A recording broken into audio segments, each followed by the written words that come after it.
everybody, and welcome back to the NACE Starleague Overwatch playoffs. We're here in the lower round 2. It's going to be an incredible matchup. One of these teams will progress throughout the rest of this postseason, and one of them, sadly, will go home with nothing. A good experience nonetheless. It is collegiate. It's all about fun. But regardless, my name is Los, joined by Jag. And Jag, how are you feeling about the high-stakes Overwatch collegiate action we're about to jump into? Oh, I am feeling great. It is NACE Starleague. It's varsity Overwatch. What more could you ask for on this Wednesday night? And like you said, I mean, unfortunately, one of these teams has to go home. And you got to think about what they went through to get here. The fact that this season's been going on since the end of January. They've had conference play. They've had conference playoffs. All these teams have had to play at least 9 games even to get to the conference playoffs. Then they had to battle just to be here, one of the seeds. And now, well, this could be their last hurrah. They've both unfortunately already lost a game in the winner's bracket. Now they're down in the lower bracket.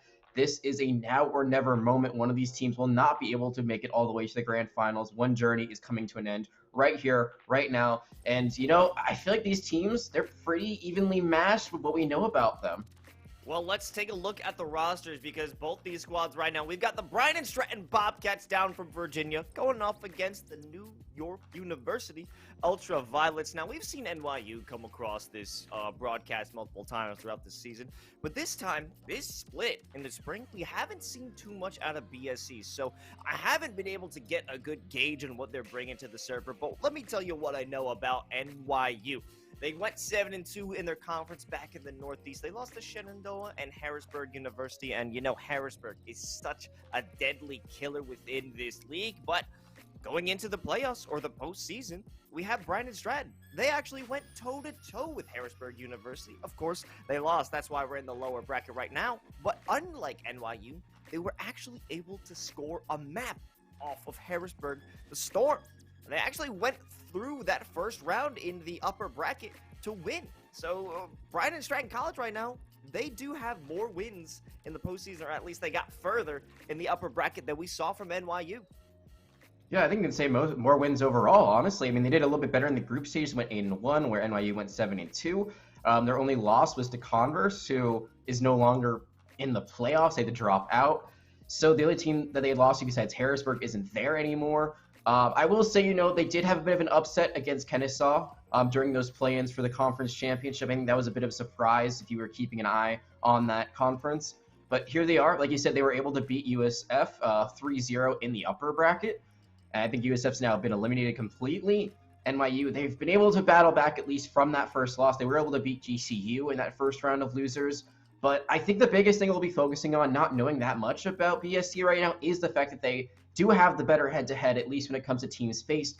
One map over Harrisburg. That's a pretty big feat to have. Harrisburg has been one of the giants in collegiate Overwatch for many years now, having that expertise and coaching from a former Overwatch League player, have been one of the giants just for the last several, you know, seasons of collegiate Overwatch.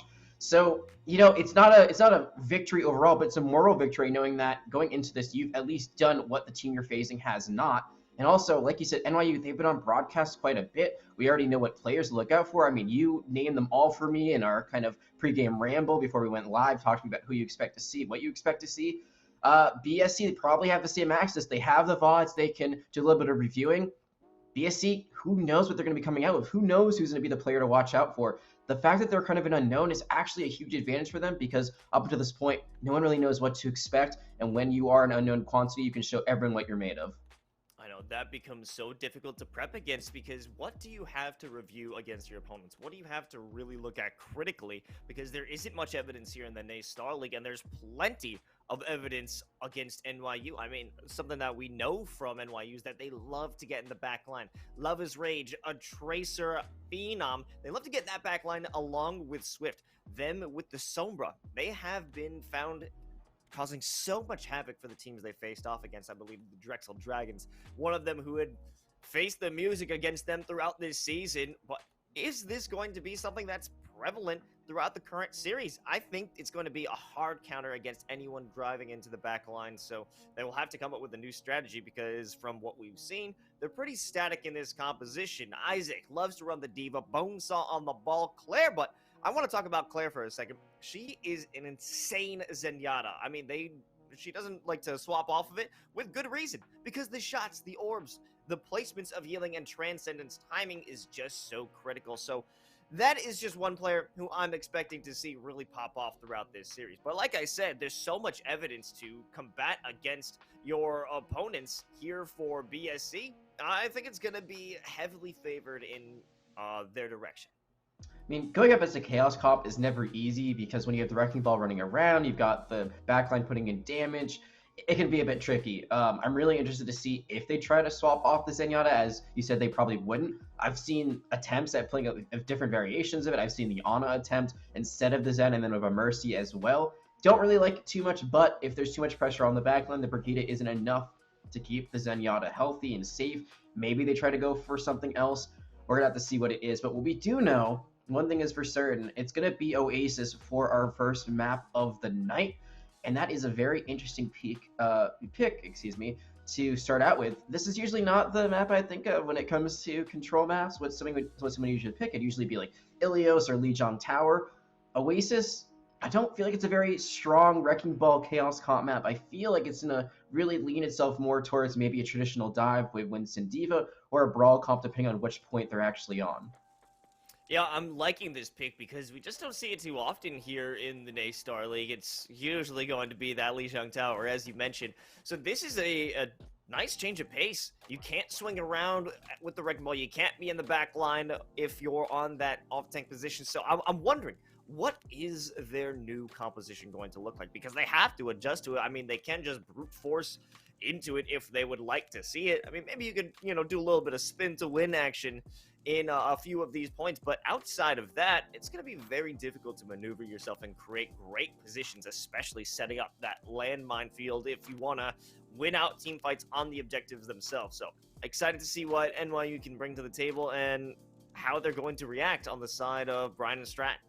Yeah, it really depends on the point, like I was just saying. I think that you could try to go for the Wrecking Ball comp, but I don't see it working because Wrecking Ball really works when it's a flat area. That's really when his Mine Ultimate in particular works, because otherwise it can get a little bit weird with dual surfaces. Sometimes the mines can get stuck above where you want them to be, and they're just kind of useless above the point.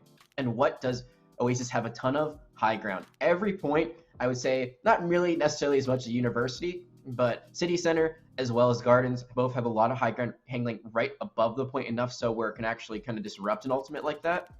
So that's why I usually see a Brawl on University, because there's not a lot of high ground to contest. You can just kind of run at each other. It's a square point, so you just kind of take over it, hope that you can get a good Mei wall someone off early on, like the enemy Ryan if they have one, or enemy main tank, and then just kind of dispose of them, and then you go for the rest of it. The other 2 points, I would not be surprised if we saw Pharah. Pharah's really strong here, because although there is a lot of high ground to potentially contest her, there's a lot of great angles and natural cover, such as buildings that she can play around, go through like direct hits, and then have the Mercy pocket on her where she's healing, as well as getting that damage boost onto the Pharah.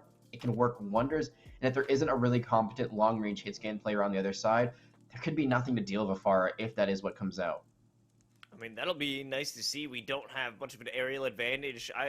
I know that Eeyore on the side of NYU enjoys running into Mercy, so it wouldn't be surprising if they decide to utilize that along with Far, or maybe even an Echo can be brought into play, just to have that a bit of a longer range advantage, just being able to dodge between those sight lines. I'm expecting some great adjustability, some great flexibility coming from either of these squads. I mean, this is very important. Like we said before, this is going to be it's the second chance. It's the last chance that they have to continue throughout this tournament. You lose here, it is all over, because it is double elimination. They lost out in the winner's bracket, so now we're here in the lower bracket. Round 2, they both found some success previously in the postseason, at least one victory each for each of these teams, but they got to turn that into 2 and even more, because it is only going to get more difficult from here. You have to bring out your best strategies, or there's no reason to hide them, because if you don't bring out your best strategies in fear of losing out or getting read by another opponent, read by another team that you may face on later on in the event, you might just lose if you're hiding all of your best stuff. Yeah, it's kind of that danged if you do, danged if you don't, right? Because on one hand, there's so many good teams left, especially in the upper bracket. I mean, UCI, Harrisburg, Northwood, Redbird, all in that top 10 of collegiate Overwatch in general. But even in the lower bracket, there's some really good teams here. I mean, Boise, Bay State, UTD, those are all teams you can face. I mean, UTD might be your next matchup depending on if you can win this and, if they win theirs. And last but not least, think about the prize pool that you're playing for. I mean, you've been playing since January, $10,000. If you want any part of that, you got to get at least top 4. Top 4 or no more. I mean, this is all going to be starting out here. Love is Rage bringing out the Symmetra. Swift does reprise that role of the Sombra Bonesaw. Loving that Wrecking Ball. They will be matched with OBL in a similar mirror composition, save for that 1 DPS of Narwhal and Swift. Yeah, so Symmetra Teleporter just put out at the beginning to get them a little bit onto the point. I'm really interested about this Torbjorn pick from Narwhal. It's going to stop the Sombra, it's going to stop the Wrecking Ball. It's really great for anti-dive. Okay, well, OBL creating a nice front line, and they'll look to get into the back. Claire quite low. Claire already goes down. That's 3 dead for NYU. Yeah, this fight might be over before it's even started. The reason why it's so good is because the Sombra tries to hack, the Torbjorn turret's there. I mean, it just cancels the hack because it's going to target them. Wrecking Ball tries to jump in, try to go for the pile driver. They're going to take a bunch of damage because the turret don't miss. I mean, this is a really good hybrid comp. If they're able to destroy the turret, it becomes much less effective. But OBF is able to boot Bonesaw into traffic. That's basically going to end the fight before it even starts. That's going to be quite a bit of percentage, probably. Yeah, you want to keep your hamsters out of traffic. Swift does get the hack, finally able to bring some value to that one, and with the double team along with Love is Rage, they can make magic happen. Eeyore gets hit with a pulse bomb, and now it's time for the engagement. They still haven't been able to convert the point, and the position is just continuing to find less and less success. The counterattack, along with Bonesaw, the Discord Orb, everything is falling apart again for NYU. Yeah, it was a really nice pick to open things up, being able to take OBL out of the fight, but gotta remember, I mean, Wrecking Ball, one of the fastest heroes at getting back to the point. They continue to get staggered out. They still have people touching the point. This is utter madness. Miro gets 2 before it's all said and done. That's like 33% on the point. Free as an FRE. Like, they're just continuing to get it done, and they get it Bonesaw again.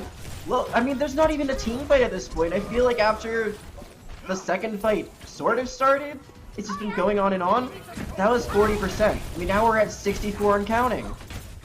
Okay, lots of ultimates. We've got about 6 ready by the time this next fight begins. Not much on the side of the NYU, so they can start whenever they want, and they can finish it in turn. Here comes the rally. It's time to start the fight. They get knocked up from the pile driver, and there's nowhere for them to go. Yeah, that's over and dusted already. There are 3 members still hanging out here, but they're running out of time. They gotta get out of there. They're gonna play in traffic again. The Wrecking Ball again, not gonna be able to get out. They still have 5 ultimates to work with here. All they used was the rally. That's so insane. They could just all hit their ultimates if they want to deny this fight. The Gravitic Flux actually could be everything they need just to deny the movement. And here it comes. Pick it up 2. They can't even move on in. And that was a bit of a bullying effort from BSC. Oh my god. They just played that so well. The Torbjorn comp is something that I've seen only once before.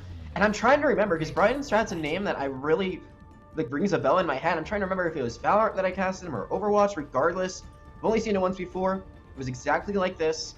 Torbjorn plays very, very passively, just lets the turret do the work. You let OBL and Slater do most of the pushing in and jumping on people.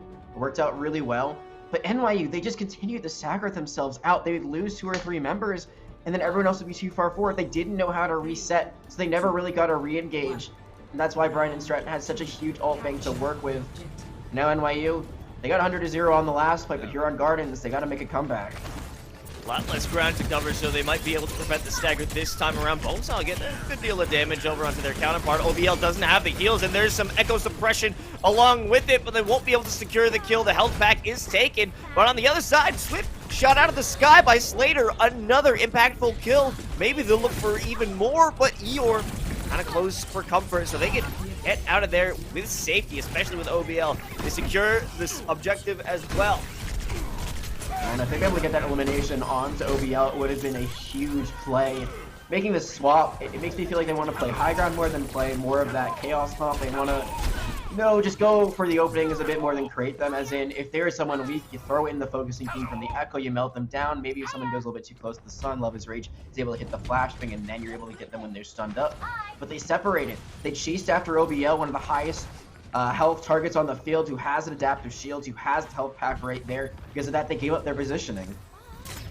Uh-oh, all on their alone. Some it was going to be Claire getting hit with that, but it's a quick turn, in-turn.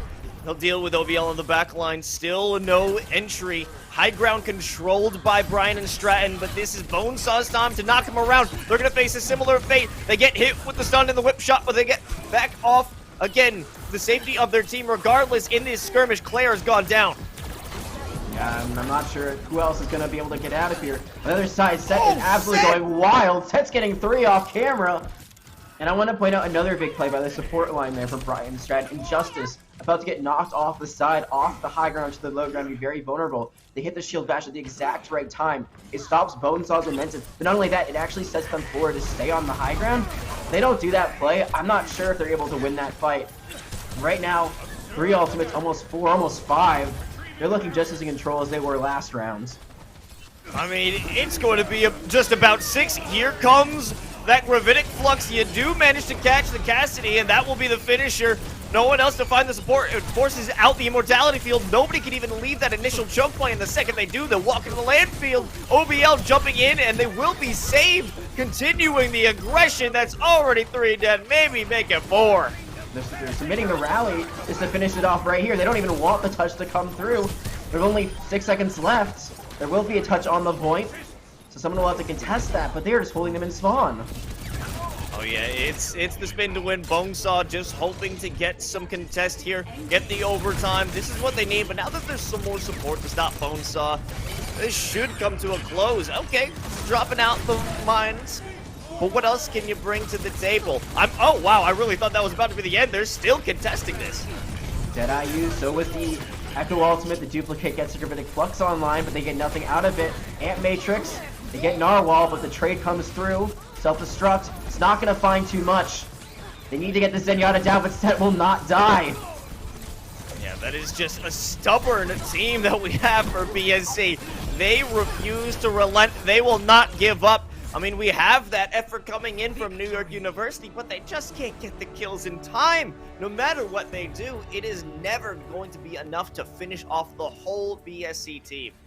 You know, the adjustments were there.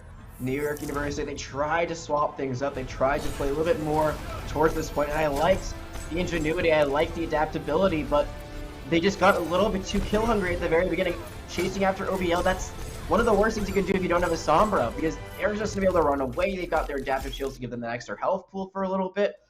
If you got the Sombra there to hack them out, then they're just sitting a duck. They're in alt battery and all, you know, go for it. All you need, just get them off the field for a little bit. But the main target is the support line. If you don't have that Sombra, you really got to go for the Zen. You got to go for the break, get their healing out of the equation for a little bit, and then you go for it.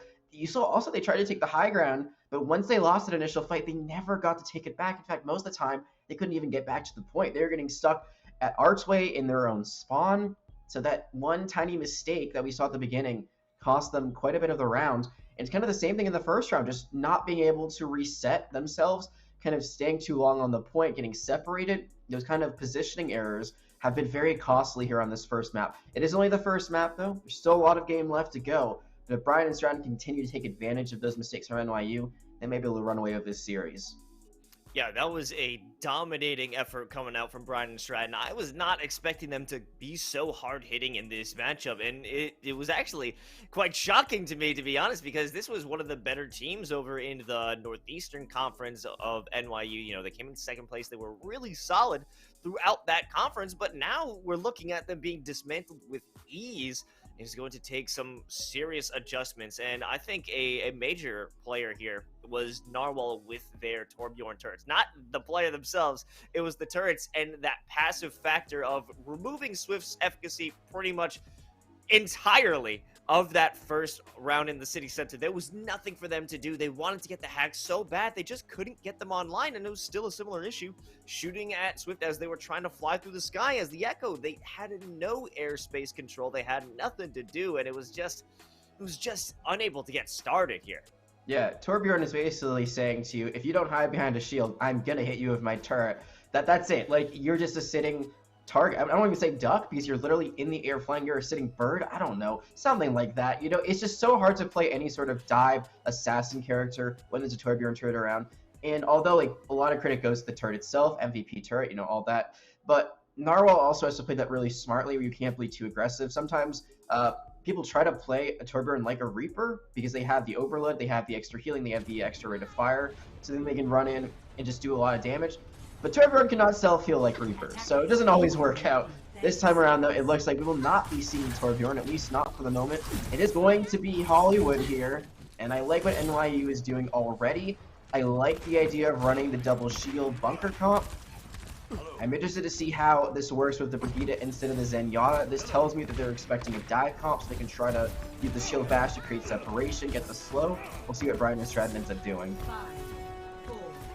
Yeah, I'm a little skeptical. I never trust players when the round begins, but they will make the commitment. Slater will go on the Genji. Excited to see how this will all start off. So they have those barriers up and just taking some initial shots. OBL already in the back line.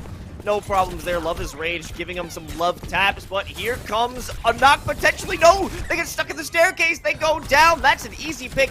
But what is the follow-up going to look like? I think that is going to be a disengagement, maybe some position taken there on the high ground. How many times would you think in real life that a Tracer can body block a Wrecking Ball? I was not expecting that, and certainly OBL wasn't either, but here is a great deal of damage, a great deal of impact coming from Love is Rage. Nobody's even looking at him. They get 3 shots in the back line, but they just aren't doing enough damage to get those one-clip kills. The supports are supporting each other. However, elsewhere, Narwhal goes down. They won't have the turret. Here's Injustice, the loss of life. Both supports are dead for BSC. And I think right now, if you're Narwhal, you're thinking, all right, well, the Torbjorn worked out last time. They didn't have shields. Now it's double shield. I don't know how much I can do into this. You also get reset for free with the pulse song going out there. I think you got to swap this. I think you got to commit to more of a full dive, more full chaos comp. We do see the D.Va come out. Torbjorn swap, though, is not. This turret's not going to be nearly as effective because of the fact that they have a Arista Sigma on the other side. It's just not the free damage you saw last time around. I just wanted to say that was funny with the Genji getting hit with the aggression, but they're jumping right into the line. They have the deflection up, but it won't be enough as Slater goes down with ease. Narwhal taking a heavy dose of damage, and this is an instant death. Slater is back from the dead. They have the blade at the ready, and they're popping out in the backline. Here's the swing and the slice, and then Dyson is being brought to effect. 1 kill is all they're going to be good for. Ant Matrix popped out by NYU, and they should have the safety here. That might have been the whip flail of a century. The bomb Slater dashes right into it. And oh my goodness, you think Nano Blade, that's going to be all you need there. The fact there's no Transcendence, no sound barrier to mitigate it. All they had was an Immortality Field delayed enough to only allow 1 elimination. Now Eeyore does have the rally if needed. Slater going to be going to the Hanzo, so a little bit more long-range damage. The Torbjorn, which was kind of the saving grace in the last comp, I really feel like it's being a detriment here because they don't have any way to engage. Yeah, there is no opener. They did have Slater to get in the faces of the opponents, but that won't be the case now. Maybe some Storm Arrows just can bring a great deal of damage and have some verticality shooting from the top, but at this point there is no engagement. Nice whip shot to keep Slater away. And they're just starting to build up ult charge. That supercharger is ready the second they move on to the objective. And maybe here it is. Yeah, there it is. It's time to attack. Miro goes out of the mech almost instantaneously, and the rest of the crew is starting to clean up BSC. I think I've mentioned before that I've seen kind of hybrid comps when they run in Ana instead of the Zen. And it's more healing, and you can get a really nice anti-nade. It's worthwhile if they can't get healed up, but I mean, there's Immortality Field as a counter to that. And also, there's not really a nano target in this comp. If they had Miro on the Winston before, I would have really liked it. But D.Va Nano isn't super strong. They had another nice whip shot. Supercharger committed, and now Miro's gone. Just like that. A nice flashbang for good measure. Here's Love is Rage. Just causing some nuisance. Drop the pulse bomb onto Injustice. Keep them in their spawn. Only 20 seconds left, and Brian is trying to haven't even gotten a single tick. Got Immortality, or not Immortality. They got Ant Matrix to work with too, so they could just set that up right here. There it is. How do you get through this? You're gonna have to go through this side room here to try to touch the point, but everyone's gonna be looking at you. It's gonna be very tricky to make this touch. Oh, here it comes. Oh, denied almost immediately, but they will be able to get on. They can contest for the overtime. Here's the barrier to save the day. Swift does have the Deadeye up, but now there's a Dragon Strike to keep him in place. They have to move away. Isaac does go down. They force out the Immortality Field. Here is the Molten Core. The Goop is in play, but it doesn't even matter. Oh, they do get a pick, but they've so little to work with. Your Slater might be doing it all themselves. Could they win this? Maybe there's 3 still in the back line. If we can get the remake from OBL, here it is. It might be possible. They just have to buy enough time for the rest of the crew. Miro's back. They get hit with the accretion, but they're off the objective.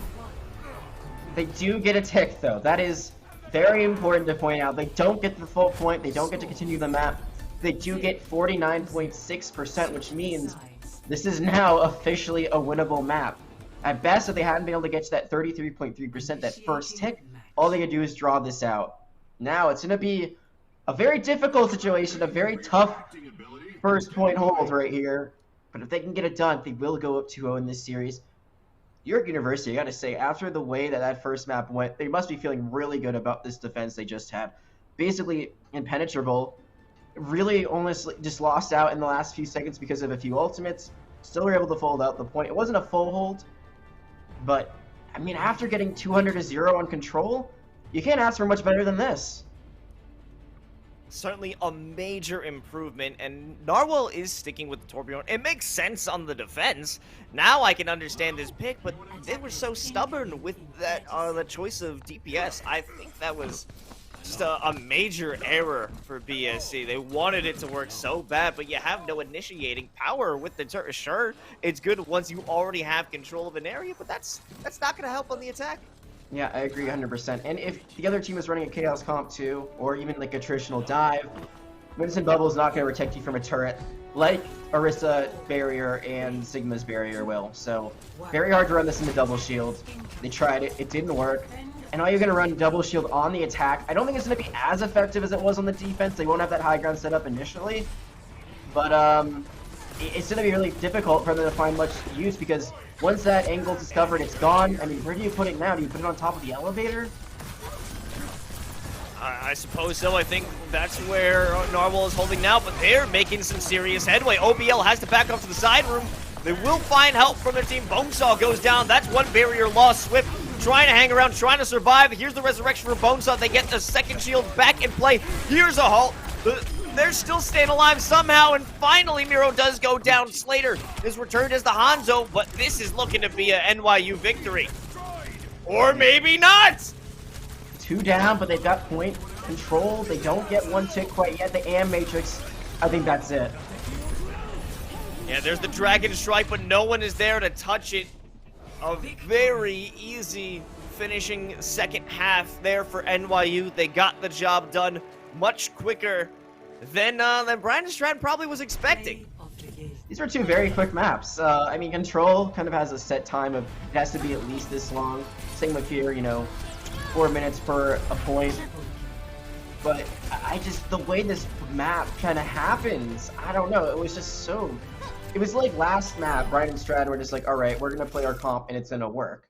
And then this map, they're like, all right, we're going to play our comp and even if it doesn't work, we're just not going to change anything except a Genji to a Hanzo. And you know, I've talked to Overwatch League coaches about this. The idea that a lot of them have is, you know, we would much rather continue to play what isn't working because we practiced it, and then like maybe it'll work out later than trying to make swaps that we haven't practiced. Sometimes I feel like you just gotta go for it. Sometimes you gotta swap things up before it's too late. Generally, think around like the 2-minute markers when you really want to make those wholesale changes. We saw the Hanzo swap around then. We didn't see the Winston swap until I would say about a minute, maybe a little bit more than that. And at that point, it's really hard to build up your primal. You saw them try to give it the nano to Muro on their attack. That wasn't enough. I just feel like, you know, if they made the adjustments sooner, maybe they could have made something out of that. But NYU deserves all the credit beyond that because they just played their double shield like super, super well. There's really nothing I can think of that they did wrong. And the fact that they made the Mercy swap on attack led to a big res onto Bonesaw that helped them take that first point. Yeah, and even on the defense, they kept their composure on the high ground or even on the objective itself. And it was a great denial of OBL working on that wrecking ball, trying to get into the back line. They never really had that position to knock everyone off. They were so strong, so dug in. And you have to give some credit over to Eeyore working that Brigitte just beautiful sustain, a beautiful control of your positioning, and absolute denial from Brighton Stratton. It's a total 180 from what we saw from Oasis, and I'm happy to see it. We've got ourselves a series here, and we're going to be heading to Junkertown for the next map. NYU will be on the defense again, so maybe they can bring it as tight as they had it here in terms of defense. I want to see it. Maybe this can be the turnaround of a series. I mean, I gotta talk about Eeyore for just a few more moments because I feel like they were absolutely just cracked out of their mind with those whip shots. There were some really great ones that happened there. But another shout I want to give to is Love is Rage because they were kind of the marker in this map. I think previously you saw that they overcommitted onto OBO. This time around, they just had Love is Rage. Say, all right, well, the wrecking ball's here. They're going around here. Everyone rotate out of the way so they don't boop you off the map. I'm going to body block for you really quickly, Eeyore, to make sure you don't get booped off the high ground. Because I feel like if that had gone through, that might have actually changed the entirety of that attacking round for BSC. Maybe they wouldn't get the ball rolling if they got that break out of the equation early on, but they don't, and you see what happens. Also, I think this map is actually going to really favor New York University because this is another double shield map. There's a lot of bugger comps you can run here. Yeah, and I think we've got ourselves a win condition for Brian Stratton, Jag. It's kill Eeyore. Kill Eeyore first, and you can win. That's it. It's that simple. It really is that simple. We'll see if they can do it. It does look like Brian Stratton will again stick to the comp that we have said maybe don't run a Torbjorn on this time around. My God. We'll see if they do it. Maybe this works out a little bit better because you can kind of just put the turret on the point and then hope your Sigma shield can protect it. You're going to have half the protection that you see on the side of NYU. Oh, yeah, and look at all the tools that they have to deny a dive. Oh, I mean, here it is. OBL jumps right onto him. There goes Isaac, and they're having to double back. They have to retreat. They will keep themselves safe, but can Slater find the shots in the back line? Eeyore striking back. They want to remove the plays. There's the Immortality Field. They won't have that cooldown for this fight, but it's going to continue extending. Claire lose their life as well. Swift has to retreat. Really well timed pile driver. They're focused on the turret so much they actually leave themselves completely open, and they pounce. I'm not sure if they can continue to keep this up, but they did what I said they would do. They put the turret on the point, they protect it for as long as they can. They do lose Slater, which means maybe there's a window for a recontest from NYU. Looks like they're gonna try this. No, they're gonna back up, so I don't know if they go into it, but it's too late. I don't think they can really get the full team there, or never mind. Okay, well they will, but regardless, they already lost Love is Rage. There goes Eeyore. The healing is going to be inconsequential. Perhaps Swift can just try and stop him a little while longer with the coach gun jumping around, but it won't work out for them. No avail.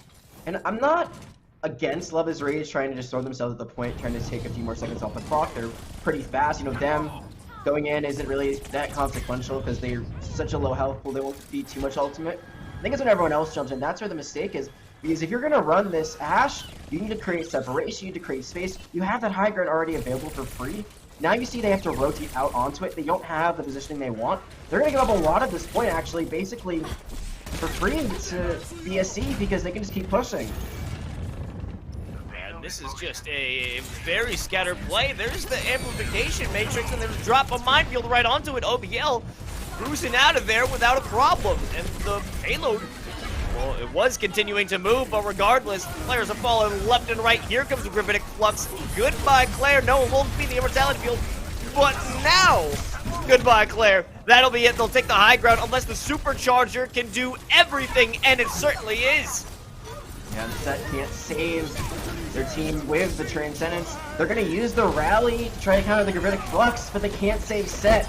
Oh, this is falling apart here for BSC. Oh, they were so close to it as well. It comes to that Supercharger and those double shields. Just keeping yourself alive made it so difficult to finally root out those players from the high ground. And if you can't do that, you can't move on. Yes, Mira was really deep into the enemy backline trying to destroy that Supercharger. And I thought Set was using the Transcendence to save them. I wasn't looking at OBL's health bar, but I see Set and OBL kind of like rolling in together, so I think maybe it was to save the Wrecking Ball instead. But Miro falling, that was kind of the nail in the coffin for that push at least. Okay, love his rage. They spotted OBL, but if you go hunting for too long, you won't be able to help your front line. And this will slowly continue. Slater just putting their body on the line. Okay, we'll lose out on that one, so that's going to be initial pick. Turret destroyed as well. They have to back off. Yep. Or maybe not. They're just getting to this corner. They'll be hit with the rally. They'll drop everything they want to try and survive, but it won't work. They're stuck. It's a killing floor right now. What were they doing in there? You know, you're hoping that maybe that works out. It doesn't, and that's not where you want to be if you are Chaos Comp. You don't want to be in close range. You don't want to be in a small room. You really want to be playing out and about, trying to take control of the point and then trying to take the fight to them. But instead, they try to play in the stairwell, and, well, that's what happens. They do get out the rally at least, so that's one less thing they'll have to worry about. They could try to use the molten core on the high ground to get them out of there, but Narwhal is being tracked down right now.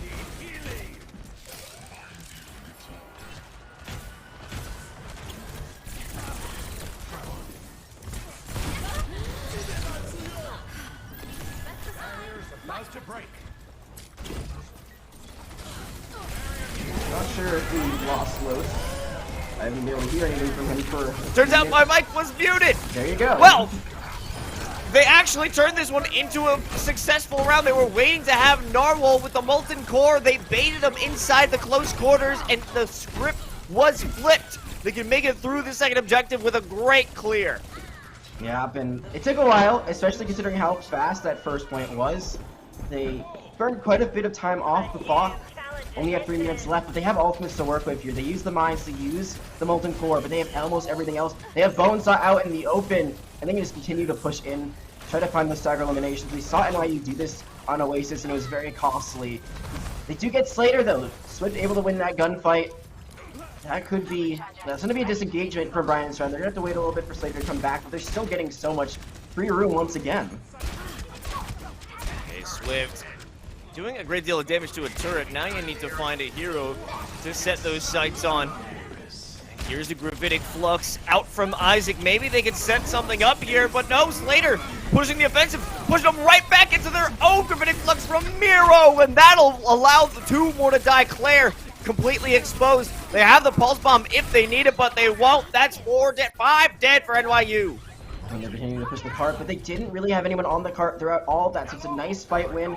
It's a few ultimates committed, 3 to be exact, but they're just getting around the bend right now. If they had someone left on the cart, they could have been able to get pretty close to the end here. Now NYU, they're going to have so many ultimates to counter with, 3 to be exact, and that AM Matrix has continued to be a problem. If they're able to use that right here, right now, they could stop this approach, but it's actually going to be the mines that come out first. Okay, oh, they'll hit that. They will remove the supercharger. That's the only thing they'll destroy, but that'll be enough. We've seen how deadly it has been in previous fights. Love's Rage goes down to the minefield, and this is a lot of pressure over it onto NYU. They have to back up, but they're playing their lines of sight. They won't give up any more bodies at the moment. Oh, Bonesaw's able to take it OBL, but Isaac's traded out. There's going to be the Molten Core again. Can it be the saving grace? But Bob's going to be thrown in on top of it all. It is Chaos incarnate, but the Molten Core is what gets first blood, but the Pulse Bomb is stuck to Narwhal. OBL's trying to get back to the point. This is crazy. Oh, in that moment, it looks like it was the final kill. The last one they needed, a coach gun or a whip shot to keep Isaac from going for the contest. And Bright and Strand are able to finally finish things out. They do have just about a minute to spare when they win it out. Finally, a minute and 5 to be exact. What a great hold initially from NYU. Yeah, they really were able to get their ducks in a row on that second point. Even though they gave up the high ground, they were able to finally take it back after a few failed attempts. But then it kind of all falls awry, and from there, they're never really able to get back their footing. They do burn 2 minutes off the clock when all is said and done, but I think that might be more Brian and Stratton just not playing the objective and winning fights. They left the cart empty quite a bit. That's why a lot of time was taken off. The good news for Brian and Stratton is because they cap with a minute left, if New York University caps of less than that, there will be extra time given to Brian and Stratton. Anything more than that, then it's going to be, what you actually got. That's going to be what you have to work with. I'm not sure how well this comp's gonna work on defense. Actually, no, never mind. They are actually gonna be playing double shield, so I like this quite a bit. Brian and Stratton finally busting out the Orisa with the Torbjorn. I feel like this is as good as it gets. The Hanzo as well. It's not gonna be double snipers like you see on NYU's side, but it's gonna be very, very nice depending on how they play this. But they want that close hold, Lowe's. They want to play right at the door. They're gonna try to play right on the cart to stall out as much time as they can. I wonder how well this is going to work out. I mean, no information on this one just yet for NYU. I don't know if they're prepared for it. Oh yeah, no, the shield doesn't go that way. They send out the barrier a little too far forward. There's the immortality field instantaneously popped. They've got plenty of space to work with. They can just heal themselves, no problem. Love is Rage jumping on the fire, getting that aerial advantage. And no one is looking up. No one is putting the pressure onto them. Such a smart change in the moment just to try to clear out this forward hold. And there's really nowhere for Brian and Stratton to go. They just have to keep fighting this. Okay, as long as the turret has the line of sight onto Love is Rage, that could be a big deal, but finally, it is broken. A few players do go down for NYU, and they're doubling back as quick as they can. And it doesn't seem like they will kill the stragglers, except, well, there goes Slater and OBL. And you know, it's really interesting how Brian and Stratton decided to play that. They don't rush the cart after they have the immortality field up. They decide to play right next to the door. They played on the cart, you know, that stops it from moving, that interrupts its progression. And then once that first elimination comes through with the Pharah, they just push out on the side of NYU. They take the cart. Now they're getting a bit of movement, which means that high ground that Brian and Stratton could have had is gone. And now there's an Ant Matrix on low ground they have to contest with. Okay, Gravitic Flux coming into play from Miro. Do they find the kills? No! They had the safety out from the immortality field. It is ruined, but there's 3, 4 dead for NYU. Don't see it often, but when you see that Gravitic Flux comboed with the Dragon Strike, it can be complete bliss. The reason why you don't see it versus the Graviton Surge is because timing. Graviton Surge, they're in the same place you to the B the entire time. Gravitic Flux, you gotta have to time it when they drop, and then the Dragon Strike's right on them. There, it works out perfectly. They get high ground back. They have to actually take it, and Carl's gonna take quite a bit of damage. It's gonna be Love is Rage has to find something with this Widowmaker, because right now they have found not too much after the swap. Doesn't seem that they're very aware. Finally, barrier pops to cover their flank. Here's a Gravitic Flux out from Isaac. Will they get the kills? It doesn't look like it. Everyone is stuck together. They're backing off on the side, but we have a player in the back line. It's Swift. They're just trying to get some shots at the arrow. Here's the supercharger, though. It's a double charger. Who's going to win out the battle of the bongos? It doesn't look like either player is getting out alive. This is absolute chaos, Jack. Yeah, this is absolutely it's just all over the place. The double shield usually is a little bit squeaky clean, but here it's just going back and forth. Ant Matrix on top of Ant Matrix. Zed already used theirs. Claire gonna put out theirs right now. And Narwhal, Miro, everyone else gonna back up, and that's a smart play because they have to get away from this line of sight. They still have ultimates to re-engage this, play this Gravitic Flux, because they're gonna use. I think it lifted up one, but it did not lift up the Orisa. Oh! Good night, Love is Rage with a great headshot. That's 2 from the snipers here. Isaac will fall prey to both the lava and the Dragon Strike. That'll be deadly. Slater on the sideline. Maybe they can find some more shots, but this is NYU. They have to back off again. Yeah, and Swift has to make sure they don't get staggered out too much. They actually got the elimination there, would have been huge, but Miro's able to survive and live to fight another day. Slater's trying to take the 1v1 on the side. It is just all over the place. Double shield, usually everyone's playing together. This is just left, right, and center. Every angle of the map is covered in engagements right now. And Love is Rage will fall. Ear's gonna fall, and now Dragon Strike should be thrown in by Swift. Okay, maybe some damage is coming out of that one, but it will be Miro who goes down first. Amplification Matrix ready to give them some defense, but Swift is being hunted. Hit with the halt, they cannot escape with the double jump, and Isaac will lose their life as well. The point is held, the objective is not moving yet. No, they get EOR2. There is an Ant Matrix, there is a Gravitic Flux for New York University, but at this point they are trying to just survive the barrage of damage coming through towards them. There's not enough time, but they have ultimates. Brian and Stratton only has a Dragon Strike. They need to survive long enough for Injustice to get that rally. Oh, they brought the Dragon Strike right onto that Amp Matrix to stop them from finding the value of it, but it is brought back into play. They force out the Immortality Field, but there's so many barriers keeping the rest of NYU alive. Now that it's being broken, maybe this could be a saving grace. They have the Bongo behind the boxes, so this will be enough. The damage is just too much from NYU. They're going to clear it out. And oh no, Injustice does get the rally just in time. Thought that might be the saving grace there, but they go for the shield bash onto the opposing Orisa, onto Bonesaw. Instead, they leave themselves completely vulnerable. Maybe trying to go onto the supercharger, actually, that was placed right there. Regardless, no shield, no problem. Brig is a sitting target. It's melted off the face of the earth, and all that extra armor is gone. It took a while, but NYU, they do get it done. They do get to that second point. They have so much less time to work with. Only 2 minutes in the time bank right now to try to get this to a third point. Big deal right now is Slater being able to survive. Whoever kills the sniper first wins in this moment. Swift sends out the Dragon Strike, but they're stuck in that Gravitic Flux. Immo Field's out, but now they won't be able to survive the next attack because there's a lot of ultimates on the horizon here for Brian and Stratton, and that's already 3 dead. Swift is about to fall too if they press the offensive. And it looks like that's a fight won, done and dusted. And just good positioning, also good kind of acknowledgement of the fact that they can actually take the low ground fight. Now they have to reset though. They're trying to hold here on the gate, it looks like, which could be a bit of a mistake. Maybe try to take this fight on high ground. You have to be careful about not being out-rotated right now. They could be rotated underneath, but they do get Lover's Rage, and they're going to throw in the Dragon Strike. Oh, and at the perfect moment, they want to try and push up. Swift goes down, and they force out that Transcendence from Eeyore, but it's not enough. They have to back off consistently, and they will lose that ground. They'll get an ultimate that saves a few lives, but the second that they pop it out, they're being hunted as well. This is reminding me a lot of Oasis, and not in a good way right now. This is a little bit of what we saw before. Stagger kills on stagger kills, ultimates forced out when they didn't need to be. Molten Core going to be thrown in. Immortality Field is going to be used and destroyed. And now there's your tanks. They're caught off guard. They can't protect the rest of the squad, and no one can heal them either. The bodies keep on piling up here for NYU. They can't even leave their spawn. They're so stuck. Yeah, stuck. Up a creek without a paddle. And that's another late elimination. They had 2 minutes on the clock to start with. It feels like we've had 1.5 fights. And already 1.5 minutes is gone with how close this spawn is for the attackers. It's very surprising. The only good news you can think about is that, well, you got ultimates out from Brighton Stratton, but look, they're all back already. They're going to have 5 to work with here, but it's going to be the Supercharger being used first. Oh, okay. You want to use that Ant Matrix? It's okay. We'll send a Dragon Strike right back at you.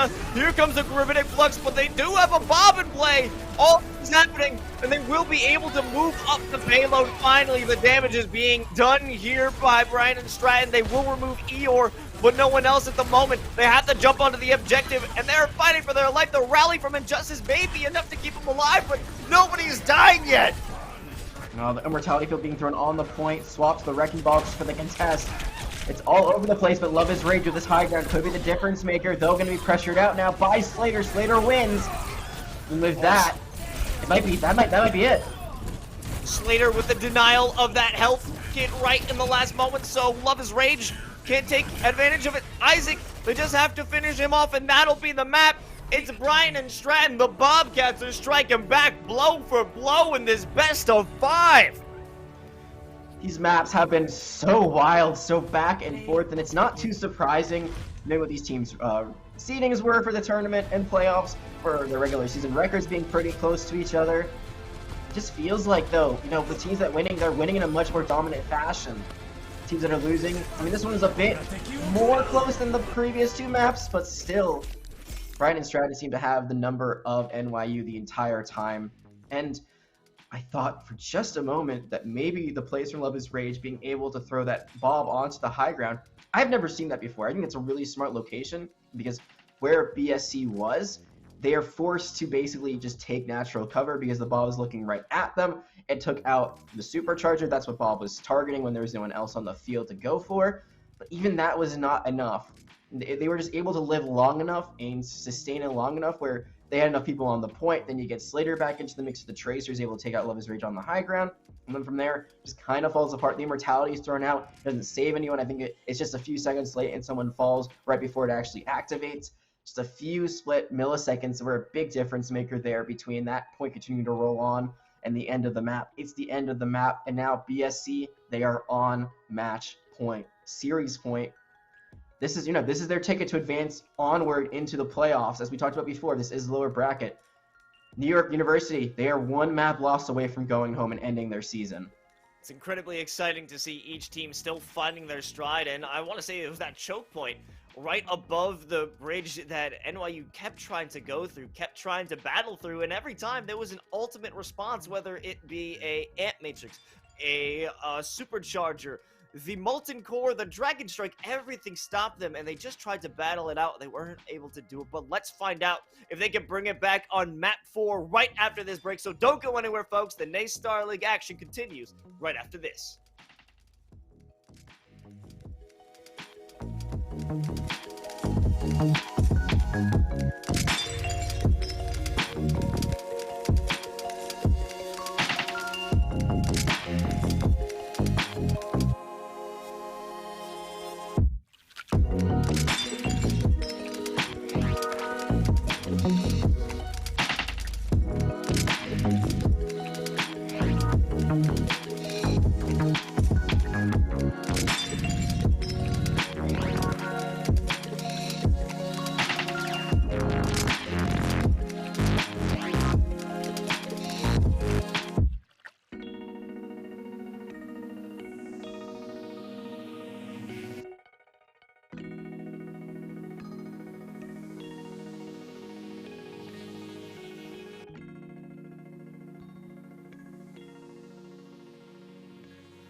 Welcome back, everybody, to NACE Starleague Overwatch. We are in the midst of an amazing series between Bryan Stratton College and New York University. It's been back and forth, and we just got back from Junkertown, where BSE, they took it down, they won it up, and it was incredible. The sheer wit, the sheer grit and determination coming out from both of these squads is amazing. And to see if we will finish off this series for map 4, we're going to head over to Temple of Anubis. I'm Los, joined by Jag. And Jag, what are your thoughts as we jump into Assault? This has been one hell of a scrappy match so far. I don't know how else you could describe it. You know, we've seen team-based compositions, and yet people are still taking 1v1s all across the map, and each map has kind of told its own story. The first map, Oasis, 200-0 on control for BSC. Then on the second map, New York University, they make a statement victory, holding BSC to only 50% on that first plane of Hollywood. Then they get a very nice cap to win the map in a few moments. And then this last map, Junkertown, a bit more back and forth than the other ones that we've seen so far. Brighton Stratton, they get the full cap. They have a really nice hold on defense. They end the map on second point. NYU can't advance. And BSC, well, they haven't swapped Narwhal off of the Torbjorn just yet, but we have finally seen something that wasn't Wrecking Ball. And their double shield looks pretty clean overall. It's good to see that they are adaptable. And I think if they continue to adapt, they might be able to run away with this last map of the day. And like we talked about before, this is go big or go home. Whoever loses this will be out of NACE Starleague Varsity Overwatch playoffs. Yeah, so there's a lot of stakes, a lot at stake here on Temple of Anubis, and I'm glad you mentioned that because OBL was running the Wrecking Ball all day. I mean, we also do have Narwhal sticking with that Torbjorn. It's the lack of flexibility. Maybe it's working out for them. It didn't work out so much as we saw back on Hollywood. But, you know, now that we have a bit more of a open... Actually, no, it's way tighter. It's way tighter than Hollywood. If they're on the attack, I would expect maybe, please, Narwhal, bring something else. Bring something else besides the Torbjorn. When you get on defense, that's okay. But NYU is starting on the defense.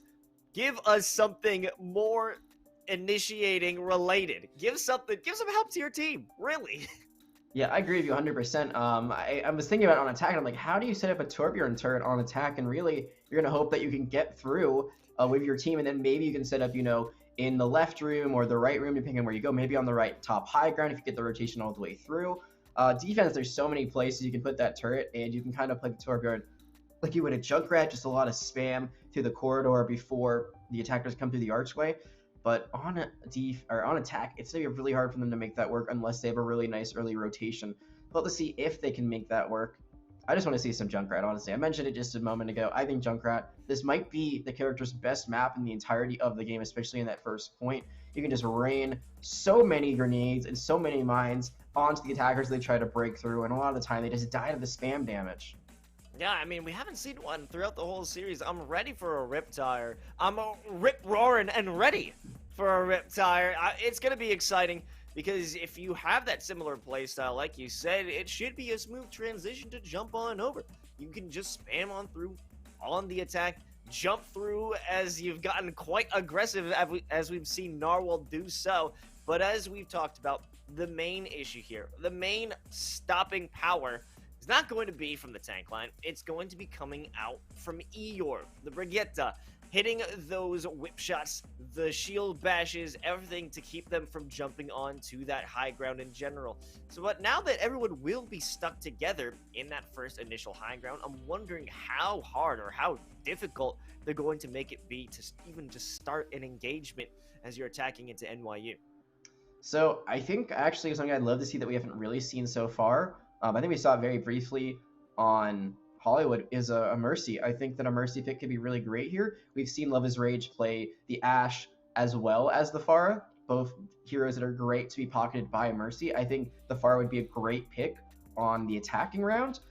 There might be a Torbjorn they have to play into, but with a Mercy pocket, it shouldn't be too bad to destroy the turret and then just rain damage in from above. We talked about spam on the defense. Pharah spam on the attack can be very deadly. Also, she has her alternate ability where she can boot people off of the high ground, create space, maybe get them onto the low ground, and then she could finish them off there.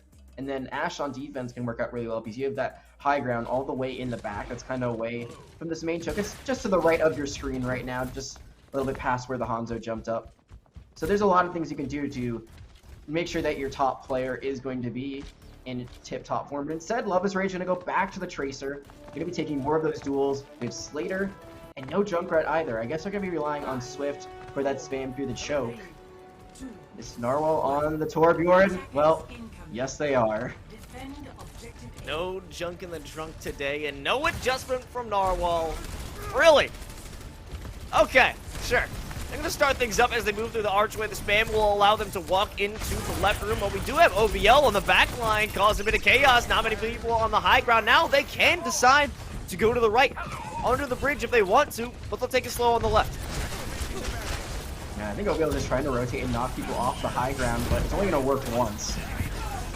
Okay, well, a bit of a disruption with the pile driver, but that won't earn them anything. Miro does go down, but they do lose the ground. While they may have gotten a kill, they're continuously on the back foot. They haven't had any secure footing. Oh, and Justice losing their life will be a worthwhile trade, but Love is Rage also loses. It's just trades on trades on trades. As an attacker, you do have this spawn advantage, and you're taking out Claire. That's actually huge. So this should be the way you get back into this and take this point.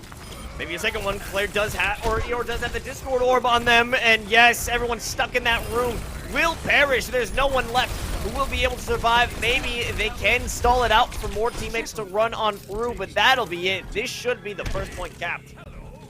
That initial engagement from OVO was just beautiful. Eeyore has to be on the lookout for that so they can get the whip shot or the shield bastion to stop their momentum. Instead, it doesn't lead to immediate eliminations, but it stops NYU from having that initial high ground, and then it lets them go underneath or up top, which they do.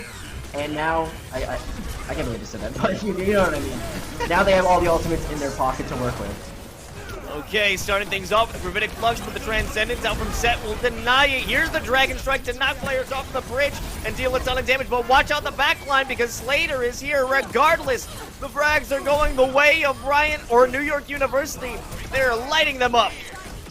That is a very important hold right there because usually in maps like Assault, you can snowball it so quickly, the ultimates are built up usually much more. In the attacker's favor, they can just run in and take it cleanly. There they use ultimates, they don't get what they need from it. And yeah, they do use a little bit in their ult bank, but it's just enough where they still have an Animatrix, still have a Pulse Pump, still have a Supercharger.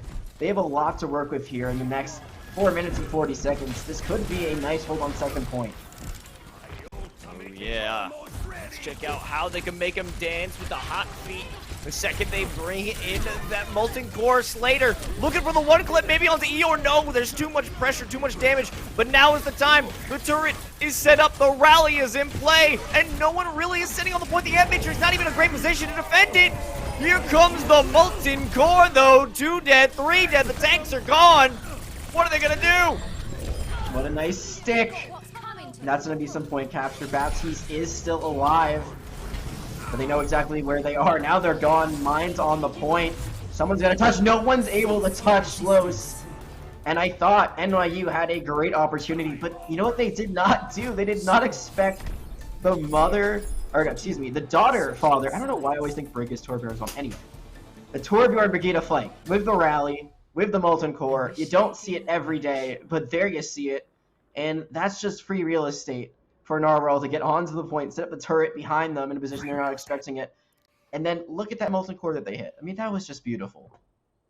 Yeah, and it's great timing too, because from Claire, she placed that amplification matrix looking for players to come from a normal direction, but the second you circumvent that position, it's completely nullified. They had no chance to just bring in the damage. It was completely lost. They were caught with their pants down, and the second that was put into play, well, everything just fell apart for NYU, especially with the loss of that tank line. And that's what's so smart about the way Narwhal played that. They could have instantly gone from the Molten Core, but they waited. They played patiently. They waited for them to be, away from the Animatrix. Technically, they could have just gone to the other side of the Animatrix and used it from there. They really could have just turned it around, and then Narwhal would have been evaporated. But instead, waits for positioning where they aren't near it at all. Then they use the ultimate. They isolate Isaac in the corner after they take out Bonesaw. It's just beautifully done. It's part strategy, part kind of just luck and things working out. But regardless, it's so well set up that it gets them 4 minutes on the clock. They actually have 1 second more than what they started with. Wow.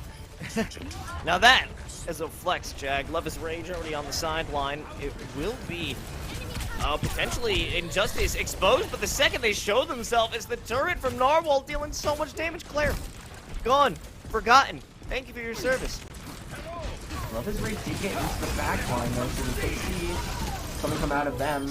In the meantime, everyone else is falling, so you see them, I think they finally peek their head out at the very last moment, but everyone else has already fallen. They're going to be on the point. Don't get any tick from it, so maybe that could have been at least like 1 tick for free if they had stayed on it. They're still in the back line though, so that's one thing that Brian and Stratton has to worry about. Other than that, it's really just been just a bloodbath. NYU has not been able to get really anything going so far in the attack. On the flip side, having this presence on the objective or in the back line, it is good. but BSC doesn't even care. Oh my god, set with the orbs to the dome. Goodbye, Love is Rage, but they also lose out on Slater. They have to keep this attack contained in the side room. Maybe it can get done. It is the kinetic grasp, but there is that amplification matrix. Diving between those two pillars, maybe they can make it work. Here's the Riveting Flux. It's all the way in the back line. Next 3 players caught in the gravity, as well as the minefield the second they decide to leave the room. Rally gonna be committed though. 2 ultimates used. Both tanks from Brian Stratton have already used theirs. Narwhal falling a bit low. Slater pulse bomb gonna be eaten. That's huge. That's 1 ultimate that's gone. The rally comes online, but Injustice has fallen. Riveting Flux is gonna be canceled by an accretion, but the Transync is used anyway. Oh, denial. Well, maybe they didn't realize the play was incoming. Regardless, they do have the team back in order. It seemed that NYU was going to be taking advantage. They looked like they were making their way to the objective, but they just couldn't get the job done, and now they're on the back foot again. That's about to be another reset. That's just so unfortunate. With the Miro hitting the accretion, I'm not sure what makes a difference in the end, because you think that getting the Transcendence out is actually huge. That set uses that, but it keeps everyone healthy and allows them to actually go in and be aggressive because they have that extra healing online. They win that fight. Looks like they might win this one too with an early Gravitic Flux. Oh, OBL in a lot of danger, but they have the health kit. They're going to be okay. I'm imagining. They're waiting until everyone gets way close inside that side room to drop the minefield, but there's a pulse bomb. It takes a ton of damage, but no elimination is secured. There's the Molten Core. Everyone walks right in. The second that Ant Matrix is placed too, they can't find any value of that, and they are all being fried alive.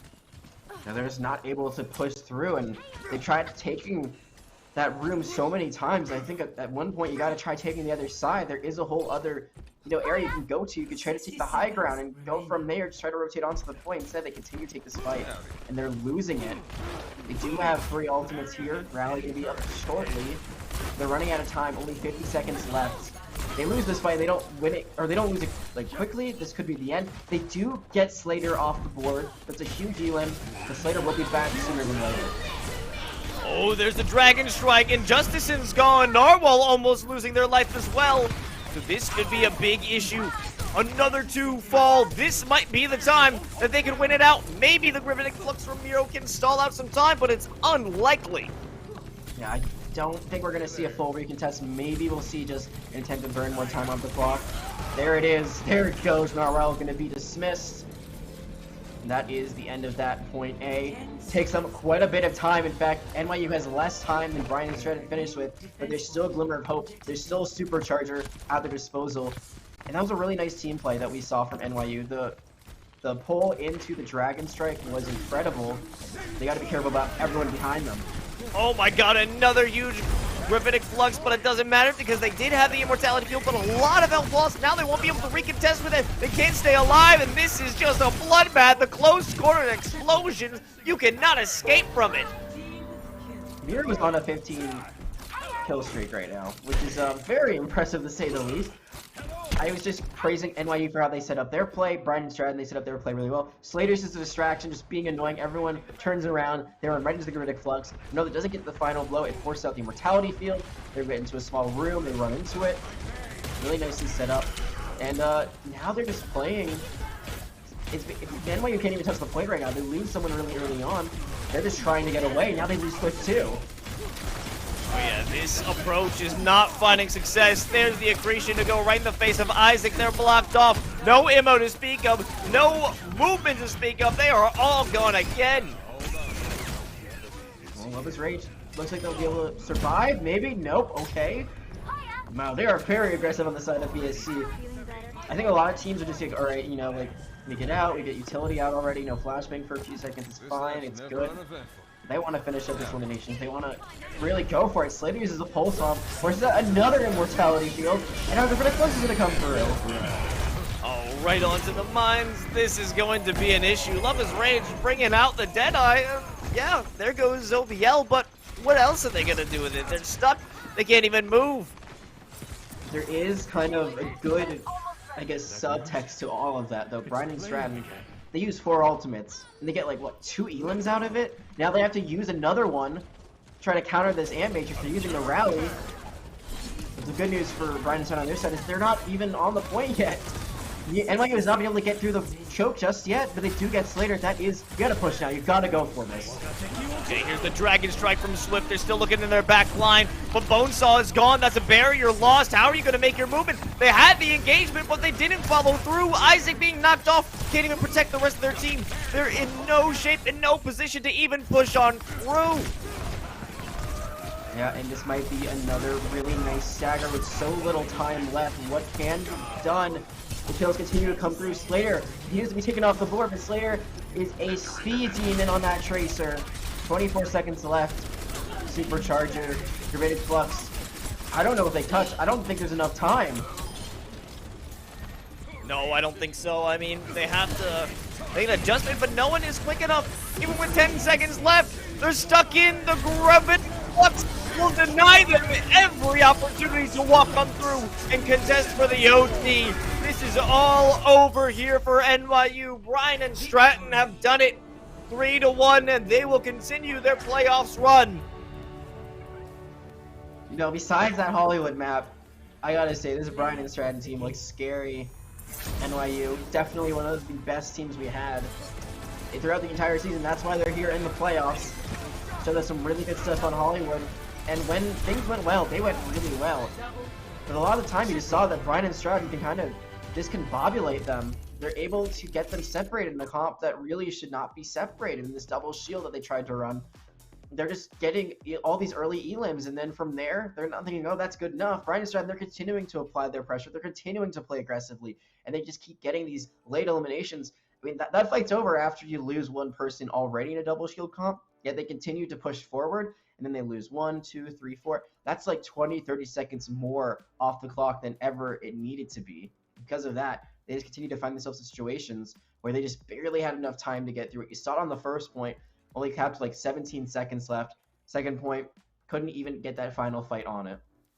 Yeah, no, that was just great dominance coming out of Brian and Stratton. I'm excited to see what we've been missing throughout this whole season. We didn't get a chance to look at it, but now we've got a great idea of what they're capable of, and it surely is incredible. And as you said, aside from that Hollywood map, they have been dominant, and I guess that's something they have to review for a moment, because they really weren't able to get anything started on there. But other than that, what we saw back on Oasis, what we saw on Junkertown, and what we saw here on Temple of Anubis, they were not stopping, and they were bringing a complete standstill to the NYU squad, and it really is amazing. Unfortunately for them, they will be going home, but BSC, very much looking forward to their progression throughout the rest of this postseason. But that'll be the only matchup here tonight here for Overwatch. We are doing Call of Duty right after this matchup wraps up. But before we do, we have to thank our partner in Metafy. And Metafy is an online platform that allows players to learn from and play with some of the best players in the world. It also grants players private one-on-one coaching sessions with elite coaches across a variety of games, including Overwatch. It also features a powerful replay review tool, allowing you and your players to submit past matches for review by some of the best in the game and get annotated feedback frame by frame. Choose from the top Overwatch coaches and book your first session in less than 3 minutes. And with Metafy, you can book your sessions instantly, chat with coaches in real time, or upload past gameplay and get expert level analysis from the top players. And now, Metafy also provides custom support for collegiate programs, but if you're in an esport organizer at the collegiate level, reach out and learn how they can help your team with one-on-one coaching, team coaching, and competitive analysis. So thank you so much, Metafy. I'm Los, joined by Jag, and this was an amazing matchup. I can't wait for the continuation of Overwatch, but we got Call of Duty right here for the NACE Starleague, so don't go anywhere. The action continues right here.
I think it's about time for the playoffs here in the Collegiate Call of Duty Varsity League. My name is Seymour. Alongside me is Cruz, and we are here to bring the action for the night. Already into the playoff bracket, already into winners round 2. Jesse, I mean, tonight, this is just going to be a match or matches to look out for. Yeah, Colin, I mean, I'm absolutely here. I'm ready for this night of just playoffs. I mean, like we haven't had playoffs since what, like November of last year. So I want to long. say It was feels that the last time that we got to see playoffs in the Call of Duty Varsity League. So I mean, like it's been 9 weeks of long action followed by the play-ins. And I'm here and I'm ready for it right now. I know it was like the week after Vanguard released, so it's been a while because Vanguard's been out for quite a bit, like half a year now. Or so. I mean, we pretty much played through a full semester of school, right? And now we're finally at a point where we're ready to go and we're ready to get into the playoffs. We're into the playoffs now, and it's exciting, and the teams are playing for a whole prize pool of $8,000. So, I mean, there's a lot to play for right now for these schools as well. And I'm sure the players, being in school, having to pay their tuition, they'd love to walk out on top. Oh, absolutely. I mean, like you said, $8,000 prize pool breakdown. Top 4 teams going to get paid out. First place, $4,000. Cannot go wrong with that. You can buy quite a few books with a nice little $4,000 paycheck. I mean, you're going to be splitting that between the 4 of you, but still, I mean, you cannot complain walking away with $4K, even when you lose. If you get up into that second or that third place, if you get into winners finals and you're guaranteed even $1,200, I mean, it's a great feeling and a great spot to be in right now. For sure. I mean, I went to college. Books were expensive.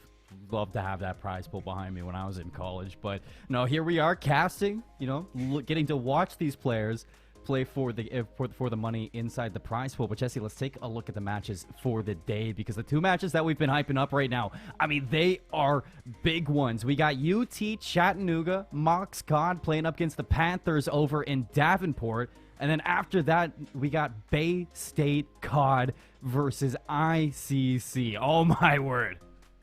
I mean, we got bangers tonight, plain and simple, right? We've got the number 1 seeded University of Tennessee Chattanooga going up against Davenport, who's coming in as the number 9 seed. But Davenport has made some really big strides this year as this year has gone along. And you know what? Honestly, on their day, this team could be a very, very talented team and could definitely take maps off UTC. And then looking at our second match, I mean, the defending champions going up against the current number 1 ranked team in college Call of Duty. I mean, I don't think there's any more hype that we can talk about for that match right there. No, it really speaks for itself when you're kind of hyping it up like that, Jesse. But let's forget about that second match of the day. We'll get to that along the line. Let's talk about our match number 1. The number 1 seeded University of Chattanooga, the Mox, going up against the number 9 Davenport Panthers. You got Click, Red Chase, Superior, and Slim repping Mox COD, and then you got Sheldon, Anthrax, North Gecko repping the Panthers. Jesse, I'm excited for this one. Yeah, I mean, I'm right there with you, man. We got to watch Tennessee Chattanooga yesterday. They played fantastic, and it was the exact same 4-man unit. It's Clicks, Red Chase, Superior, and Slim, like you were saying. And you know what? We know exactly what we're going to get out of Clicks. He's been fantastic. And Red Chase has just looked like he's hitting that next level that we love to see come playoff time. There's a reason he is called Playoff Red Chase in college Call of Duty. And I mean, I think we'll get to see why once again today. And then on the other side, Davenport, like I said, I mean, this team has just been getting better and better as the year has gone along. And they've made some very big upsets earlier on in the season. So, I mean, I absolutely think on their day, they can 100% compete with our number 1 seed here tonight. Well, let's talk a little bit about the Mox. Chattanooga, you say, I mean, they've been making strides as a team, playoff Red Chase for sure. We got to see them last night, and this team right now, they look final, Jesse. I mean, we watched them play against Triple Tuscan on the map, and it was a 3-0 sweep. Like, they were just ready for it, days ahead. Yeah, that was the big thing, right? We saw Triple Tuscan. We saw a lot of Volk usage last night as well out of Clicks, being that flex player for this UTC roster. And so they've hit that final form. Red Chase has hit that final form. What did Red Chase go in the S&D last night on Tuscan? It was like 12-3. He was like 7-0 to start it off. He only died 2 Clicks, killing him inside of the search and destroy to ruin his streaks. It was a crazy night last night for UTC. They played very, very well against a really good opponent in FGCU. So going up against Davenport tonight, they're still going to be on fire. This team has been playing very well, but honestly, you really can't count Davenport out of this matchup, like I keep on saying. No, and when you look ahead, I mean, to both of these teams and kind of what we're looking ahead, inside of round 2, you got St. Clair Saints up next for both of these teams. And in the eyes of Chattanooga being the number 1 seeded team inside of NACE right now, we're inside the Call of Duty Varsity League. I think Chattanooga, they're feeling pretty good about making a potential winners final run. Yeah, absolutely. So unfortunately, we don't have a map or a bracket graphic to pop up right now. But if you want to check out the graphic, you can go to nsl.leaguespot.gg. You can check it out there. All the beautiful stats in the world. It's absolutely my favorite website to be able to go to for the Call of Duty Varsity League to check out all those stats. But going to that, like you said, when you look at that bracket, I mean, like the only team really, I mean, Davenport's good, but I think the only team that UTC is going to have like their biggest struggle against now on the top side of the bracket is going to be the defending runners up last year in St. Clair. They're already sitting in round 3. They'll be a very, very tough team to go up against.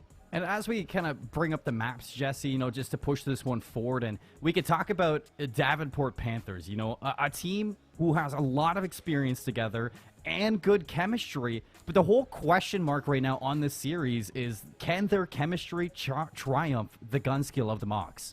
See, and that's the big question, right? Like, Davenport's very good. We've had them on stream before as well. And the thing with Davenport is this is a 4-man group that's been playing together for a long time. Well, you said it, they've got a lot of chemistry. And not only have they been playing together a long time in college, but they played together before they all went to college. And then they all went to Davenport together and are now playing. So this team, they've got a lot of chemistry. They know how to play together, and they just need to kind of take that and build off of it more and more and more. But like you said, pulling up the maps, I am just really worried when I look overall at this map set, because we were talking about it before in the virtual green room before we came into here, and we were saying, hey, like I would really be worried with Davenport watching Tuscan come up if we end up seeing it. And we see a triple dose of Tuscan right in the middle of our map set. I was expecting maybe 1 or 2 in the search and destroy and the control, but to get all 3 of them back to back to back, that better be one good Gavitu hardpoint for Davenport Panthers. And that's UTC's map pick too. That's the worst part. Exactly. That's like the one thing that we're looking at right here is that you want to be looking at, some kind of exposure to favor the Panthers, but I'm just not looking at it right now. I think when you're kind of highlighting the whole thing, your flex players are going to be huge inside of this map set right now. I mean, you got Gavitu going up first, and when you look at Gavitu, it's the AR presence on the map that's going to be highlighted the most, and on board your flex player pulling out an AR of their own, you're most likely not going to see a Volk but an automaton in their hand, and it's going to be big to see if the Panthers can pull out that AR and step to the toes of Chattanooga. Yeah, that's the one thing I'm going to be looking at in this matchup, especially like going in towards that Gavutu hardpoint. I'm very curious to see if we'll end up seeing Clicks in particular running the Volk again inside Gavutu. I'm sure we'll see him running it inside Tuscan. He looked very comfortable with that gun in his hand yesterday. But I mean, I honestly, with the way that Click shoots and how straight he shoots, I think that he could still find a lot of success with not just having to be forced to run an automaton on Gavutu. I could definitely see a Volt coming in and him still playing very, very well with that gun on this map. Now, note the other players on this team, I mean, Superior and Slim, I mean, you got the main AR, and you've got a guy who runs a sniper and search and destroy. So I would imagine Slim will have an automaton out as well. We might even end up seeing 4-on-4 automatons here in this matchup. Maybe outside of Hill 1 where it's going to be just a bloodbath inside of that upper, that ring. Well, Jesse, I mean, Major 2, last weekend, I think we saw plenty of quad automatons on this map. But I think it's time to get going. Playoffs time inside of Call of Duty Varsity League. Let's get it going with Davenport versus Chattanooga for the first one on stream. Already into the ring hill, you're looking at Gecko for the break, finds 2. Hoping that the teammates can step up as well as staying even on the inside. Click's going to have a one-on-one north here. Looking to stay tall for Davenport. And they get the break early, Jesse. It's even time on both ends. Slim's going to be there for the contention, but not for long. It's even time on both ends, but a few of the Davenport players fell a little bit earlier, and it just allowed them to get back and reinforce the hill that much quicker. And this is a great start for Davenport here. This should be, honestly, the remainder of this time. Everybody on UTC with only 15 seconds left needs to now just start wrapping their way over towards the LST ship just to get set up for that. But even Davenport here in the middle of the map just doing a great job of cutting these players off and now getting ready to head over towards LST. And you're looking at Anthrax to cut these players off with the submachine gun. The one role that we didn't talk about, Jesse wants to just run Rampart on the map with the help of Gecko. They will find Slim, but you have a couple players from Mox who did slip the line into the LST ship, looking to soak up some time early, just not able to stay on the map. And take a look at Anthrax, 7 kills in a row. That's going to be a glide bomb lockdown early for the Panthers. I do not think that you could have asked for a better start here from Davenport. Not only do you get almost all the time on Hill 1, you get the rotation over to Hill 2, but on top of that, you get the spawns for Hill 3, Ooh. and now full streaks on Anthrax. I mean, a great start to the game here for Davenport, and they're still building up this lead bigger and bigger here, and I'd be surprised if we see UTC contest this hill too much more. They need to put a lot of focus on the next hill because you want to try to force that glide bomb out as quickly as possible from the Davenport Panthers. Very uncharacteristic start from Red Chase in particular, 1 and 7, but you can see them looking to make the overextension to flip this map, see if they can set up for P3 early and hold back the Panthers on the rotation. And they are set up, but you do see Anthrax opens up with the first. You're going to need some help from the supporting cast of UT Chattanooga, looking over the head of Click, because inside soaking up this time, but you can see the Panthers are surrounding him. Gets north. Can you find a second as well? The Gecko not going to present itself just yet with the kill, but still alive to gain this time, Jesse, and nobody yet for the Panthers has stepped on in. You're looking at Gecko just teasing a little bit for Davenport to get through, but this is some good time right now from Chattanooga, and Davenport, they haven't even taken a shot at it. It's a big answer back, but the glide bomb is going to get invested, and what that does is, at least if you're UTC, you force out that glide bomb now. You know what? You're going to lose a little bit more time here. Davenport finds a few kills in the kill feed along with that glide bomb, so now they can push straight down and into this hill, and you know what? The back 20 to 30 seconds will probably end up going the way of Davenport here in this situation if they don't win this gunfight, but Click wins a big one inside the hill, but now we've got to put our full focus way across the map. Player 5 wins a big gunfight to lock down spawns for next for UTC. If they can find a full 60 here, they're right back in this game, Colin. Well, you can see, Jesse, I mean, Hill 3 and Hill 4, big money hills, and the ARs are starting to show up for Chattanooga, and that's a big play right now for this comeback that they're looking to accumulate. Superior shuts down Sheldon on the outside, so all eyes are going to be on the front of the hill, but right here from the Panthers. Anthrax, shaky shots. You can't be shooting like that. Stepping up to the Mox. You can see they're in control of the hill, and this is going to be the scary part. You get a player spawning out for Chattanooga. It's going to be a 4-on-3 in the inside for the break, but eventually that fourth player comes to play. Click's going to find Gecko from behind, leaving it even on the inside. Anthrax has to give up some time. He has to wait for the reinforcements, and you can see the Mox. They've already tied this game back up, Jesse, with 26 seconds left in the hill. It's going to be a toss-up here. Click 1v1 on the inside, and he finds the hip fire. Can he hold on for the rest of it, Click? Oh, he finds 2 with the MP40. Looking to hold on solo dolo against the Panthers. And here's the even bigger play is that player 7 Superior wraps out towards the beach. And what that allows is all the players on UTC now coming off spawn are going to spawn up over towards the south jungle. Now they can reinforce towards Zox. This is a perfect rotation from Chattanooga to get in towards this new hill. Mox Cod has absolutely started to turn back up here. And you know what the scary part for me is here, Colin, is that they're getting outslayed pretty heavily right now on the map. And it is practically a tie game, and they've got spawns now for this next hill. I like to call it, Jesse, the Gavitu effect, you know? As soon as you get the rotations for P4, you don't really have to be outslaying. You just need to kind of weather the storm at that point, and that's what we're seeing out of Mox Cod right now with the setup from Hills 3 to 4. It has been pretty successful, and at an even game, you can see that kill feed lights up red. Chattanooga are going to be able to hop right back into this hill, and with 24 seconds left, I mean, Davenport, do you even take a shot at this? I don't think so, honestly. I think you wrap over towards the new hill because you've already got a presence there for UTC. Obviously, they don't have that information that we do, but Superior is here. He is already set up inside of Ring and waiting for these Davenport players to make that late rotation over. They'll get a late contest here on the old hill, but at the end of the first set of rotations and being behind by almost 20 kills, UTC has a lead of around 20 points.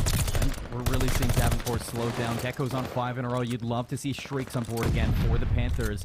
Looking at him to turn it around, but again, Chattanooga snuffs him out now, funneling them on in, bottlenecking him down in the beaches. Gecko at least finds the strafing run. Now looking for the glide bomb. However, you can see that the ARs now, the power positions are going to be there for Mox Cod to cut down the rotations, Jesse, to cut down the reinforcements. Red Chase is going to be watching from top third. However, he does drop down, so a moment of opportunity is going to be shown, but it's immediately shut down by the gun skill of Chattanooga on the inside.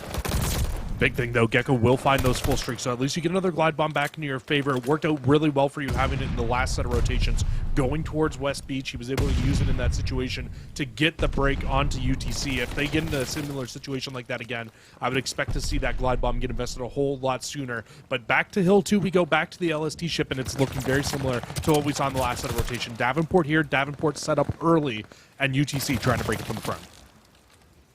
Sheldon's good by Click. Uses some big kills to come out from Gecko. He does fall, so You will see Chattanooga an opportunity now to pinch on this hill number 2. Click's going to lead the way with a kill onto Sheldon. A pinch from Superior. A late flank is going to be presented eventually, but however, on the inside, it's Anthrax for 2. Will slow down the Mox right now. Looking for a third on the Superior. Shut down by Click to the rescue, but teammates will come out, Jesse, and they will hold off.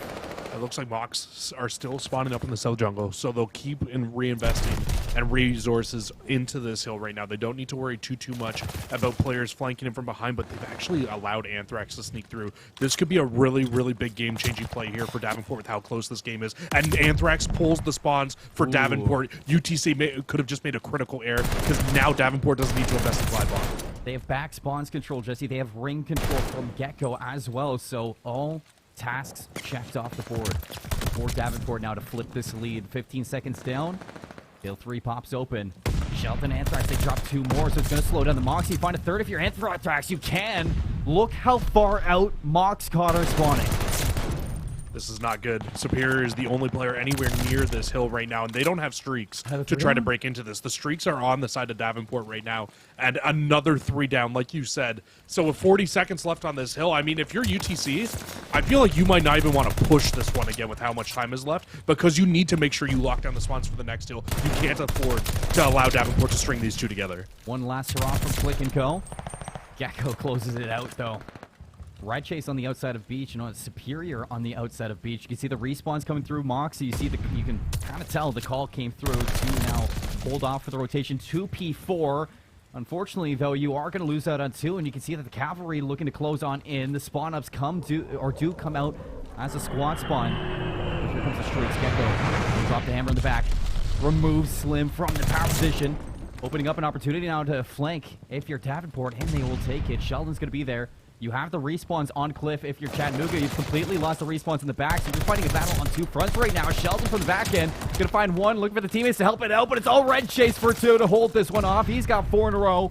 The respawn's coming out for Davenport over at Ring, Jesse, and they just need to weather for a little bit longer because they are right back into this game with a Hill 4. You had 2 choices there if you were UTC. It was, hey, just sit here, fight from the front, or just make our full push in and try to get those back spawns once again. And there we go, Red Chase. We were talking about it. I think we've been waiting for this the entire game, looking to finally heat up, and there it is, a 7, make it an 8 spree, still alive here inside of the game. Red Chase is absolutely turning it up now on 10 in a row, and this is where things get really scary for Davenport because you have not gained any time here. You've had the back spawns for the entire hill, and now you need to push all the way across the map where you have UTC completely set up and ready to go for docks. I mean, Red Chase is looking like a beautiful ballerina out there, the way he's dancing back P4, but now we're turning our attention over to P5, Jesse, and Chattanooga, again, first one's there, first one's to set up. Red Chase again, looking to hold off those spawns, however, will fall to Anthrax, opening it up for Davenport to come through with 2. They break back in early, Jesse. This is going to be a big moment for Davenport.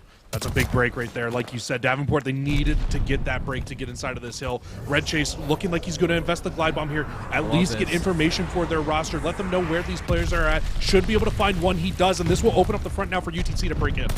Submachine gun players, they want to get down and dirty on the inside of this hill number 5. The spawns in the back still for the Panthers. However, you don't want to get spawn trapped back here like you did in P4. You know that the Chattanooga, they're okay with these close engagements. However, they won't be able to hold off this time around. They get 20 points off that back hill P5, and they will be the first one set up for the next set of rotations. UTC, the last time through to Hill 1, they were able to find a full 60 on this hill with the exact setup that they're trying to get together right now. And if they do, if they are able to hold on to this whole amount of time here, you only need 30 seconds left to win here if you're UTC. But a huge 3-piece from Davenport comes in, and they get the spawns, and they can still win on this hill. I mean, Jesse, we knew that the Panthers, if they had a chance, it would be inside this Gavatu, and they have stepped up now, only 25 seconds away from slipping this one out of the hands of Chattanooga early. Looking to walk up into the lead, up 230 to 223, and here comes Superior on the outside. They have a pinch here, looking to break back into this hill. Superior's going to find North, looks for the pre-fire, but it's Slim to take down Anthrax. You still got Gecko to take care of, and Red Chase will rip him out of that hill. It is going to be Chattanooga for the break. 19 seconds left in this hill. You still can win this. Davenport, so Click needs to find these kills. You got one last player here to take care of, but he's going to drop as well. Sheldon may have just solidified map number 1. 6 seconds remaining. Chattanooga, they have to fly on in. Click's going to slide in to contest this one, but it's not going to find the kill. What a map from Davenport. They steal it in the first hill. Davenport's able to close it out at the very end. UTC, we were waiting and waiting and waiting for Red Chase that entire game to finally pop off, to finally heat up. He started like 5-14. It was not a good start to that game for Chattanooga, but they were able to keep it close through the first set. They had the lead through the second set. Just Davenport, they had the ice at the very end there. That break at the end, a huge three-piece inside of the hill from the Davenport team. They find three in succession. They spawned UTC out, and they never let UTC get close enough to get back into it again. There was one small bit of time at the end there where UTC breaks in. There's a chance they can win the game, but as soon as Davenport gets back in, there was just no chance, and UTC was continuing to spawn deep. Well, you know, the one big thing that I was looking at for Davenport was pressure. You know, as a team, they have a collective chemistry that is kind of overall better than Chattanooga right now. And when you see the pressure come out, it's because, I mean, the trust is there. And when you saw Davenport really succeeding, it's because you were allowing Anthrax to just run around the map with a submachine gun, keep the pressure on to Chattanooga, and just make sure that they were never fighting as a full collective 4 squad. Yeah, absolutely. I do think, however, this game could have been vastly different if Red Chase did not come out 4-20 or 4-15, whatever he started in that game, because it took him going on an 11 spree in the middle of the map for him to be able to get back to positive. So you know that he was having a rough map for himself there. I mean, the big break, and honestly, I don't even know if it was the break onto P1 or if it was the break into P4 or P5 in the last set of rotations there. That was a big one. Once they got that break in the back, I mean, Chattanooga was setting up to possibly be able to put the game away there, but Davenport getting that break in the front really just stopped that from being able to happen. And just unfortunately for UTC, they lost the rotational battles, and Davenport clutched up so big at the end of that map there. I mean, if this is how our playoffs are about to be here in the Call of Duty Varsity League, I am 100% ready for it, Colin. Inject it into my veins, Jesse. I'm so ready for playoffs right now. These teams are electric, and so is the gameplay that follows up with it as well. And you know, it's one thing that I'm looking at for Chattanooga too. I mean, towards the end of it, they were heating up, Jesse. It's just you allow those streaks, and those streaks were a big part of most of those breaks into the hill. If you run that one back, you know, Chattanooga, they play the front half like they did the back half. You don't get those streaks. You don't allow those streaks to open up for a break. Who knows what we get from that hard point. And that's what I'm going to be looking at if we do go to a map number 4 as well, back to that hard point. However, let's move past the hard points. Let's talk about the search and destroy. We're heading over to that 3 set of Tuscan that we were highlighting at the start of the game, and this is really where you're in dangerous waters if you're Davenport Panthers. I think the best case scenario is that you walk away with map number 1, you get a little bit of comfort, but now you're walking into Mox territory. Yeah, this is where we run into that triple set of Tuscan. This is where things, like you said, can get a little bit scary because UTC look extremely comfortable on this map. I mean, we saw it yesterday.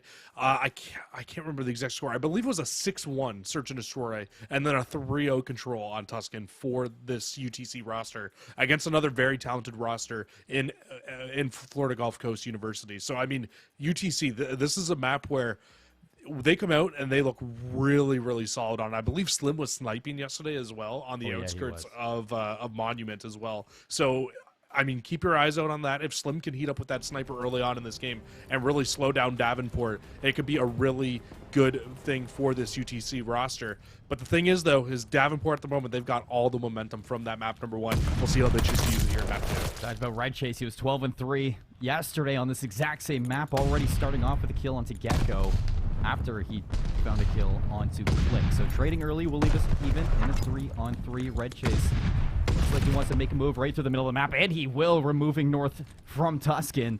Gives numbers over to Chattanooga, and you haven't even seen that bomb push past the 50-yard line. Red Chase feeling extremely way more comfortable with the submachine gun in his hand as opposed to having to run the automaton and the AR that he was running in the last map, and already looking a lot better. But Sheldon, he'll have the sniper out, just trying to see if they can find a pick over towards this A side. But if he comes around that corner, Red Chase will have his number immediately. No, there's bad timing. Well, Anthrax still takes him down, so Sheldon doesn't need to show himself. Is going to get some words off to Slim, or some shots off indeed. Stun looking to clean him off, down to 5 HP, looking to stay alive, but Sheldon's going to catch him on the downstab. Superior will even us up. Air in hand, 26 seconds. You have the chase coming out as well, and not allowing him to regenerate that health is going to give Davenport round number 1. All right, Colin. So I think we need to talk about it now. So we were talking and we were framing this up the whole time when me and you were together inside the virtual green room. We said that if Davenport wanted to win this series, then one, everybody needed to play on point. We saw that in map 1, and they needed to play together as a team. Did you just see the way that they took that 2v2 fight there in that situation? It was actually a 2v3 in that situation, and every single gunfight, they were playing together. They found a trade together, or they were pushing around to take multiple angles at a player together. It was perfect. Great teamwork coming out of the last 2 players there on Davenport, and oh my god, so much information just found from Anthrax on the cross. Immediately, he's going to disengage. Looking to hold hands inside bunks with North. Let's lose that on North, though, to Slim. You have Sheldon already on the rotation. Oh, he spots a foot. See you later, Superior. You got to watch what you're peeking out from that bomb because you can be caught from a car in no time. You see Anthrax going to swing out, take down Slim. Numbers now over to Davenport, but not for long. Red Chase will even us up. These are the trades coming out back and forth, but it's going to be Numbers back in hands of the Panthers. Gecko's going to take down Red Chase. Click last alive. He's not even going to spot this one out. Runs right past one. It's going to still be alive. Anthrax on the chase, but it's going to be Click. You're up against it. You don't want to do it alone. They do it together. They hold hands, and they're going up 2-0. Davenport, they are playing together like they're tethered at the hip at the moment. Everybody, anytime they're in a situation where they're in a 2v1 and they have information, they just play so well off of each other right now. And Davenport, that is the reason they're winning these rounds in the early stages of this game. If you're UTC, you cannot just rely on individual gun skill right now because this Davenport team has come to play in these playoffs. I mean, we need to see something change up. You know, you just can't run forward and expect to win this time, Jesse. You're right. And, you know, another thing that we are kind of reinforcing for Chattanooga is that if you lose Red Chase and Click early, I mean, you are not in a good position with this squad. So you have to be careful how you handle this with these Panthers because they can bite a fierce bite right now. You can see that Gecko going down should give a little bit of leeway now to Mox God, but Anthrax looking to trade this one out. Expecting Red Chase in the corner. Will pull this one back, and he does one better. He takes down Click as well. Yeah, Anthrax really popping off here for Davenport. It's going to leave us in a 2v2. This is like the 3rd round in a row where we've had a 2v2 situation between the 2 teams. And again, both Chattanooga players are just extremely far apart from each other. But Superior will find one, and Slim, I think, has the information on where Anthrax is at the moment. Oh, he knows, but it does not matter. Anthrax is on a tear. 4 in a row. Can he make it 5 with the 1v1? Expecting Superior to be up top, but when you pull out the AR, you better be ready to go up against Superior because he is running that weapon like it is his child. He knows how to work this automaton right now, and he is putting it to work up top. Bonks 3 and 2 to open this one up. A big clutch in the 1v1. That's 2 in a row now for Superior as well at the end of that round. He found the one to make it a 2v1.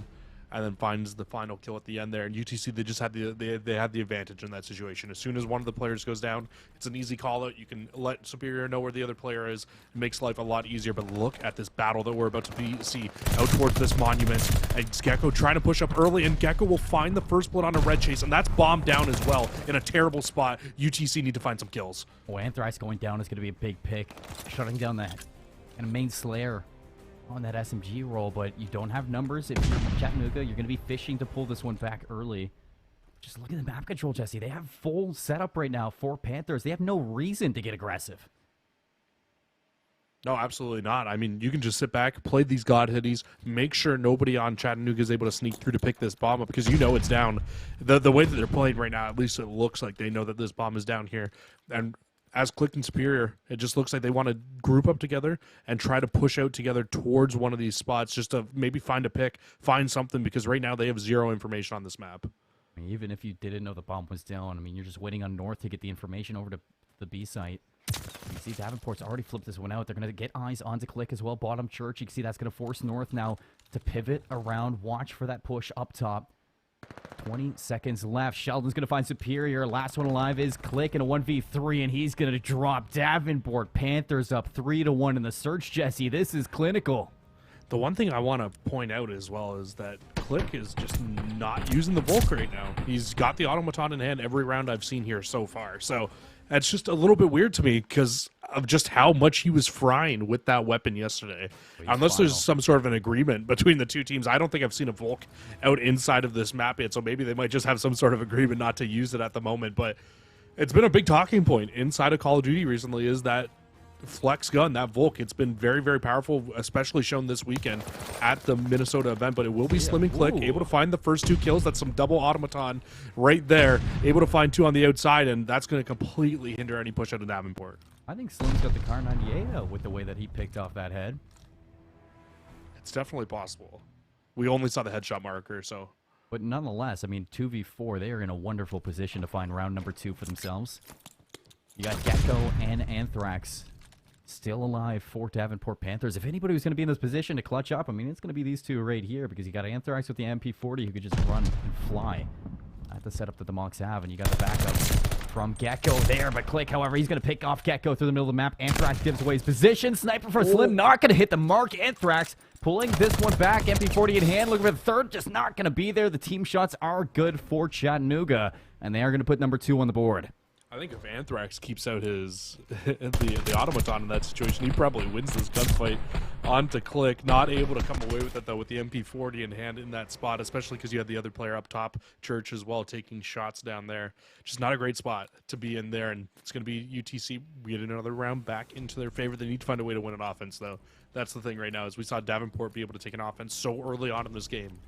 And now it's made UTC kind of go on the back foot through a lot of this map at the moment where they need to find a way to be able to take an offense to just tie this game back up, plain and simple. You will have a big fight going on over towards Command Center, and Red Chase with a huge first blood. Stays alive as well. Forces Northwood, or North, back into bunks. Look at with that player auto. 1. The Gecko needs to go big here. We're going to shut the door on this attack. Trigger Discipline will be there. Lines up one, a second one right alongside him. Superior and Slim out for the count. Click will pull this back into a 2v2 for the trade, but that immediately slows down this attack to the B side, and you can see that Red Chase, he knows that. He's pulling this one back to Church, but he gets a little too over-aggressive, and that's bombed down. Well, Clicks, it will have to be 2 more on the round here for yourself. Find a possible 6-3 if he can close this out, and that will be really, really close to streaks. And you know what, honestly, in this situation, with bomb down where it is, he might just choose to play streaks at the moment because you can see Davenport, they are just grouped up together in this spot. They know that bomb is down, and they are not moving out of this spot. Might be able to catch them looking the wrong way. I mean, North is going to have eyes on the opening. Spots out Click, hits the early shots, but it dropped down to 52. Coming back in for seconds is Click, but Sheldon's here for the help.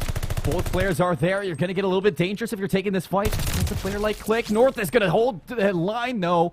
And he's going to take that gunfight, man. That was so close. I was worried that they'd both line up, but Click, he's not going to get it this time, and that's going to put Davenport right back into their 2-round cushion.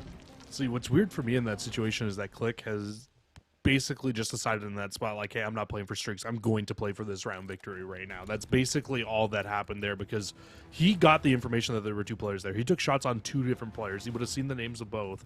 And instead of just backing up and trying to play the streaks, he then decides to re-challenge and take that gunfight. So throwing the streaks away, unfortunately, there wouldn't have been a guarantee that he would have been able to get them either way. And now, once again, Davenport back on offense, just choosing to go wrap over towards this A site. But one of the players on UTC is going to be getting extremely aggressive through their side of U. That was a beautiful nade. Take down Click. Red Chase is going to play his life through the middle of the map. Oh, what did you just do? Red Chase just gave Anthrax the work.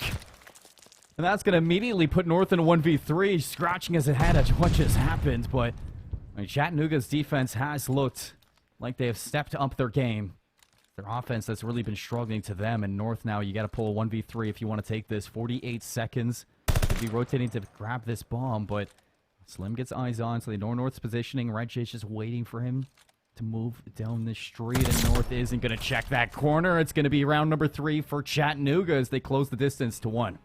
It was a heads-up play by North at the end there. He took some shots on the player on the Godhead, and he immediately snapped to his right to expect the challenge coming through, but Red Chase just played it a little bit more patiently than North was ready and waiting for in that spot. And unfortunately for him, he just walks right into the gunfire, right into the line of sight for Red Chase. But let's be honest here, Red Chase doesn't, and UTC do not win that round if Red Chase doesn't pop that ridiculous 2-piece inside of you. It's disgusting, honestly. I mean, it's just Red Chase things. Absolutely. And now on offense, UTC, they are still yet to win one here inside of this map. You need to find a way to tie this game up. It needs to be an offensive win. And once again, Red Chase through middle of the map, through you, finds first blood. And now you got to try to get this bomb down here. Red Chase, it just seems like he's bullying at some points. But however, you do have Chattanooga trapped. Red Chase forced to make a play, and he is going to slip undetected past Sheldon. 2v2, making a 1v2. North takes down Red Chase, leaving Superior the last one alive, and he's on the hunt right now for the player top bunks. North, he backs up, but still Superior will get the shots to make it a 1v1. 55 seconds. Look at player number 2. Anthrax is playing plenty of time for Superior, really to play mind games right now, Jesse. Anthrax, he's got to start thinking. Yeah, I feel like if you're Davenport, this is the one player that you want alive right now as well, as Anthrax has probably been the best player on Davenport so far today. He's been very, very strong for this roster. I feel like every time I see him, he's popping one, popping two, but he's not going to be in a position to stop this bomb from going down. And it gets down, and Superior gets out with his life. Big, big play there. He's chasing. Oh, Anthrax, he's not letting him go. He knows he's in the corner. Anthrax plays that so fast, so decisive, Jesse.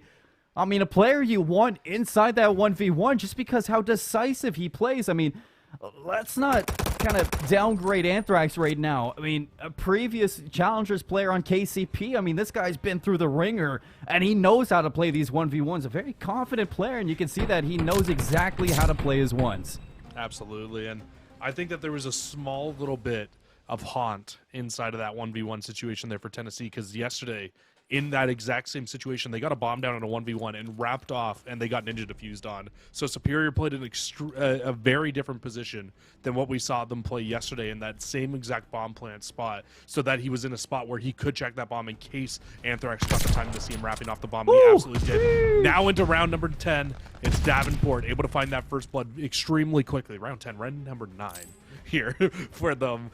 And yeah, that's first blood down, and Sheldon looking to find some more. It's round number Davenport right now. They're looking to put it away 6-3. Superior, the last alive in a 1v2 now. It was a 1v3, so he's going to have to clutch up once more for his team. But has yet to do so, really, for the Mox. So this is going to be a sticky situation. Gecko throws a shoulder, gets the info again, disengages immediately just to play hand-in-hand with his duo Gecko at the moment, or with his duo Sheldon, who has a sniper. This is perfect. I mean, you talk about their team play. I mean, they're just holding hands for the win. Yep. You just drop the bomb now, and you make Superior have to make a play coming over towards you. Superior, there's so many different corners that you have to check in the middle of the map in this situation. And as soon as he takes a gunfight, the other two player will know exactly where he is, and it looks like they just got eyes on. They did. Gecko immediately chasing. Sheldon turns around. If it wasn't Sheldon, it was going to be Gecko from the flank, Jesse. And look at that. Davenport Panthers, the number 9 seed versus the number 1 seed Chattanooga Mox, coming out and not only taking the map number 1 hardpoint, but the map number 2 search and destroy 6-3. I mean, Davenport, they came out today. They want this playoff spot. Hey, we said it. We said that if Davenport want to win this match, they need to all be playing at 110%, and the teamwork needs to be on point. And it is exactly what we're seeing in this series so far. Everybody's playing fantastic. The teamwork is there, and you can see they're not making a decision without working with each other right now, especially inside of that search and destroy. It was so crucial in a lot of those rounds that they were able to walk away within the early portions of that game where it looked like you had a man advantage for UTC, but because they were playing so separate and the two players that were alive for Davenport, they would just pop off together, find a couple of kills, and it was pretty point blank and so obvious from the early rounds when you saw Davenport clutch that 2v3 in round number 1 just to take that first round and to be able to walk away with it. And then, I mean, they just that was just such perfect teamwork from Davenport to be able to win that map. I mean, we were kind of playing around with a theory, Jesse, because, I mean, Davenport Panthers, they're a team known for their upsets, especially through the Vanguard season. You know, earlier on in the season, they have upset so many countless teams in their conference, and you know, St. Clair, who's up next in the bracket, being one of them. And this is a team who you just never want to underestimate, because they have the team chemistry, they have what it takes, and when they show up, I mean, you can see just by the numbers on screen right now, they're a team that is dangerous to go up against. And if they upset Chattanooga tonight, I mean, this is another team that has the potential to make a winner's final run.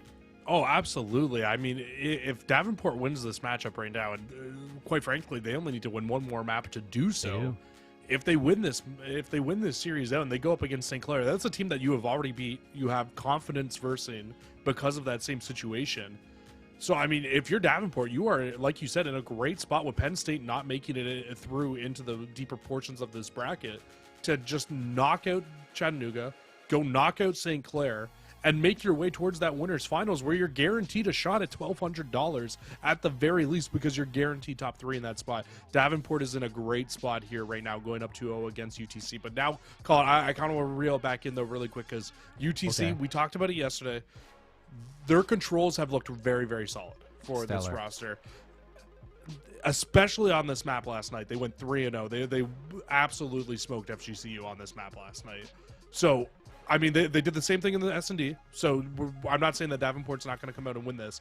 But UTC against other top teams, it feels like if they win their control, they're winning that series. If they lose the control, they lose that series very often. So this swing map could be the answer that UTC needs to come back into this series as well.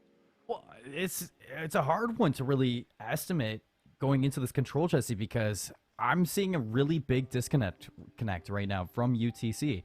And that being that maybe they're over or underestimating their opponent going into this matchup. Maybe they're for sure just a little bit ahead of themselves, being, you know, Red Chase and Click, or just, you know, expecting themselves to be able to bully their opposition up into the later portions of the winners bracket. But, you know, you really need to start seeing them slow things down and take it as a team. I'm really looking at Slim and Superior to kind of step up a little bit and say, like, hey, let us enable you. I need to see Slim and Superior enable their veterans in this control inside the respawns and just allow them to do what Anthrax is doing and just let them fly.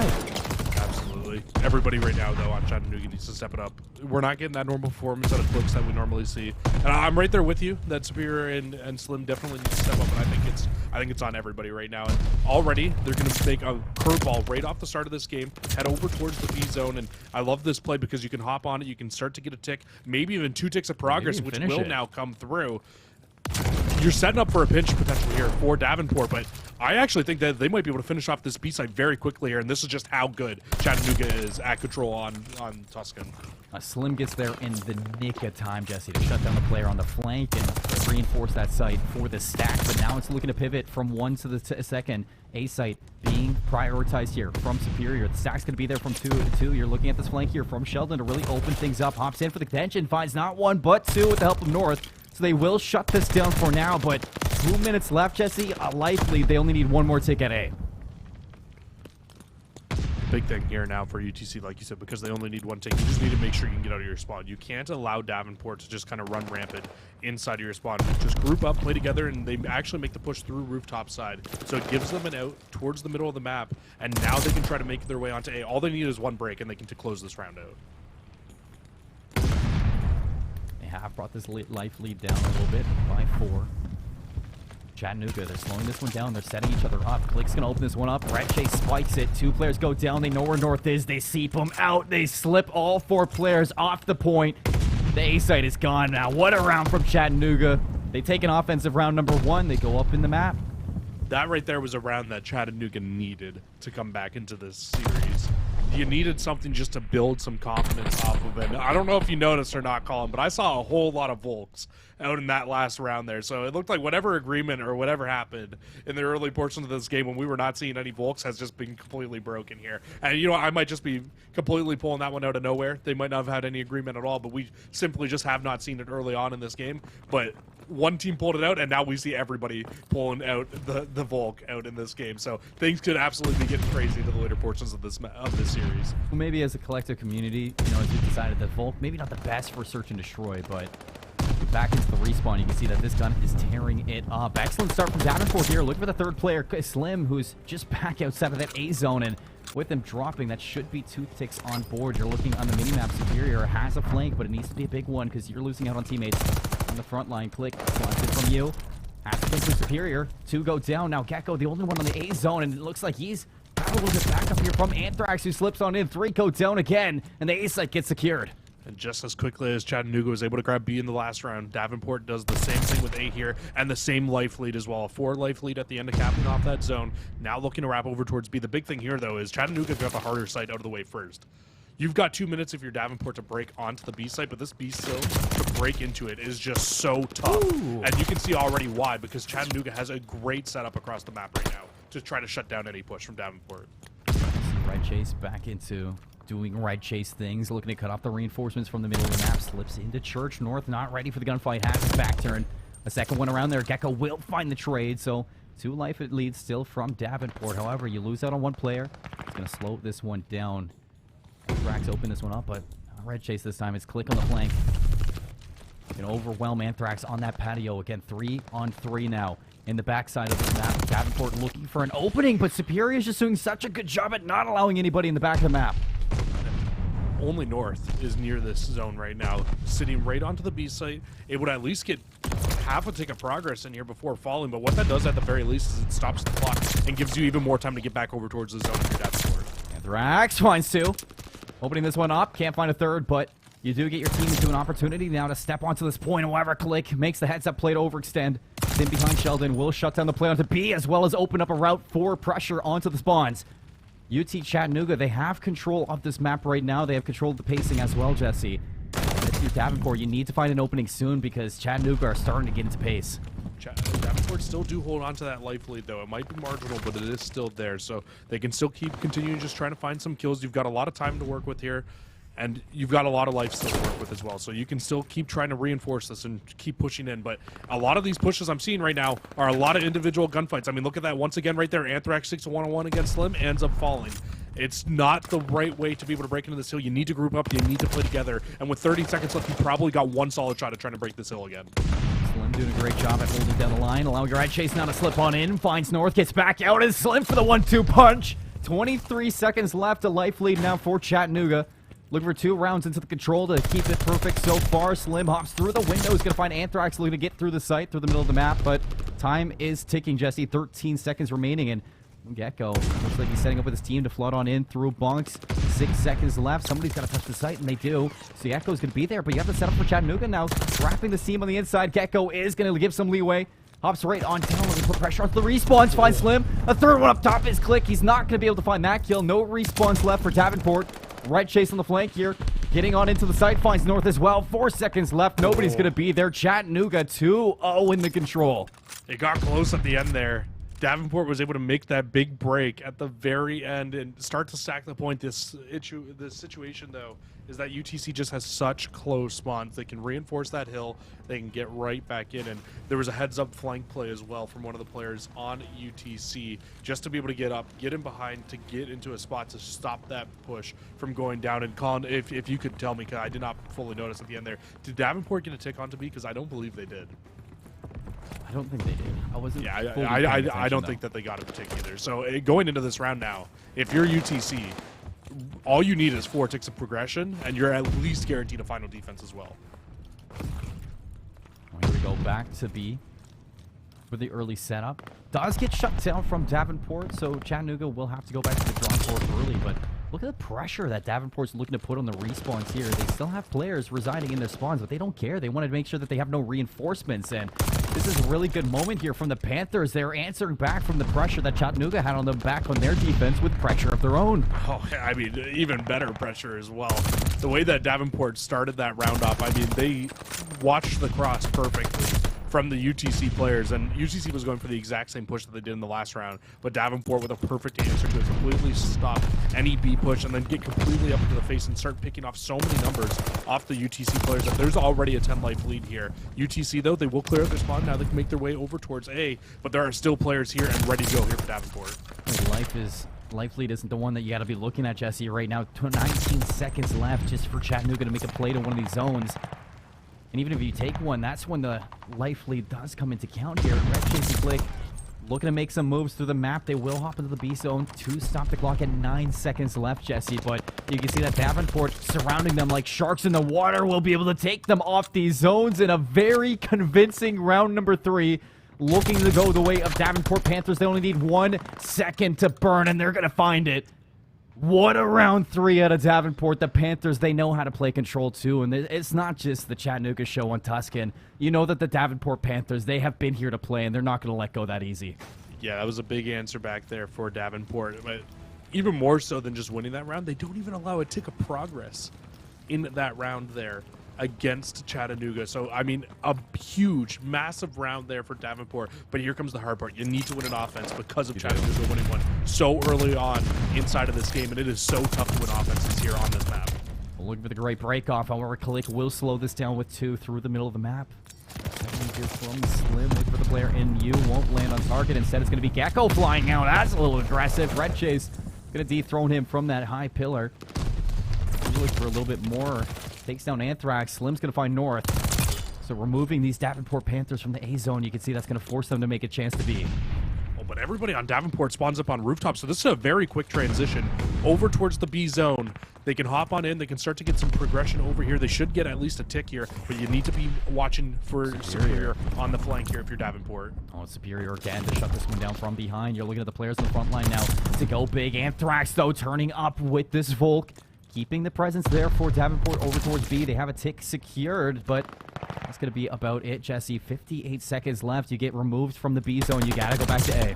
Big answer there, but like you said, it's pretty much like zone tag. I feel like I'm watching raid control right now because Davenport, as soon as they finish off on B, head straight over towards A. This should be a tick of progress here as well, and now Chattanooga need to find a way to break in. And honestly, if I'm Chattanooga here, I might even just chalk this A zone and play for exit kills onto A. Big read from Click onto Gecko. However, through the middle of the map, you can see that the presence from Davenport will reign true for that A zone to be secured. You slap another minute onto the clock, Jesse. The only problem is an even life lead, and you still need 2 ticks at B. This is interesting too, though, because Davenport now have like 2 possible ways that they can win this. They don't even technically need to go for all of the ticks of progression. I know time is kind of a restraint right now, but they do technically have enough ticks if they win this round just off kills that they will get the final defense as well. Opening up the map, Slim needs to stay alive over towards P5. I don't know, it's going to be Click here with the Volk. The player that very well can open things up, and he does. 3 go down in a row now. North, the only player there. Chattanooga, they shut it down again. It's a big break and a big stop for Chattanooga because they find 4 down, and what this allows is it allows you to push out of the map now. You can now start to zone these players off, try to get them into uncomfortable spots as they're coming off spawn, and you can see Davenport's answer to it is to just all group up together and try to make this hit through the command center.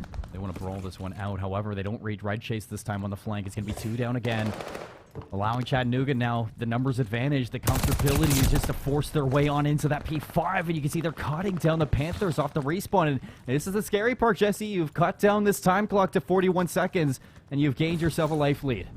Davenport did make a very last-ditch effort at the zone in the last round. If they can find a way to replicate that hit here in this round, they can still hop on, they can still stop the clock, and they can still win this round out, but it needs to be a perfect hit here from Davenport. Otherwise, they just don't have enough time.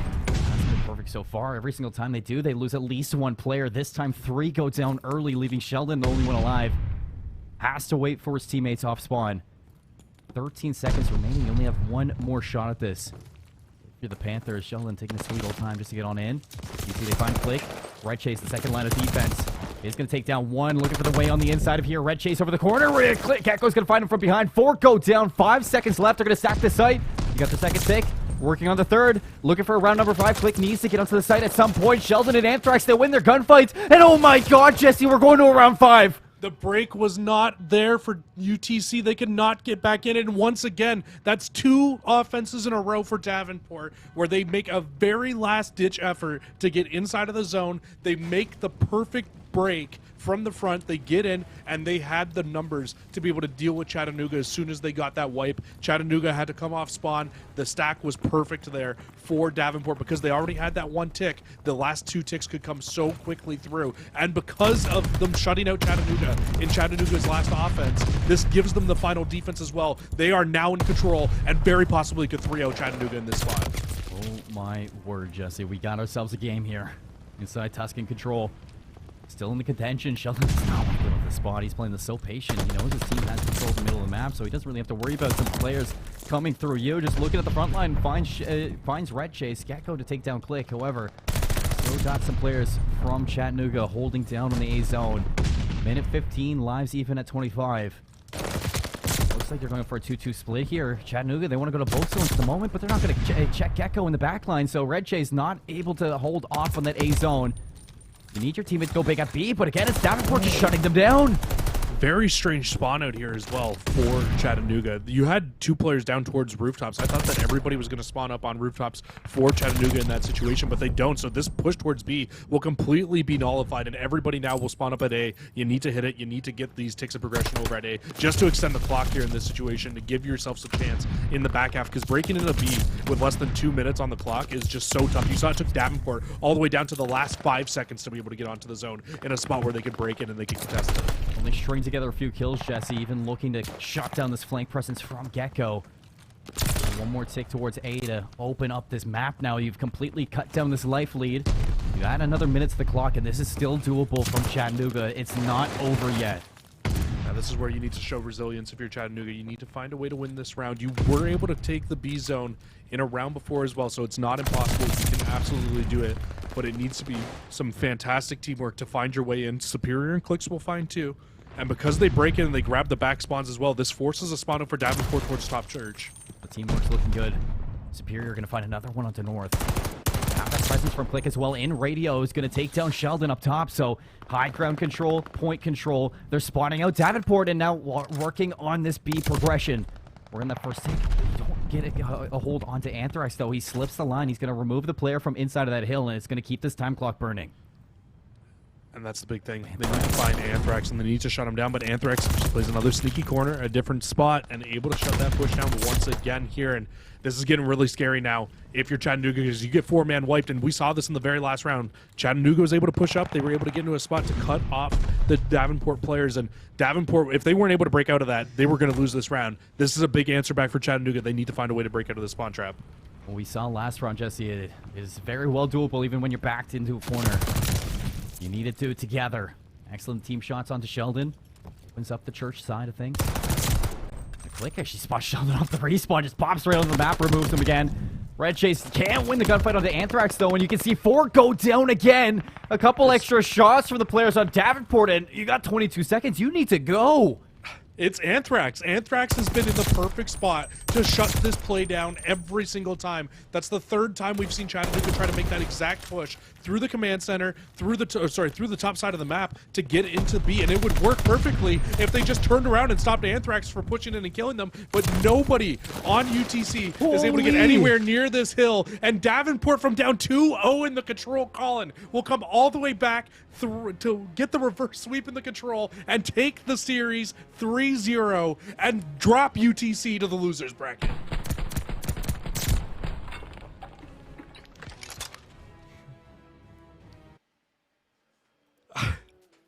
I don't know what to say. No words, man. I don't know what to say.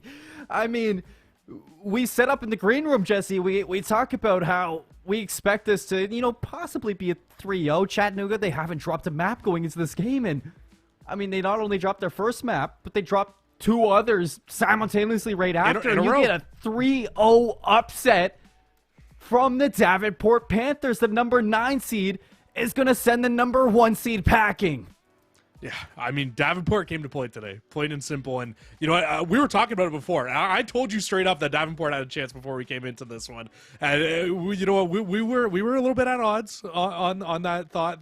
But you know what? I don't think that there's anything saying it now. This team is absolutely here to play in the Call of Duty Varsity League. A great game out of them. I mean, that map number 1, they came out extremely hot.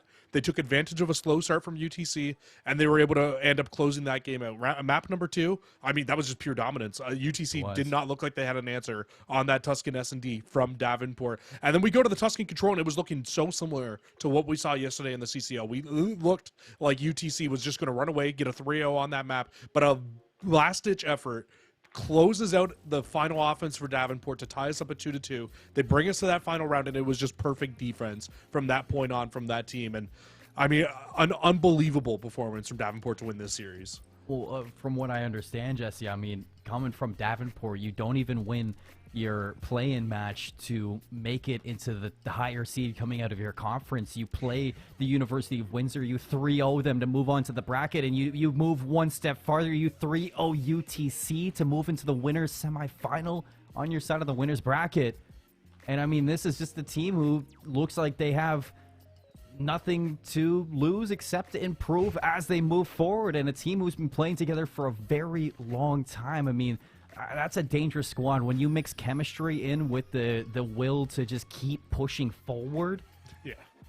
that is the successful story of good chemistry, I guess. The last time we had Davenport on stream, I want to say it was Anthrax that we had inside to talk to. I can't remember 100% who it was that we were talking to, but they said that this team has been playing together since they were younger, like in like their younger age, like probably like high school, and they've been playing COD together for a long time. They all went to university together, to Davenport University, and are now running it up in the Call of Duty Varsity League, in the Call of Duty college scene. And I mean, this team is absolutely a sleeper team come any playoffs. And I mean, I'm just completely out of words for how great the teamwork was today that we saw out of this roster. In every situation that they needed a big kill or a big two-piece to come back into the game, they worked together to find it. It was no individual popping off. I mean, maybe Anthrax in that final round of the control was really popping off to save a lot of those big pushes from Chattanooga, but outside of that, the teamwork was just so on point for that entire game. I'm just so impressed. And for a team that has only lost 6 maps all year to the exact same team in Northwood, I mean, this team has to be on your radar now for a possible top 10 team inside of the Call of Duty, like inside of college Call of Duty. Well, I think there's just one thing to do, Jesse, and it's ask them themselves how they're feeling. So let's bring into the booth Gecko for the interview of the night. And man, Gecko, how does that feel? I mean, you come into the winners quarterfinals and you 3-0 sweep the #1 seed. We're feeling great. You know, we really haven't practiced much, so I was a little worried about this, but you know, we locked in and you know we played together. Oh, okay. I'm sorry. I'm gonna cut you off right away. You guys haven't practiced, but you guys looked in form today. Like you guys looked final today. The way that you guys handled that search and destroy, the teamwork, the way you guys played off each other's backs was honestly phenomenal. I was in awe of watching the way that you guys were playing together. I was thinking that you guys were coming into this one practicing like every day, right off each other's backs. But to hear that you guys haven't been practicing too much, that is crazy. I mean, a fantastic map out of you guys. My big question for you, though, is you guys go up against St. Clair next. You guys have already beaten them earlier on in the season inside of CCL. What do you guys think the big answer is to go up against them again? Because you know they're going to come prepared to fight you guys. There's not really an answer. Like, it's going to be a 3-0. We already know. We've played them before. Like, it's just how it works. Like, I'm not trying to sound cocky or anything, but, like, when we're in form, we're in form. That's as simple as I can put it. Simple Yeah. as that. I mean, we've seen you guys play St. Clair. We know you have what it takes. I mean, there's nothing right now stopping me from believing you can do it. But I mean, you got the team chemistry. You upset the #1 seed. You know, moving on. I mean, eventually going through this bracket, you see Bay State, you see Northwood, you see those big names on the table. Man, what do you guys need? Like, what do you think you need to take down those big names? I mean, we kind of talked about it today. Like, we had a kind of a rough start to that Gav. It was mostly because I was trying to play my streaks, so I was playing super slow and our pushes were a little off. You know, we're talking about actually, you know, let's start scrimming again. And, you know, it's been 3-4 weeks, like a month since we've scrimmed, so it's like maybe it's time to start scrimming because we had the expectation to smoke them. And when the first map is that close, it's not good. You know, we came out with the fire in the S&D and then down 0-2 after they broke our agreement of no Volks and that's why you've seen some body shots.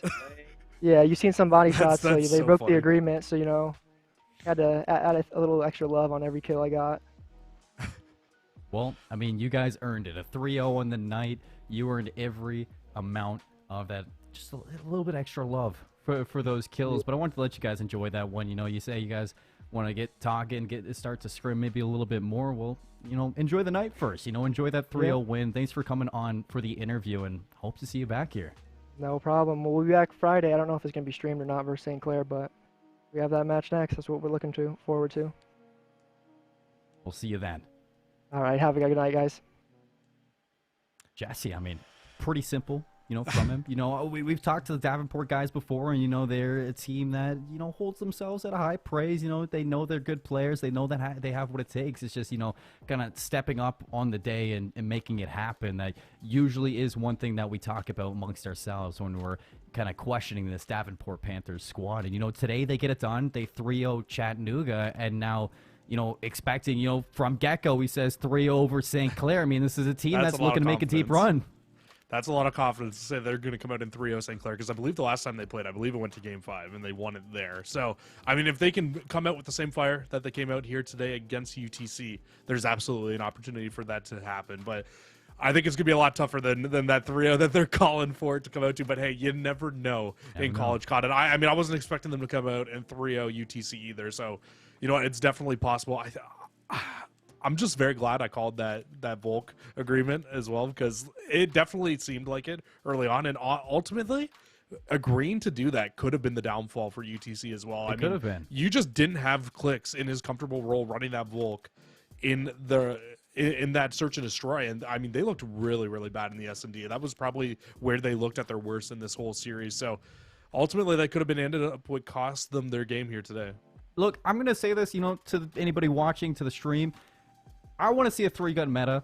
I like the flexibility of having the Volk on the map for a lot of these players. But if you agree to not run the Volk, if you agree to do something in a map, I mean, stick to it. I mean, you agreed to it. You said it. Don't break the GA. That's just kind of one step.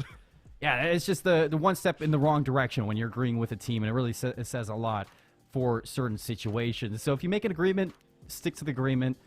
I'd love to see that 3-gun meta, so I hope it doesn't get GA'd, because I do like seeing the Volk on the map. It's really refreshing. It makes me see a lot of potential out of the flex players for certain squads, and I think it just elevates the skill level that allows for players to kind of reach a new level. So I hope to see that 3-gun meta in, but if you agree to a GA, stick to the GA for this one.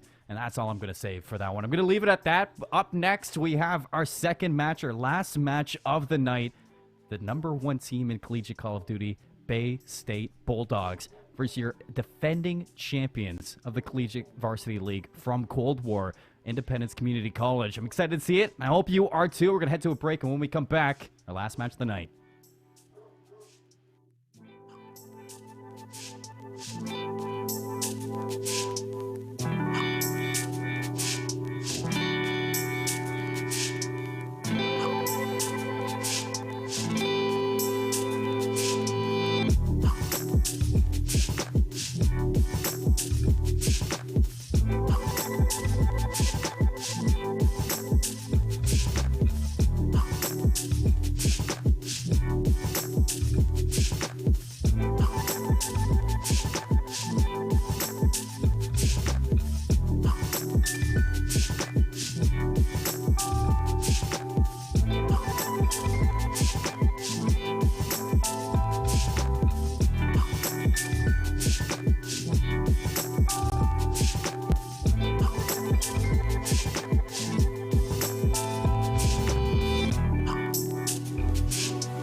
Folks, welcome back to the Call of Duty Varsity League here. My name is Seymour, and alongside me is Cruisin'. We're here to bring you our second match of the night, and it's going to be a big one as well because we're looking at a match between two titans. I mean, Jesse, we got ICC, the defending champs, versus the #1 team in collegiate Call of Duty, Bay State Bulldogs. A couple names you're going to recognize right away when you look over at Bay State. Silly, I mean, a former world champion in the CWL, a very talented player. You've got Druxy, Phantoms, and Lord Punked, all players who are very well known within the Call of Duty scene. And then on the opposite side, a bunch of other names that are very well known within the Call of Duty leagues. Alessio, Jzerk, Hyper, and Big Head. And I mean, it says the 2nd seed versus the 7th seed.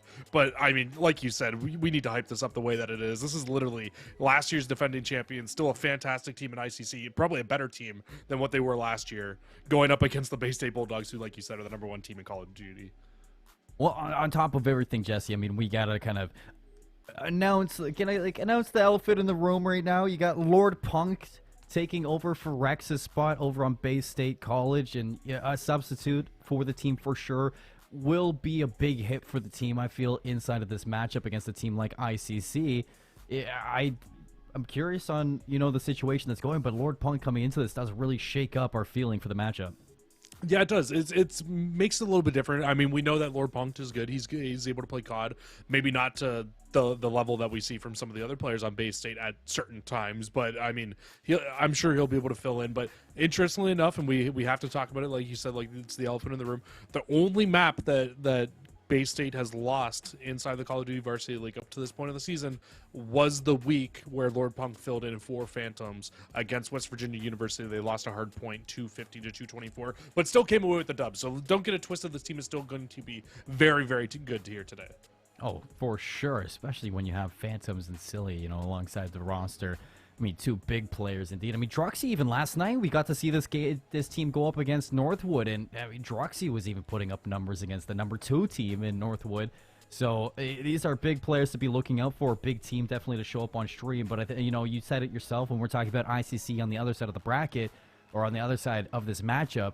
The defending champs, we've been hyping it up as that, but a better team in my eyes than we saw when they did win the Call of Duty Varsity League last year in Cold War. You got Hyper coming into this roster, was a big pivot for them as well. I don't really feel like they were expecting to play with Hyper throughout the whole year, and they weren't, but he comes into this roster, and it seems like they've really been ironing out things this in the past couple weeks. Yeah, it definitely does. It feels like they've kind of come together now as a full unit in ICC. It was a little shaky at first, like you said, when Careless was kind of let go from the roster and they brought in Hyper, but Hyper has definitely found his own and was able to make his role work within this team. They've worked on it a lot, and the team has definitely gotten a lot better. Interestingly enough, they find themselves in this situation against Bay State so early on inside of the bracket as well because they lost their conference championship. They played up against UTCon. They actually got 3-0'd by UTCon. Now, note, they did have 2 fill-ins in that matchup. They had Marcus and Robski both filling in for Jzerk and Alessio, who will be back tonight. So don't let that fool you. But, I mean, that loss is really going to hurt this team having to go up against Bay State this early on in the bracket, Colin. I feel like it's like a small little blessing in disguise because now you have an opportunity to go against a Bay State team not at its, I guess, full force with a substitute that's coming true. in. So, I mean, like, yeah, you're going up against Bay State early, but if you can find an upset against a team like Bay State in winners round 2, I mean, you're set if you're ICC at that point. Yeah, you're looking at this bracket, and you do see on the opposite side for this bracket, you got Northwood taking on Westcliff tonight. So, I mean, winner of that is going to be a tough matchup as well when you move into the winners semifinals for this side of the bracket. But, I mean, if you're ICC, yes, you go up against Bay State when we're kind of talking about this, but I mean, when you really draw into things with the opportunity that's unfolding right now, Jesse, I mean, if you sneak away with this, which you possibly can, ICC would love that. It's a big opportunity, right? If you can come away with the victory here against Bay State, and ICC definitely has the potential to do so. It just comes down to needing to play their absolute best, and it's probably not going to be the easiest thing in the world for them to be able to come in and be able to win this out. But you know what? There's always a shot to be able to do so, Always. and it's just a scary thought, though, to think that whoever wins this has to go up against Northwood after, because Northwood is so dang good as well. And honestly, we saw last night, Bay State played against Northwood. They only snuck away with that 3-2 victory. I mean, the last map was pretty convincing for Bay State. They won that last Search and Destroy in a very, very significant manner, but all the other maps were still fairly close. So, I mean, Bay State, after this match, you got to think that they are wanting that full 4-man unit to go up against Northwood if they end up playing them in the next round again. Well, the reps that they get, the practice that they get alongside, a player like Silly and a player like Phantoms and Rex. I mean, you imagine this is a good Search and Destroy team, so you got to be scared of that. But Jesse, I feel like we're a little bit lost in the sauce talking about these two teams. Let's bring this one back to earth and let's talk about the maps that we got going on for the night and get this one, kind of moved on forward. We got Gavatu Hardpoint to start this series off. Berlin Search and Destroy for a second one. Toscan Control to even this out with the first three. Then if this goes the distance, you got Berlin Hardpoint, a second Berlin, and a second Tuscan to close out the series. How are you feeling about this map set? You don't get the triple Tuscans, you get a little bit of variety.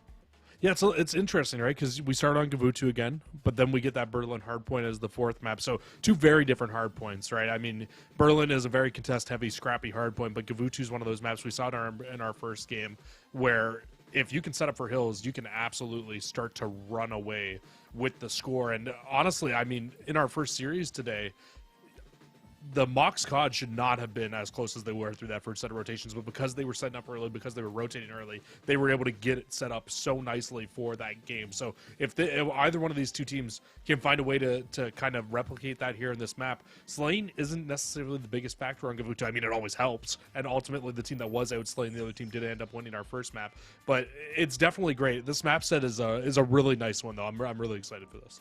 I'm excited as well, Jesse. I mean, one thing that we're kind of been talking about for ICC, and we're really wrapping the story around, is the substitute from Bay State and ICC, who have really been kind of coming to their own. So if you can really kind of push on the wound right now in Bay State College, you might be able to put some pressure on them.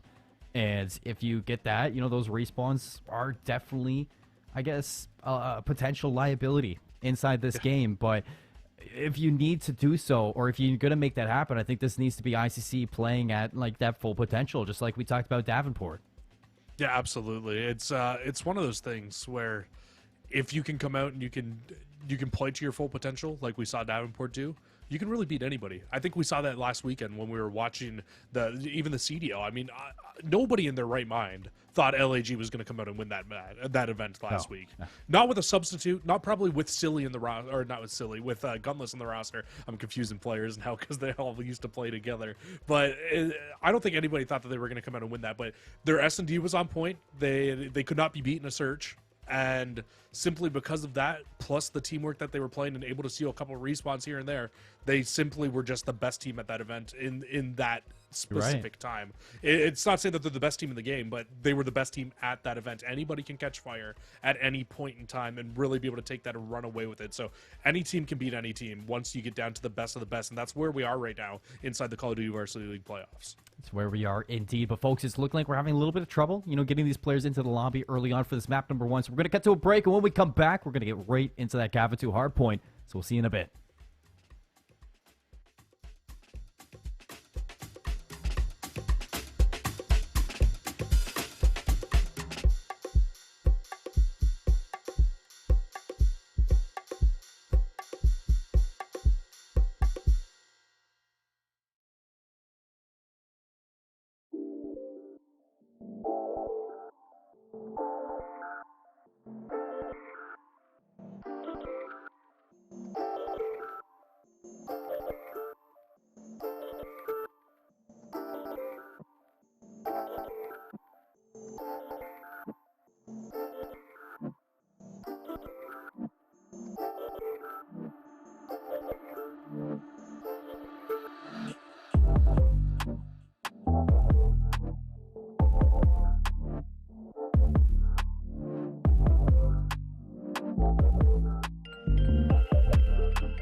And we are back here with the Call of Duty Varsity League. Apologies for the break. We're having a little bit of a miscommunication, getting some players in, getting everything going, but we are here now. My name is Seymour. Alongside me is Cruisin'. We are bringing you Bay State Bulldogs versus Independence Community College. Jesse, I'm so ready to get these players going. I mean, we hyped this one up. We've been talking about these teams all day, or all, I guess, for the past start of this match, and it seems like we're ready to go. Yeah, finally, everybody inside the lobby. We got everything ready to go here. I know we already did our whole breakdown before, but some interesting news as well on this team. Yeah. Bay State, we thought that we were going to be coming in with Lord Punk playing today. We thought that they were going to have a sub. That's what we were told. That's what the information we were given, but not the case at all. Bay State is going to be playing with their full roster of Silly, Phantoms, Dylan Rex, and Druxy. So this team that was already looking scary, now looking that much more scary. I mean, if you're looking at it, at first you're just like, okay, you know, this is doable. And you're like, hold on a second. Wait, what? You said what? Who's back? Who's playing for this game? And yeah, it's just, it kind of elevates the whole competition, you know, for ICC. You know, this team in ICC, they are the defending champions right now of the Call of Duty Varsity League, coming off their Cold War win back in the playoffs last year. But right now, when you're looking at a different beast inside of Collegiate Call of Duty, you have a lot of roster changes going into this year. I mean, Bay State being one of them. And just look at that lineup. We're hopping into the Gava 2, and ICC, they better come up swinging. Yeah, they better come out swinging, that's for sure. I mean, and you know what? We can talk about ICC being the defending champions, and you know what? That's great. They were the defending champions and rightfully deserved so. But also, they did not go up against Bay State in that tournament, not a team like this as well. So it's a very, very tough spot for ICC to be in. But you know what? They have the gun skill. They've got the talent on this roster to be able to compete with a team like this. They just need to put it all together here today to be able to do so. And you can already see right off the rip, I mean, this has been a very even first 30 seconds of this opening hill. It had been good contentions here. You see Big Head looking to take one last hurrah at the hill, but shut down right at the front. Is going to be 4 going down for ICC. The rotation over to P2 look to be on lock here for Bay State. As you have one last player picking up the scrap time for those 12 seconds. All 3 players are going to be here for the Bulldogs to kind of take down the Pirates as they're looking to siege out hill number 2. Well, after that initial break off, there's now only been 3 total kills, or actually, I guess 5 now, total kills on the side of Bay State on this game right now. One player will sneak through, and that's Alessio to try to get onto the hill, but unfortunately going to fall immediately, and Bay State just has a fantastic setup, a fantastic rotation from hill 1 to hill 2, and they are completely locking out ICC right now. It has been nothing but flawless, Jesse, since you said it was an even break from both of these teams. Are you saying I cast or curse the series, Colin? I mean, we've seen you cast or curse a lot of series, Jesse, and this is just one of them. Rex looking to keep it going here, 4 in a row with that auto, looking for number 5 and possibly streaks to follow. You can see ICC spawning so far away, trapped almost. Back P4 with the setup that Silly has inside ring, as they're going to have to find some opening at some point, because right now, I mean, they just look like they're fish in a barrel. At the very least, if you're ICC, you flip these spawns. So you have the spawns for new. This is probably the best spot that you've been in to hold on to a solid hill so far for yourselves here. So Bay State, they need to make the full focus on now trying to break these spawns, pushing through the back. And that's a big gunfight win for J-Circ on the bottom side of the map to keep hold of those spawns for now. And you've got ring control. So you're looking like you're in a good spot to get a good hold here if you're ICC. This will bring you right back into the game, but You really need these ARs to start picking it up. You got player number 3 inside the ring, so Alessio will be looking to keep map control for the high ground in favor of ICC while they're collecting this time. They're spawning out Bay State all the way over P5, Jesse, so not going to be a comfortable transition for Bay State off spawn to get to this hill, and you can already see that the remaining players spawned up all the way back P4. So a lot of transitioning, having to come out from Bay State just to touch this hill, and when Alessio's set up like that, it's hard even to contest it. And if you're ICC here, you want to send all 4 players down, pushing forward. You leave 1 player in the hill, everybody else needs to fly forward to try to force Bay State when they come off spawn to spawn up on the right-hand side, to spawn in that open spawn pocket towards the bottom right. And you can see that's where player 7 did just spawn. But unfortunately for ICC, because you've got so much pressure from Bay State on the left side of the map, ICC still spawning on the right-hand side. And Bay State, who just gave up a full 60, now going over to radio station, and they should be able to answer back to the full 60 for themselves here. If you're ICC, you had success in P3, but can you break Bay State? It was a struggle over in P2, and it needs to be your answer over here in P4. Jzerk looking for a nade onto Rex. You can see he gets away from it. No damage from it, but allows him to now push aggressively right up with that SMG. Will Fall has teammates here to back this one up, but it doesn't look like they're going to amount to a whole lot. As you can see, they are being cut down by the players that are set up from Bay State, and it just seems like it's just a back and forth game right now, Jesse. I mean, this happens a lot in Gava 2, and it's happening again. I mean, just hill to hill, the setup that you get is the setup that's triumphing. This is crazy, right? Because now if you're ICC and you're in this spot right here, you need to just give this time up. There's only 15 seconds left. There is no sense of playing for that back hill, and now you need to try to answer back once again with a full 60 of your own at P5. But that's what Gava 2 gives you. When you've got 2 teams that are both very, very good at holding hills, is you set up across the map, you get the full setup that you want, and then you hold that setup, and it's exactly what you need to do. Neither team can really run away with this one right now because of how contested we saw the first hill of the game. And since then, it's basically been trade hill for trade hill. And now ICC, once again, looking to try to get another full 60 here to bring themselves right back into this game once more. With their setup, you can see that they have Jzerk playing front line, hoping to cut off these rotations early from Bay State, keep their numbers low when they are attacking P5. But Jzerk will fall, allows Bay State now to set up onto that LST ship. Nade from Druxy's going to take down Alessio as well. Opens things up. You see 1 by 1, they fall, just piling on into this hill. They take down ICC. That's a flawless break from the front. That's a big break, because now you get in. These back 20 seconds are going to be extremely hard for ICC to be able to contest, and you can already see actually ICC not even looking to contest, already looking to try to rotate back over towards P1, towards the ring, and Dylan Rex is there and already shutting down 2 players and not allowing ICC to make that easy rotation towards New. It won't be, but, I mean, ICC, you were hoping to get a full 60 here, Jesse, and now you're going to have to turn up in the second set of rotations. It was a tough start for ICC from hills 1 to 2. But you're already looking to put some pressure off the set early on. You get the break. You have the setup. Now you need to transfer this into time. And it's funny because this hill number 1, again, can really turn into a money hill on this map. If you can find a way to hold on to this and keep zoning out the opposing players, this hill can very easily turn into a full 60 for your team. And this is some great trades going down for ICC right now. But unfortunately, Silly will find the last. And that's going to now allow Bay State to get in. And Bay State's going to all come off spawn, and they can try to reinforce this hill quite quickly as well. You see Phantoms finding a big 2 through the middle of the map. Dodge thin lines of ICC allows Silly to make that play. And now break into the hill, 174 to 115. Druxy, a big 2 now to transition over to the ship, looking for 3. Alessio's here to take him down, but no, the help of Phantoms will be able to remove that player from the front of the ship. And Bay State, they are sitting nice and pretty inside hill 2. They're the Bulldogs. A nice setup here. It's going to be tough for ICC to be able to break. Big Head will find a few from the front, but again, it's just instant trades off of instant trades for every one of these players. And then, of course, you've got Dylan Rex going 22 and 12 and just big chilling inside of the hill right now. And they should match the 200-point mark here on this hill unless we see a break from ICC coming in early. Break soon, 39 seconds. Rax looking to push the front line out, see if he can get off these players. And he's doing a fantastic job. 24 and 12, Jesse. Double positive in the map is finally going to get dropped by Hyper, but the damage has been done. And you've amassed that 200-point marker. You have the hill on lock. You're holding them down 1 by 1. Phantoms, big win on the top deck.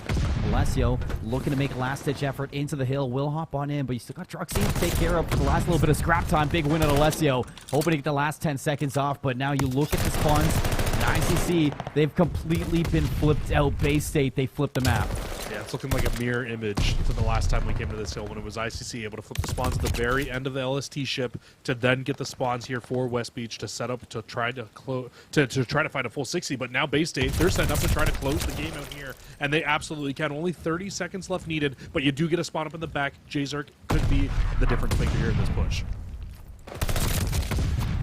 The wait for Jzerk. Alessio opens up with a kill on the Silly. Jzerk breaks the hill from the side, but you're losing out of players. How long can Jzerk stay alive here? It's going to be a one-on-one versus Rex, it looks like, for this time, and he gets a little aggressive, forced out by the nade of Silly, tagged up by Rex, and the nade will take him down. So 2:35, Bay State, they can end it here. And you can see that the kills coming through are in top ring, holding off the reinforcements from ICC. Nobody in a position really to get onto this hill. Droxy just taking down the last couple of players as he is picking them off one by one. Droxy takes down 3, and that's Bay State walking away with Gavitu Hardpoint. Yeah, and that's Bay State at their finest right there at the very end of that game. And you can very clearly see why this team right now is considered the best team inside of collegiate Call of Duty. I mean, they are going up against our defending champs, and a team that is by no means any team to be sleeping on inside of competitive Call of Duty and ICC, and they kind of just worked them in that second set of rotations. I mean, the first set, it was a lot closer than I thought it was going to be, if I'm being completely honest. It was one of those sets of rotations where it felt a little weird because you saw just 60 after 60 after 60. And I mean, I know it's Kavutu, but you don't normally see neither team getting a break like what we saw. Not these days. But I mean, that second set of rotations, I mean, it just felt like Bay State the entire time was just holding on, and ICC could just not find a break the way that Bay State was able to at the end of the first set of rotations. I mean, I feel like you had like 2 really important moments from ICC that you needed to win, and that was P5 in the first set of rotations, which they got broken from the front, and then P1 in the second set of rotations, where they're the first ones there. They had the setup, and then who was it? It was Phantoms to find 2 picks to really open up. Yeah, and it just allows Silly to just make a play in a one-on-one. And when you have a champion like Silly, when you who's just coming into the collegiate scene, and you can trust him in those 1v1s, he's going to make the play. And it's the trust at a Bay State. They've been around the block. These players, they have a lot of practice, Jesse, and you can see that practice is just elevating them to a level that a lot of players inside collegiate Call of Duty just aren't ready for or just cannot step up to. And now that takes us into the search and destroy, and that's where I'm talking about. The experience from a player is scary in a hard point, but the experience just shows off even more in a search and destroy. Absolutely. And speaking on experience, what kind of scared me the most looking at that first map was the second time we came over to West Beach, and you saw the setup there, and it got broken. ICC, that was one of their bigger breaks of the game. They were able to get in, but that nade that Silly cooked to drop straight into I don't think I've really seen many players be able to drop a nade in there so perfectly that we just saw Silly be able to do in that spot, to just force the player out, force that player into a bad spot. And I mean, I just personally haven't seen that very often, well casting Gavutu. And I mean, that's just a huge break. You don't get that nade, you probably don't get that break that quickly. Maybe you don't win on that hill, but they do probably end up winning that map out. Either way, they had enough map control, but still, it's just a scary thought, just how prepared this roster is. It's such a minimal play, Jesse, but you look at that play, and where do we see that plays like that? Where do we see nades like that? At the very top level. At the top level, CDL, challengers, in the elites, that's where you see plays like that coming from. It's the little things like that can really go a long way. And, just when you just have those small things, it adds up, and it does for Bay State. It adds up a lot, considering you have a lot of talent on that roster. But, we talked about this talent. We've been highlighting it all day. Let's talk about the search and destroy, because, if we keep talking about Bay State, Jesse, yesterday we saw them play Northwood on this map in a map number 5, and they 6-1 Northwood. Yeah. The number 2 team in collegiate Call of Duty. Yeah, that was a big statement map, too. That was kind of Bay State coming in like, okay, we need to focus up here. They were up 2-0 in that series. Northwood came back. They tied it up at 2-2, but it was both search and destroys as well that Bay State was able to take as well inside of that series. So not only is this team very good at hardpoint and very good at respawn modes, but also search and destroy seems to be a specialty for this Bay State roster. They won both of them, like you said, against the number 2 team in collegiate Call of Duty, and that Berlin was not very close. It was a 6-1. They looked extremely polished on that map yesterday. So ICC, you better come with the strats. You better be pulling out the full playbook to come into this map if you want to be able to take this series off of Bay State. It's not going to be easy. No, I mean, and it kind of talks about, we can pivot this over to the point of view of ICC, and when you're walking into a Berlin search and destroy to this team, those strats that you're looking for. what are they? You now have the change onto Berlin. So those B site hits, I mean, they are definitely going to be there, but they're not going to be as often as they were prior to that change on Berlin. So it opens up the opportunity now for that A site to be a lot more focused on. And if you're ICC, you need to show that variety. You need to show that you're able to go to the A site. You don't want to be a one-trick pony on a map like Berlin, because you need to kind of change it up here and there. And I really want to see those strategies, just forcing out, some uncomfortable plays from Bay State. See if you can have one player just open up with a first blood, try to kind of pull thin the lines of that defensive hold out of Bay State, and see if you can really force some weird gunfights out of them through first bloods. I feel like this is one of the harder maps that have kind of put people off guard, though, because both bomb sites are so utilized. I agree with your point, and I agree that you definitely want to try to be able to find a way to get one of these to try to get Bay State uncomfortable if you're ICC. I just don't really know how you do it on this map. Honestly, it's one of those maps where B is very well utilized. If you can get to B and you can get a good setup, that's all great. But also, we've seen B setups get broken down so quickly at certain points in time, especially recently inside of college Call of Duty, that I mean, like, the B setup isn't always the greatest, like you said, anymore. Now A as well. I mean, if you can set up the right pinch at the right time, you absolutely can retake that A site on defense as well. So it's going to be interesting to see how both teams play. Personally, if I'm ICC and I'm going into this game, I feel like we don't have the same skill ceiling that you have on Bay State, and I don't mean to say that in a rude way. Bay State is just a different breed. I mean, Silly, again, like I said, a former world champion. All the players on this team all play very high within challengers right now. I mean, even Silly last week was a fill-in for the LA Gorillas for the Minnesota tournament for that LAN, and placed top 4, qualified for the Pro-Am. Like, this team is just a very different breed. So to kind of catch them off guard, I think you need to play tight if you're ICC. Try to take 2v1s as much as possible in this game to really just kind of give yourself the best chance to win out these gunfights in a lot of situations. No, I mean, you're totally right. And if there's anywhere you can bring this back, Jesse, it's got to be the Search and Destroy. You don't want to go down 2-0 to a team like this. But, folks, we're once again having trouble getting this game started, so we're going to hop to a break, and when we come back, we're going to have the Berlin Search and Destroy on deck. We'll see you there.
And we are back, hopping straight into the action with ICC and Bay State in their map number 2. Bay State up 1-0 after a very convincing win on Gavitu Hardpoint, but Berlin Search to Destroy, can it be a different story? You can see ICC off the start, Jesse. Looks like they want to go to A. Only player here is Phantoms. Yeah, Phantom's going to have to go huge. He's all by himself right now. And we'll push around the right side. Jzerk will find that first better gun for that situation, especially MP40. Win that 9 out of 10 times against the Automaton. And Big Head now, that opens it up for him. Trying to get the bomb down, but Silly on the flank. Finds 2 and completely nullifies that push. Somebody's got to watch the flank. 2v2, Droxy gives him the numbers to Bay State. Jzerk has the bomb. No, he doesn't have the bomb, but he is out of dodge. Over towards the B site. Looking to flank the flankers right now. But, I mean, the damage has been done. I mean, you allow Silly to flank like he does. Find 2 kills just completely in the open, and that's going to cost you. Now, on the verge of going down 1-0, and, I mean, can Jzerk even clutch? I mean, you look at the way Play State's playing, Jesse, and they've completely wrapped around. I mean, they're just holding hands right now, just waiting for Jzerk to make the first move because he absolutely needs to. They know that bomb is down. Jzerk will be able to find 1, be able to find 2, and actually take the round. A huge 1v2 for ICC, and they've already got as many rounds as Northwood did on this map last night. I mean, you let the monster in, and he's going to do damage. Jzerk, he's not a bad player. You see it on screen. He's got an ace in round 1. I mean, yeah, you would count him out, but you look at the names he's going against, it's not going to be an easy play, and sometimes, you know, you just got the ice. Jzerk, he had the ice in that round number 1, but, you know, you can't go without saying you can't let that happen again if you're ICC. You don't want to put Jzerk in those positions every round. Absolutely. You definitely don't. But yeah, like you said, he's got the ice that round. Bay State this round, though, it's going to be a push over towards the A site. So both teams so far in the early rounds favoring to go towards A. Druxy's just going to take a few shots in, try to see if he can find anything inside the site. And once again, Silly will open things up with first blood. Just like how Jzerk did. Numbers over to Bay State. Looking to bully their way on in. Haven't spotted Big Head. Still laying prone, Jesse. Finally going to pop up. Misses the timing on Druxy, but still in a spot where he can spoil the fun. For Bay State, Jzerk gets picked on the flank, so Bay State this wrap out. Only needs to look ahead, and the fact that they get rid of the flank, Jesse, I mean, it goes to show that that B site is open. It just gives them so much information once they know that there's 2 players inside A. You get the last player, so they know, hey, B's completely wide open. They just make the complete wrap out. ICC not ready for the wrap, and now they're going to need to 2v3 retake a site that is extremely hard to retake in the first place. It would have been possible if Alessio finds Rex, but Rex was able to shut them both down. 2 separate one-on-ones. And he shuts it down before it even starts. So it's big things out of Bay State in that offensive round. You lose out on the player early, but you're able to pick off that flank. And as soon as you pick off the flank, you're able to disengage. And that's exactly what you need to do on a map like Berlin. Yeah, it's a big map for them to be able to close that one out. And, I mean, you just need to know the right timings and the right information. And making wraps like that is so easy on this map because of how close the 2 bomb sites are. They really aren't that far apart when you need to rotate from one to the other. And that's just a great heads-up play from Bay State in that situation. ICC this round through did not work out going towards A in the last round, so they decide, hey, you know what, let's head towards the mailroom, maybe towards B. But there's a very big presence here from Bay State. They could definitely shut down a push. Be careful if you're Droxy. I mean, it seems like they know he's on the inside. They're trying to take him down with wall bangs, but just missing their mark. Big Head is going to give up P5. Looks like they want to take control of train station. However, Phantoms gets aggressive through train yard. And he is going to be able to find 1. Bomb down. Alessio is going to be forced to pick that up and with losing that player over towards A, it almost forces ICC to try to make a play to B. And ICC basically are just trapped right now inside a mailroom. You don't really have any exit. And it looks like Druxy has the information on a Hyper as well. Going to take a couple shots, just back up, play their lives for the time being. But what that does, it opens a few gunfights up through the middle of the map. We'll just get a quick little trade out 2 for 2. Bomb will get picked back up by Jazer, but they need to decide where they want to go with this bomb because they've only got 30 seconds left to make a move here. You're in such a weird spot if you're both teams. You got a player in between. 14. Hyper's going to spawn out Druxy, not before he takes down the bomb, though. 1v1, 17 seconds. Silly versus Hyper. And Hyper's going to get that bomb down. Silly will be able to hit this Silly's right at off the such bat. an Is Hyper advantage going to be here. ready for this aggression? Silly's almost exactly outside of this. Hyper's going to lay prone. On the bomb site. Silly's going to spot him. Shots out for both ends. 42 HP for Silly, and Hyper's going to take him down. Wow. Big clutch from ICC in round 3. That's 2 rounds now where ICC has clutched up in technical 1v2 situations, right? Hyper was technically, and it was a quick trade, but it was a 1v2, and he's able to clutch it up in the 1v1 at the very end. And I said to you in the middle of that round there, in the middle of that last little 1v1, I thought that Silly had all the advantage there, but he did not push up fast enough to get onto that B site to be able to challenge that. Just wait for the bomb to go down and was making a retake after, which honestly, you could play that 1-2 base. He chose to play it that way, and unfortunately, he had all the information in the world and just did not win the gunfight. It happens sometimes. So big clutch up there for Hyper of ICC. And now this round here for Bay State, they're going to throw a couple stuns, a couple nades out over towards A, and then completely back up and look like they want to head over towards B once again. Well, Big Oh, Head maybe makes the not. play right through middle. Druxy with his pants down. That's going to be bomb on the ground as well. And Big Head gets out, maybe looking to fly at this once more. The timing won't be there, and Silly has snuck through the middle of the map to answer back. And you look at this play, Jesse, it opens up the A site for a plant, but look at ICC's positioning. They're completely behind, and Bay State, they know that. They turn around, they pivot the red arrows, and they're going to be able to shut down the flank of Big Head and Alessio, leaving Jazerk last alive. What was a good opportunity from ICC in that last round, Jesse, has completely been blown up in their face. And Jazerk, I mean, you clutched up back in round 1. Can you do it again? A 1v2 again, this time Rex and Phantoms, teammates in the Challengers, teammates in Collegiate. They get the information. Jazerk as well. Stun's going to be out. Jazerk dips out. 25 seconds to make the play. Phantom spots him, and he's going to get those shots, not allowing Jazerk to even cut the line.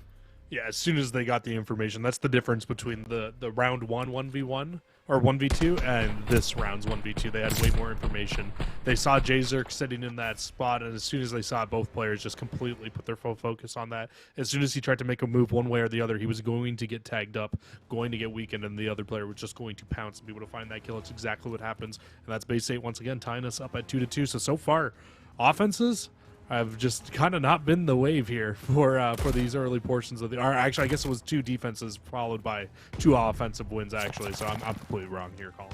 Yeah, it's just back-to-back for both teams no matter what. So you haven't been able to string together a round, and I guess that's the big thing. Whoever strings together 2 rounds in a row should be in a good spot to put away the map. And Jazerk, oh, Jazerk side by side from Phantom spots the gun, gets in there, finds the kill, opens up the A site for a plant.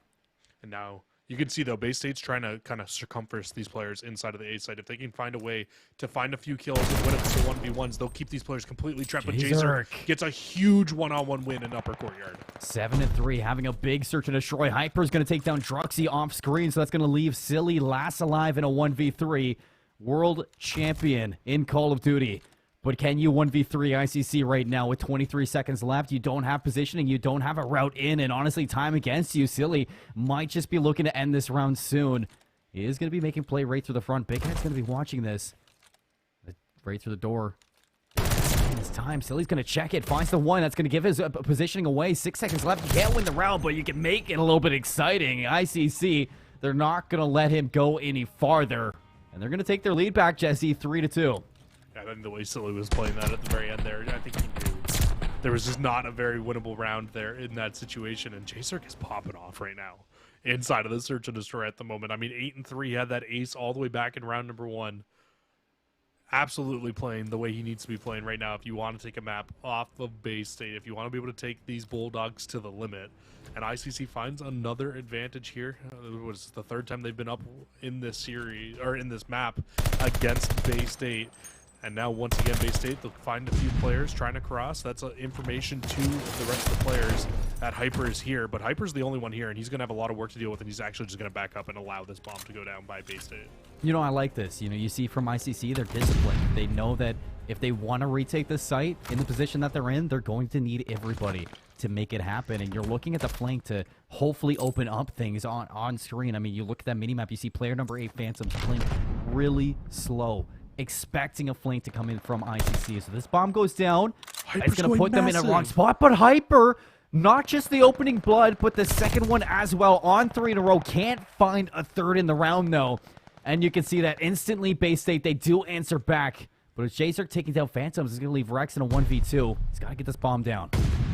He'll get it down. If he can get away with this life here, he has a chance. And he wins a big one-on-one with Big Head as well. Jzerk's in a perfect spot to try to get this gunfight right back, and he absolutely will. Now on 5 in a row and able to get the defuse as well. 10-3, Jzerk is playing unreal at the moment. And you know, it's the little things. You talk about the little things from Silly back in Gavitu, Jesse. Well, it's Hyper there, disengaging from that A site, playing his life.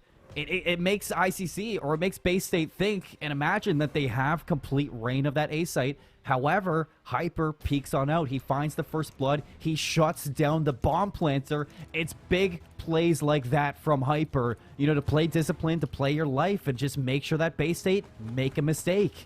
Absolutely, it's the little things, and like you said in that round, the way that he finds the first blood and then ultimately is able to stay alive in that situation and find a second blood in the exact same spot is massive.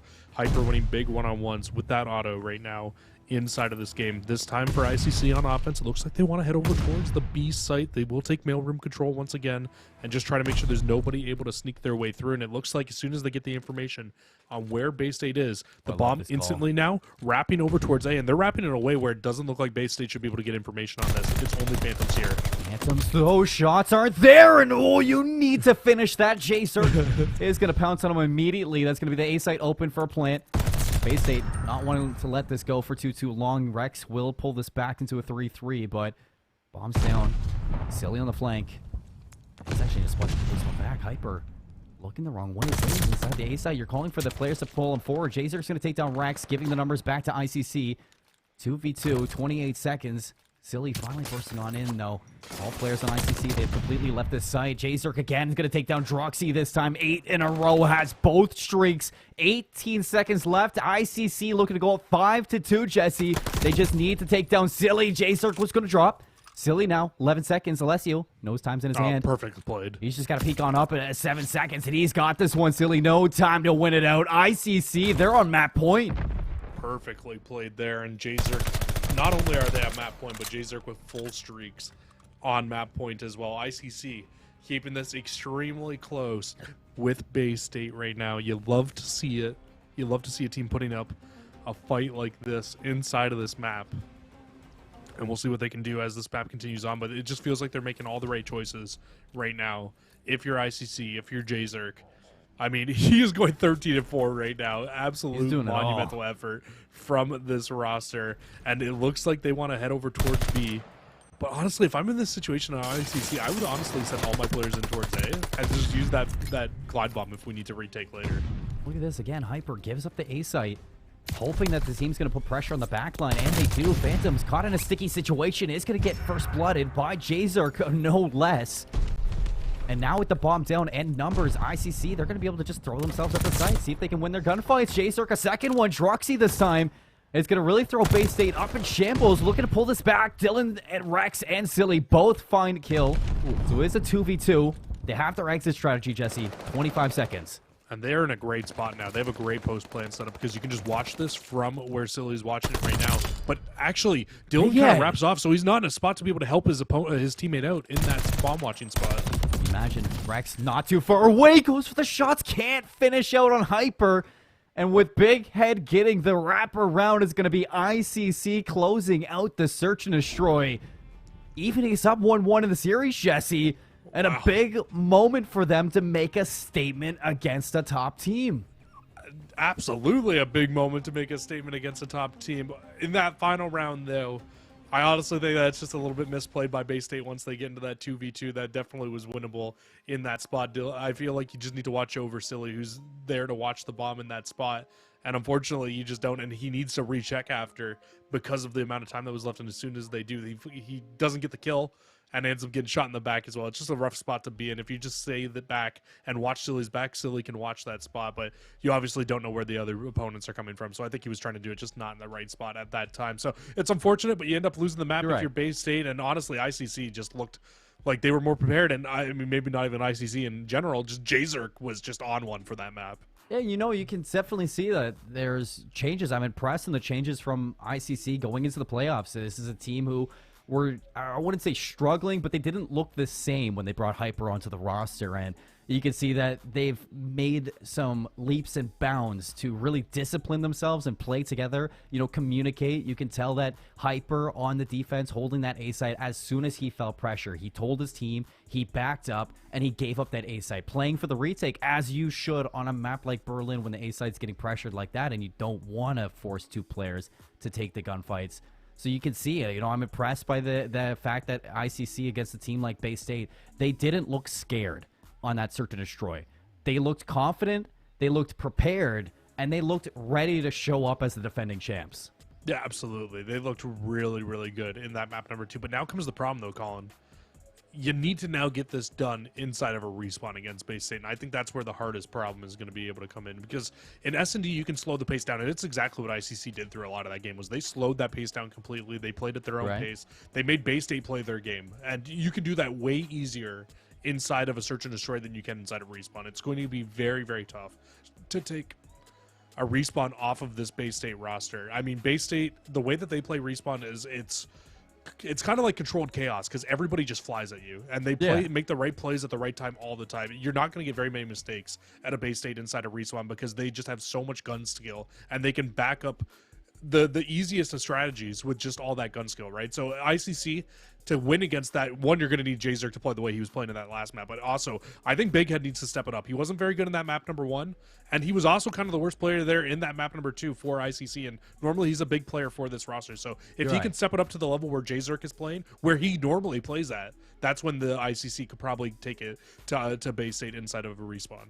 I mean, you just hit it on the head right there. Luckily for ICC, you're going to a Tuscan, so instead of a Gavitu, moving to a Tuscan, you are going to be able to enable a player like Big Head a lot more, but you're going to need him to show up. And I like that you're talking about controlled chaos, because you look at Vanguard in general as a game and how teams in the CDL, how coaches talk about it, how maybe you're watching the flank and how the flank talk about it, and it's controlled chaos in most modes that are respawns. It's just you want a player, or you want players who can fly and win their gunfights, play their lives after, just understand the rhythm of a respawn, especially control.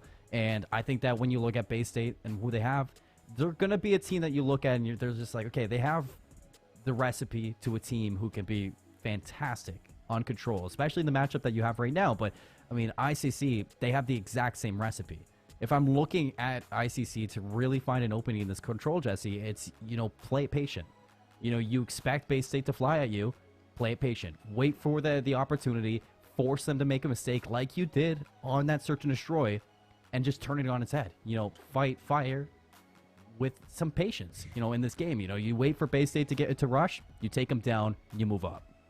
Absolutely. I mean, you're absolutely right. And also, Colin, to kind of touch on your point with the controlled chaos thing, I think we all knew that this game was going to be chaos when we loaded in first day of Vanguard and we realized there were no trophy systems. We knew that this game was going to be absolute chaos. I noticed when I loaded in and I'm just like, oh, Bocage, this seems like fun. Oh, Bocage, that's then you a walk different into, animal, brother. You walk into Bocage, Hardpoint, and you're just like, oh, this seems like fun. And then you just realize, ooh, that's a ride. There's a roller you coaster. Put in the blender, you're 20 and 40, and you're just crying at the end of night 1 of Vanguard. Yeah, it hasn't been the easiest year for sure. But you know what? They're all making it. Hey, you know what? We don't talk about that. All right, Colin. All right, we don't talk about how rough the games get inside of ranked play.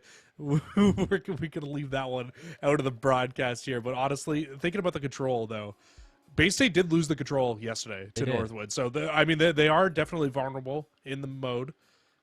it's just not going to be easy against ICC. I mean, it is just never going to be an easy fight to be able to take this Bay State roster to the limits like that. I think if I really want to put something in favor of ICC right now, it's taking that search and destroy was everything. Not only for going 1-1 in the series, but for showing that they can take a map off of a team like Bay State.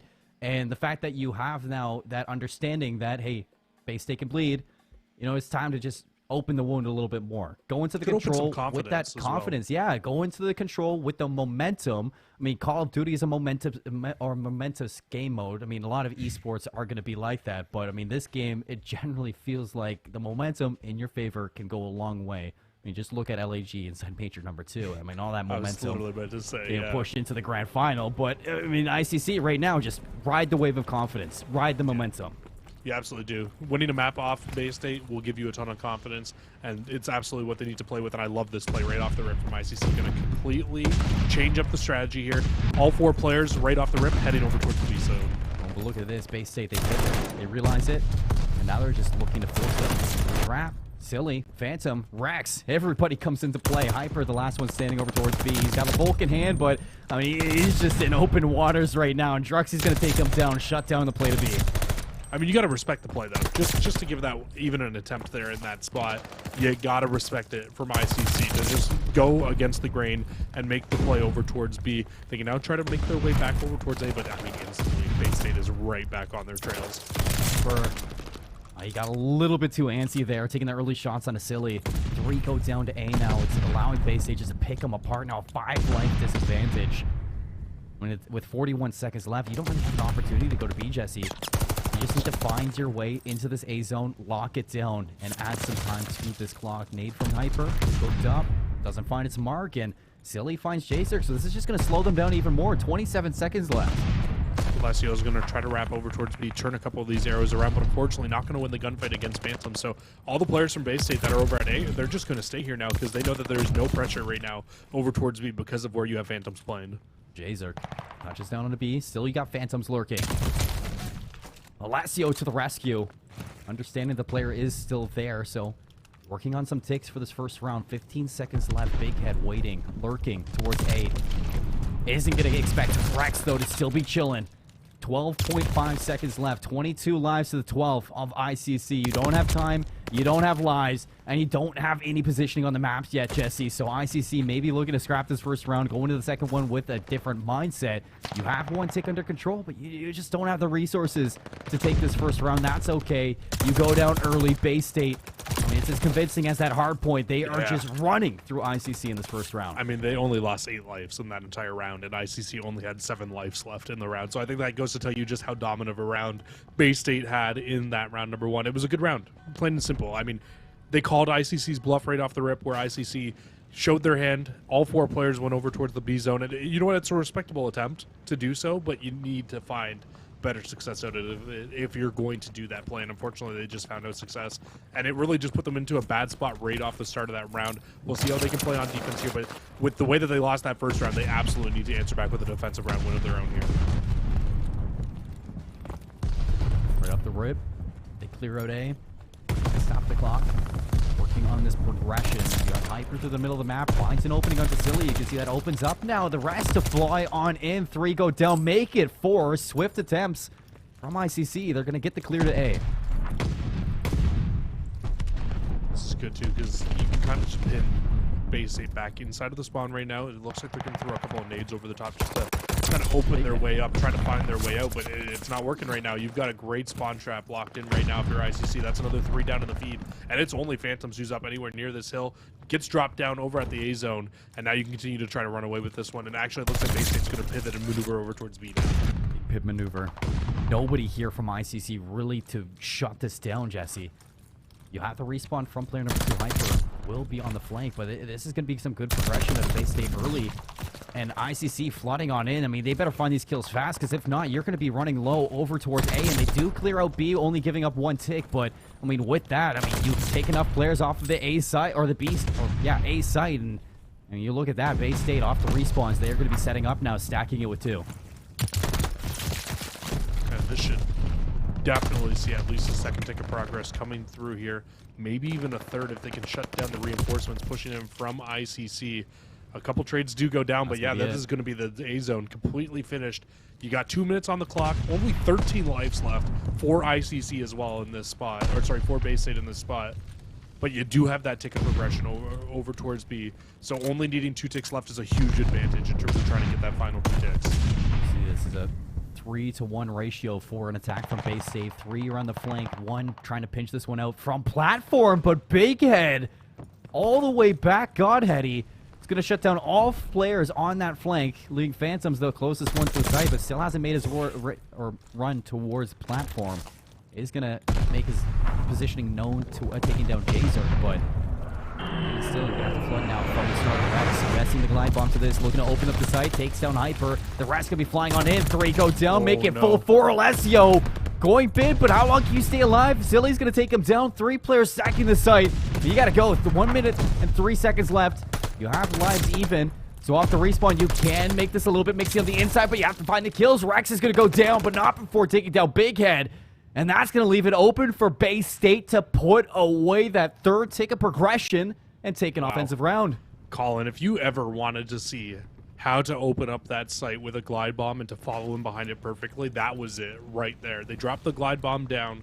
2 players instantly followed up, and I'm sure that when that bomb was being called in, every single call out was coming through to the rest of the Bay State players there. They knew where all those players were. They found every kill in succession. It was just Alessio left to put up a fight because they would at least find one, but it just was not enough, and it just led to so much potential for that push. The stack was in, and Bay State was able to close it off, and right off the rip, speaking of closing it off, completely shut down any push over towards A right off the start of this round.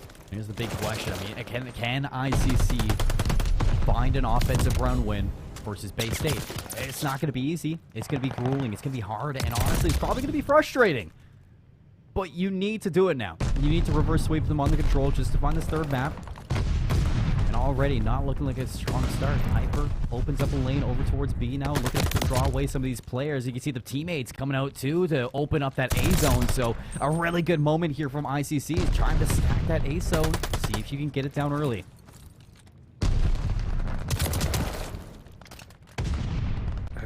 I mean, they will get onto A. There's only 1 player that's anywhere near right now, and this will at least be 2 ticks of progression. Dylan Rex really the only player anywhere near this to try to get and try to shut down that 3rd tick of progression. So we'll see if he decides to make a move through the back or if they just try to play off kills and try to find these last few. And that tick of progression will come through. They don't get all of the exit kills either. So this is going to give a good opportunity now for ICC to start to make their way over towards the B zone and also try to take some map control away from Bay State. You can see Rex wanted to make a move, Jesse, but I mean, he just didn't have the players staying alive to the front long enough for him to just cut through the middle, so he had to go all the way around, take the long way. It did not pan out in his favor. Now, ICC, you get A, the B site. B zone going to be a lot harder. You saw how flawless it was when Bay State took over it in the previous round, but Ooh. Can you mimic that? Big Head, he's opened up the backside of this spawn. He's in fact found Phantoms as well. You just need the teammates now to follow through with what you've given. Player number 4 alive and well inside radio, looking to take down the player in P5. However, Rex hits the brakes, takes him down. Now only Big Head towards B, and he's really just surrounded right now. How long can you stay alive? Not for much longer, as Phantom's going to take him down. And it's just back and forth fight from ICC. It's not going to be good enough to take this B zone. I mean, it's not the worst situation, though, because now you're down to 50 seconds left, but there's only 6 lives left now, though. Make it 5 onto Bay State. You can win this round out by just killing off these last few players. Stop the clock. No flank from Bay State. Phantoms is going to take out on that last respawn. 4 players left for it. Stack the site. First takes in. Second one soon after. Big Head's going to find Rex. 3v7. Roxy up top. He's going to find Alessio. They clear out the B zone, Jesse. Not done yet. 6v3, 6v2 now that Hyper's found Phantoms. 28 seconds left. It's definitely doable, especially with these 2 players. However, now it's all up to Druxy, and he's want to walk right into the line of sight of the last player. And ICC, they're going to keep themselves going in the control. That's a big win there for ICC, like you said, inside of that round. I mean, they only got 3 ticks of progression inside of the first round to Bay State's full 6. And inside of that last round, I do believe Bay State did end up getting what was it? Or sorry, I do believe that ICC only got 5 inside of that round. I don't believe the 6th tick came on through. Actually, I think they only got 4 inside of that round. So still not in a great spot here because all Bay State needs to do inside of this round, even if they lose on this offense, is just to be able to grab grab 2 ticks, and they'll be guaranteed the final defense. Oh, big head. Keeping these players away from A. Inside the corner, 42 HP, completely just camera Druxy. Going for a second, Phantoms won't allow it. Over towards B, a couple gunfights are ringing through. Bay State looking to pull some of these players from ICC away from the A zone, and it looks like Silly is doing exactly that, just sitting on B alone. The players get cleaned up towards A, Jesse, but Bay State, they are getting some good progression here at B. They get 1 tick of progression. Big Head alone in the back will be able to clean up both. But you still have a presence here from Bay State, so the job's not done yet from Big Head. Druxy gets caught out. Big Head will clean him up, and Alessio finds Phantoms as well. So these are some big kills from ICC. They're completely shutting down Bay State's attempts. Not just big kills, I mean a big kill advantage now as well because of all these kills coming through. A 7-life lead for ICC right now, and only 30 seconds left on the clock, and only 1 tick of progression in so far. Bay State needs to find a way to at least get 1 more tick, guarantee themselves that final defensive round that you would so badly long for here inside of this game. And again, they go over towards B. They win out a couple gunfights, but this 1v1's probably going to decide on whether or not they get the tick. Oh, Rex! He's been doing so well, but the tick doesn't come through, Jesse. I didn't see. No, it didn't. It didn't come through. Hyper got that kill just in the nick of time, and now the full push from Bay State has to be at A. Les is here. He's gonna spot them out. Early stun, Phantoms rips him off. Tick's going fast right now as well. And it is going to be secured, so defense inbound for Bay State in the round 5. 14 seconds left in ICC. Can they stay alive here? Rex a second onto Alessio.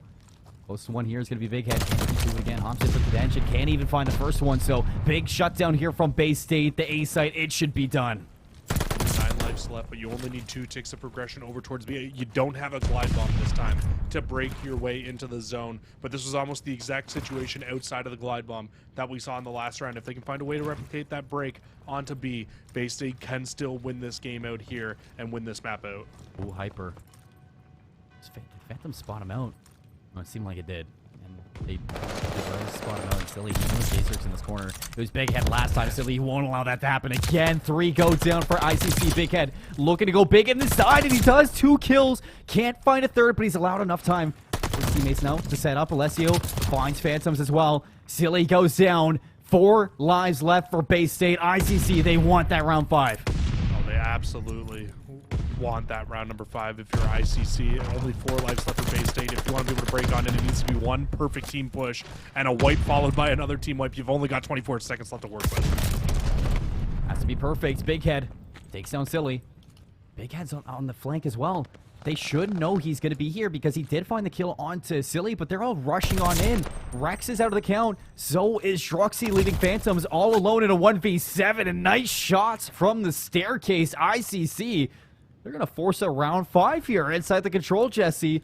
The only case is they're not going to get that defense. And here you see Alessio getting those shots on that last remaining player in Phantoms. And going into this final round, I think one thing really to talk about is that both of these teams, they have found success on attack, Jesse. Yeah, they absolutely have both found success on attack, and ICC was able to find that success without streaks as well. Bay State took streaks to be able to find that B zone victory and be able to close that round out. Now ICC back on offense.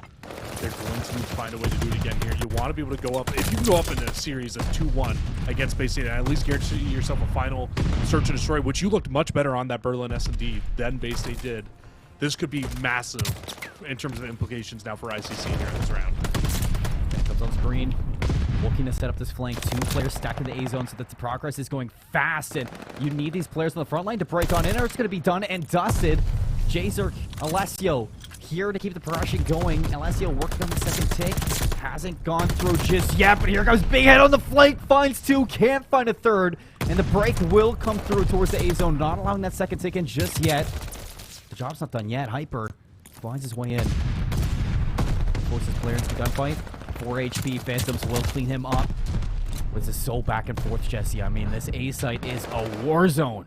Absolutely is, and still going up into the favor of ICC right now. And you can see Big Head's just trying to roam the front spot, make sure Bay State can't push him, but Bay State gets the break from the front. Now they can get inside of the hill, start trying to mitigate that last final tick away, and give themselves a chance to be able to win this final round. They've kept the lights a lot more even in this round as well than they did in the last round when they got beat out by ICC. So this is definitely still very doable for Bay State to close this round and close this map out. Go down. A-zone is the focus point here of ICC's success. Hyper hops on B as well. So it's going to force these players off Bay State. He has a teammate here to work with. And look at that. They get taken care of easily from Bay State, who need that B site to fall back onto now. A-zone They don't finish hasn't it. been captured just yet, Alessio. You do know that that A-zone hasn't been captured. I'm surprised they're not here, but Alessio just wants to play forward. Yeah, I think that's all that was Alessio just wanted to play a ICC little bit away. forward. I mean, you know that nobody's going to be coming from that front line either. Teammates get into the A-zone, gets captured. Minute back onto this Jesse. Lives are even. And now ICC, here comes the hard part. You need to find a way to break out of your zone. You're just not in a great spot here now. You've got given up a ton of map control, and Bay State is just going to try to pin you in the back of the spawn to the best of their abilities here. Jazer looking to do a little bit parkour, but cut down by Rex. Needs to be step-by-step checklist, Jesse, if you're going to get into this A zone or this B zone. And you haven't even found a way through 5. Alessio, big kill on the silly. Knows Rex is here as well. That is the moment. But can you take down Rex? Inside the God. staircase, Alessio's going huge! And because of the kills they find, they don't even need to worry about their flank here in this spot. But the team nades from Bay State go man. massive. They find 2, and Silly drops the 3rd. And now you can see Alessio knows he just needs to sit and play as still as possible, because you need to hit this as a 4-man unit if you want to be able to break onto B. Alessio in a row. Won't find Phantoms, and Silly's going to double down. 22 seconds left, just so you got no more respawns against the 7 of Bay State. And there's just no way into this B zone, man. It would take a miracle just to find this round win. You can see that these last 2, they want to battle tooth and nail to make it happen. They're going to hop in, stop the clock at 9.6, but you can see that the players on Bay State, they are grouping up to surge forward, take them down. Still alive on the inside. J-Circ all alone. He's going to fly at them, but it's just not enough against Bay State. We're going to take round 5 in the control, move up 2-1 in the series. And they are going to wipe the sweat off their forehead because that was close. That definitely got close. It was almost like you said in the game, a reverse sweep with inside of the map. I mean, a very, very good map there out of ICC to be able to keep that as close as they did against Bay State, honestly. I think this team is showing more and more that they can go toe-to-toe with this roster, even inside of a respawn. I know it's a little bit slower for respawn being control as of hardpoint, but, I mean, still, they played very, very well inside of that map. It was definitely winnable as well towards the end there. Just unfortunately, you lost a couple gunfights. And you know what? They did get that big chance at the very end of the game. They got the wipe. They all jumped on. But that's the issue sometimes when you stack the point. You had all 3 players in it. And unfortunately, you drop 2 nades in there perfectly placed. You know that Bay State knew where they needed to drop those nades. And unfortunately, they were able to find 2. And that completely killed that push for ICC. Hey, and you know what? Props to Bay State. You get composed in the game in the round 5. ICC was really testing them there. And I'm surprised, you know, that ICC is able to test a team like Bay State like they are, but it just goes to show just, you know, on the day, if you come prepared, and ICC, they look so prepared against this team in situations. Big Head, you asked for him to go big on the map, Jesse. He dropped 40 plus. I was about to bring that up, yeah. Inside of the Tuscan. I mean, you can see that ICC, they want it.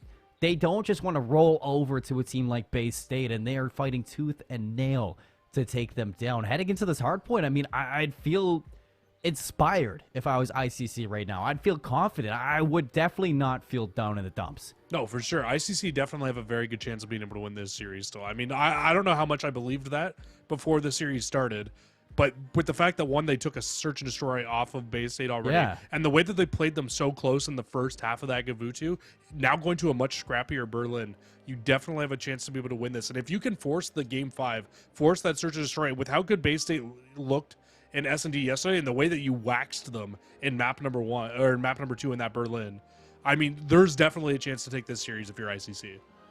I like that. Wax them in the search. And they did, but, we're going to have to see this one, folks. Berlin Hardpoint coming up next. We're going to head to a quick little break, and when we come back, we are not done with this Titan matchup inside of Collegiate Call of Duty.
Folks, welcome back. We are here with the Collegiate Call of Duty Varsity League, and we are in with Bay State up 2-1 over ICC, the defending champs. Now, when you look at it, you're like, yeah, Bay State, #1 team in Collegiate COD right now, and, it should be how it is right now. But ICC, they look fantastic. Heading into this hard point on Berlin that we're about to jump into, Jesse, I mean, this is a moment for them to really turn it around, show that they can slay out against the top team, and maybe send us to a map 5. I mean, let's not beat around any bushes. ICC got a very tough side of the bracket here. I mean, even if they win this match, they'll very likely they have to go play the winner of Northwood versus Westcliff, right? So I mean, it is not getting any easier from this point on if you're ICC. But you know what? This is probably the opportunity of your season right now. If you can come out and you can take this series against Bay State, at least guarantee yourself a shot in the top 4 of the winners bracket. You put yourself within a shot of being able to already be inside of that winner's bracket final as well. So, I mean, you just need to play some fantastic COD. And you know what? We've seen it inside of maps 2 and 3 especially. I mean, map 1, a couple of the players on the team, they had a slow start to the map. And unfortunately, they weren't playing at their best. Big Head, though, turned it up in that last map. I expect to still see big things from him here inside of this map. And you know what, Jesse? They are playing fantastic COD. And already a hot start over into the Berlin as well. Haven't been broken in this P1 until Silly decides he's going to turn up with 2 allows now from the front door. Droxy, Silly finds 3 in a row. It's going to be Jason all alone on the inside. What kind of damage can you do? Well, he can do all the damage. Silly still will take him down, but what a stand from Jason on the inside of P1. And Silly doesn't even stand tall for that strong, and because ICC had the initial time, I mean, Silly only accumulates 1 second of time there before ICC's right back in, so it's going to be a 30-1 lead. Already, possibly a 40-1 lead off the first hill here, because it looks like Bay State has just chalked the rest of this hill, and they're putting their full focus onto News. Big Head here in the lines then. Has been this transition away. Still going to find Druxy as well. So 2 big kills from Big Head should allow for an easy transition for the rest of ICC. But I mean, it's so easy, or easy is a loose term when you're going against a team like this. J-Zerk in for the kills now. He's going to find Rex. Phantoms for the trade. Back and forth, but it's finally 2 in a row here from Bay State. Hyper, the only one on the inside of this hill, number 2. Finally, Bay State are going to break on in for some time, and they get a 4 down, Jesse. Oh, no. Where they can start collecting and maybe bring this back. And they flip the spawns out as well. This works out perfectly for Bay State. And this is just the experienced plays that you get from a roster with the caliber of players that you have on Bay State right now. We saw this time and time again inside of that map number 1 in Gabuchi, where they were kind of getting outbeat. They knew that there was no chance they were going to get a break. So what do? They just send the full rotation over towards a new hill. And look at this. Because they send the full rotation over towards the mailroom, they get basically the full time and are practically at a tie game here with ICC, and now also have the spawns over towards new once again. This is just a great answer back from what was an amazing hill number 1 for ICC. Looking for some kind of way in. Roxy takes down Alessio, who was chasing Facility. ICC gets the spawn in the back. That's going to be big. Now they're going to be able to hit this right away. See if they can pinch with the likes of Big Head. Phantoms looking to make a big play on the front line, but caught in the doorway. And ICC, they find that break with the spawns, Jesse. So now 30 seconds to collect. They can get back and more.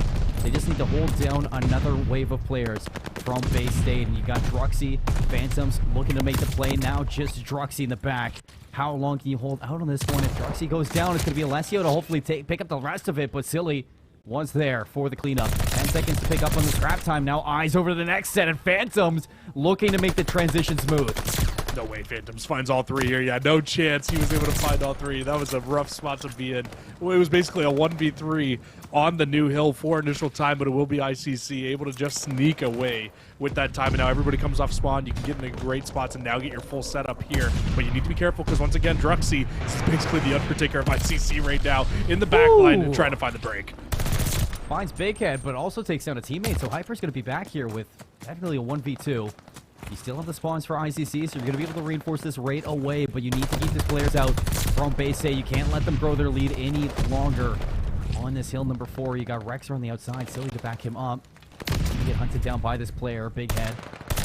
Find the first one, still trading blows before getting into this hill. 19 seconds left on this hill number 4, Jesse. At some point, you have to be thinking over to P5 with the scrap time. This is neck and neck Call of Duty on Berlin, and this is a game.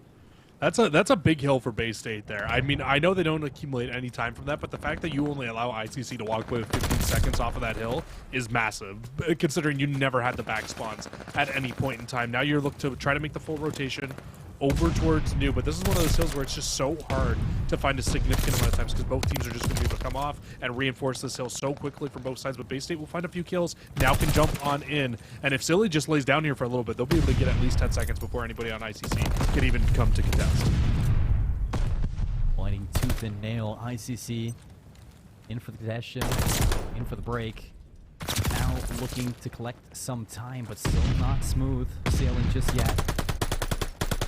To this hill, Bay State, they have the better spawns for the rotation, Jesse. 22 seconds left on this hill number 5, and I mean, if you're ICC right now, not only do you have to break into this P5, but you need to break in and you need to push past it to flip the spawns. Yeah. And this is where ICC was so dominant in this first set of rotations as well. Let's not forget they started off with a 40-1 lead off that first hill. It was a very, very good start, but it's not going to be easy to be able to break back in this time because, like you said, Bay State, they not only have the spawns for the hill that they were currently at, but look at the zoning out that they're doing on ICC right now. Because of Druxy's positioning, ICC is going to continue to spawn up in that bottom right-hand side of the map. Look how far up Phantoms is playing. Picking off the players from ICC one by one as they push into the train station. Vasily on 6 in a row, Jesse, looking for the streaks now. One more will give him the glide bomb. But he's going to go down before that happens. Luckily, he has teammates to back him up to keep them ICC away from that hill number 1. Still playing from that back right side of the minimap, Jesse. Still trying to put some pressure here onto P1 with 20 seconds left. They haven't even made a move to P2. They are just tunnel visioned here on the first hill. And that kind of just goes to show you the difference, right? From the first set of rotations to now, and the difference in experience from Bay State to ICC, because in the first set of rotations, Bay State did not get a single second, or they got 1 second at a time against ICC. But just instead, they gave up the scrap, they full rotated over, and they were able to answer back with a 40-second hold of their own. This time through, ICC, they kept challenging, they kept trying to go and get that break, and now they've allowed Bay State to string 2 hills together. Here comes ICC. Looking to shut down the string of hills that Bay State have, Jesse. 164 to 94. 3 goes down for ICC, and like that, Bay State an opportunity to just jump right back into this hill, although Alessio making a big save for not allowing them to do so. Finds 2. Won't be up for too long, but it's allowed enough time for Big Head now to make some noise inside a mail room. Has been denying time for Bay State. Will hop in for a few seconds for ICC as well, Jesse. Well, this is some good time for Big Head to pick up, but your battle is going to be the rotation, and you see all your teammates die. You have made no move to get the P3. Yeah, this is tough. This is a really, really bad spot because I don't think ICC will get blessed with that spawn in the back 2 times in a row going towards this hill, because last time through I did not know how they broke that spawn. We'll see if they can do it again here. Maybe it was a purposeful play and they were able to get it, and I just didn't spot out where it was. But so far, looking so good here for Bay State. They find all 4 kills. Time still going into their favor, and ICC still spawning out deep. When you talk about how scrappy Berlin can be, well, Bay State, they have looked cool, calm, and composed the whole way through, Jesse. It's just what the caliber of play can bring to the table, but a good chance for ICC now. They string together 3 kills. They find the break for the front. Still, you have Bay State spawning in the back, so the job's not done just yet. Jacer, he knows that, although you look at the patience from Phantoms. He expects the aggression. He's able to take down Jacer to allow his team back in, and now you can see fighting back into the map, or into the hill, is going to be Bay State for the last 20 seconds. Still not done just yet. 2 players here from ICC to battle out with Jacer and Big Head. Lock down this last little bit of scrap time. Big Head still has 2 players here to deal with. He will go down, but he has been able to keep them back there for 5 seconds. And ICC now set up for 2-4. Bay State was able to just not give up on that time simply because they have a glide bomb on Silly to help them be able to break into this hill if they need it in this spot. But they've also got that huge winner's advantage right now. ICC, I feel like you need a full 60 here if you want any chance of getting to win this game. Glide bomb will get invested, won't find anything, but it will at least force those players into some uncomfortable spots, and now is ICC's time to pounce. Pushes them inside, but see ICC still walk out with 1-for-1, so even off the respawns, Jacer falling on the front line. It's going to open up an opportunity now for Bay State to get into this hill. 3 go down. Alessio, the only one alive, but he's back warehouse. So the fight from Bay State breaks into this hill. Now collecting time on 2:15 and counting with the last 17 seconds of this hill. They can really push to a lead to maybe shut down this map and take it.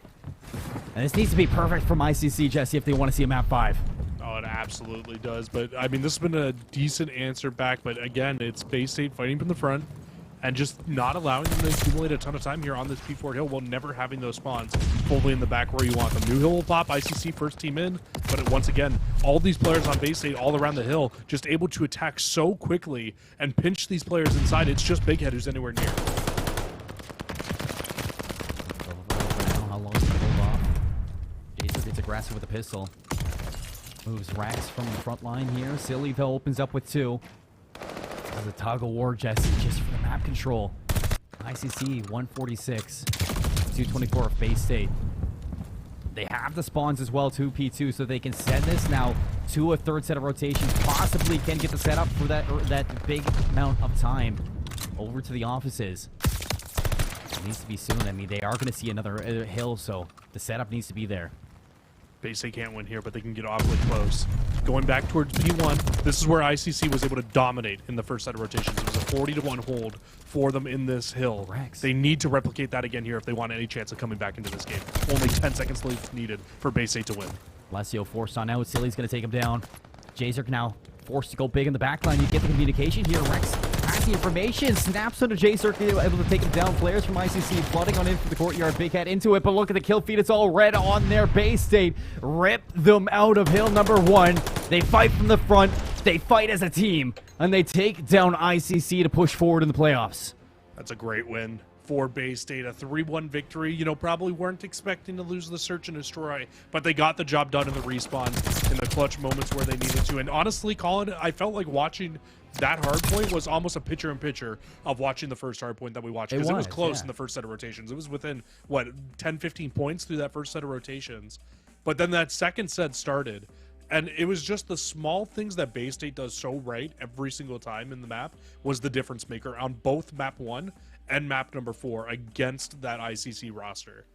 You know, it's the discipline, it's the patience, it's just the understanding of the game on a larger scale from Bay State, and you can see it in certain moments. I mean, it just highlights back to me back on P3 when J-Zerk finds the break from the front line and he goes to push the players off the respawn and he flies on out, and what's that? It's Phantoms just chilling off the spawn on a heady, waiting for him to pop off or waiting for him to pop out, and as soon as he does, it just allows for an opening back off the respawn from Bay State, and you can just see it. It's just like it's Bay State working the map, working the game just on a higher level, and it's hard to take a team down like that. But if you look from ICC's perspective in that, you know, going up to a team or going up against a team like Bay State and the way that they played, I mean, they played fantastic throughout the whole way. I mean, you were already fighting at a deficit with the amount of skill brought in from Bay State, and they made it look like a fight from start to finish.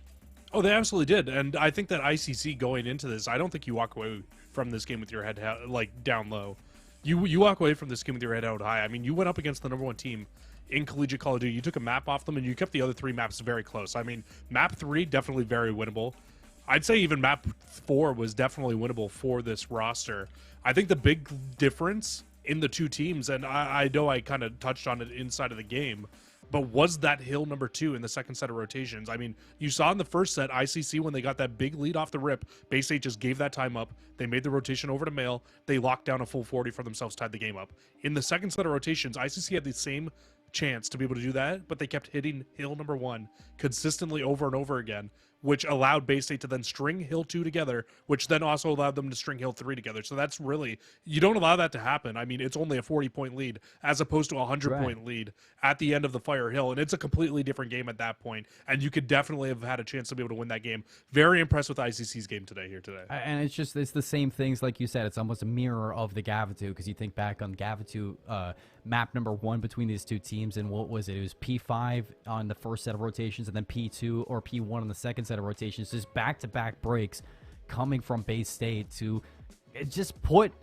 ICC in uncomfortable spots inside the hard point, and then you just got caught in a series of unfortunate events that really push you against the ropes, and you know, just one thing stacks on the other, and like we keep saying, it's just the little things that Bay State do that go a long way against teams like ICC or against teams just in collegiate Call of Duty. So, you know, it's a big shout to them to win 3-1. I mean, like you said, Jesse, you would have hoped for 3-0 if you're Bay State and the caliber that you are, but I mean, 3-1, you're going to take it. Move on now to play the winner of Northwood versus Westcliff, and I'm excited for that one. You know, I'm curious to see, or curious to know how the game for Northwood and Westcliff did go. Last time I checked on Twitter, I saw Fame was saying they were up 2-0 going into the control, so I imagine they closed it out 3-0 against Westcliff, but, you know, you never know. I mean, you saw how ICC played against Bay State. I'm curious how Westcliff played against Northwood. But nonetheless, I mean, if you get the rematch from Bay State Northwood, as we saw last night in the CCL, I mean, that is going to be a banger.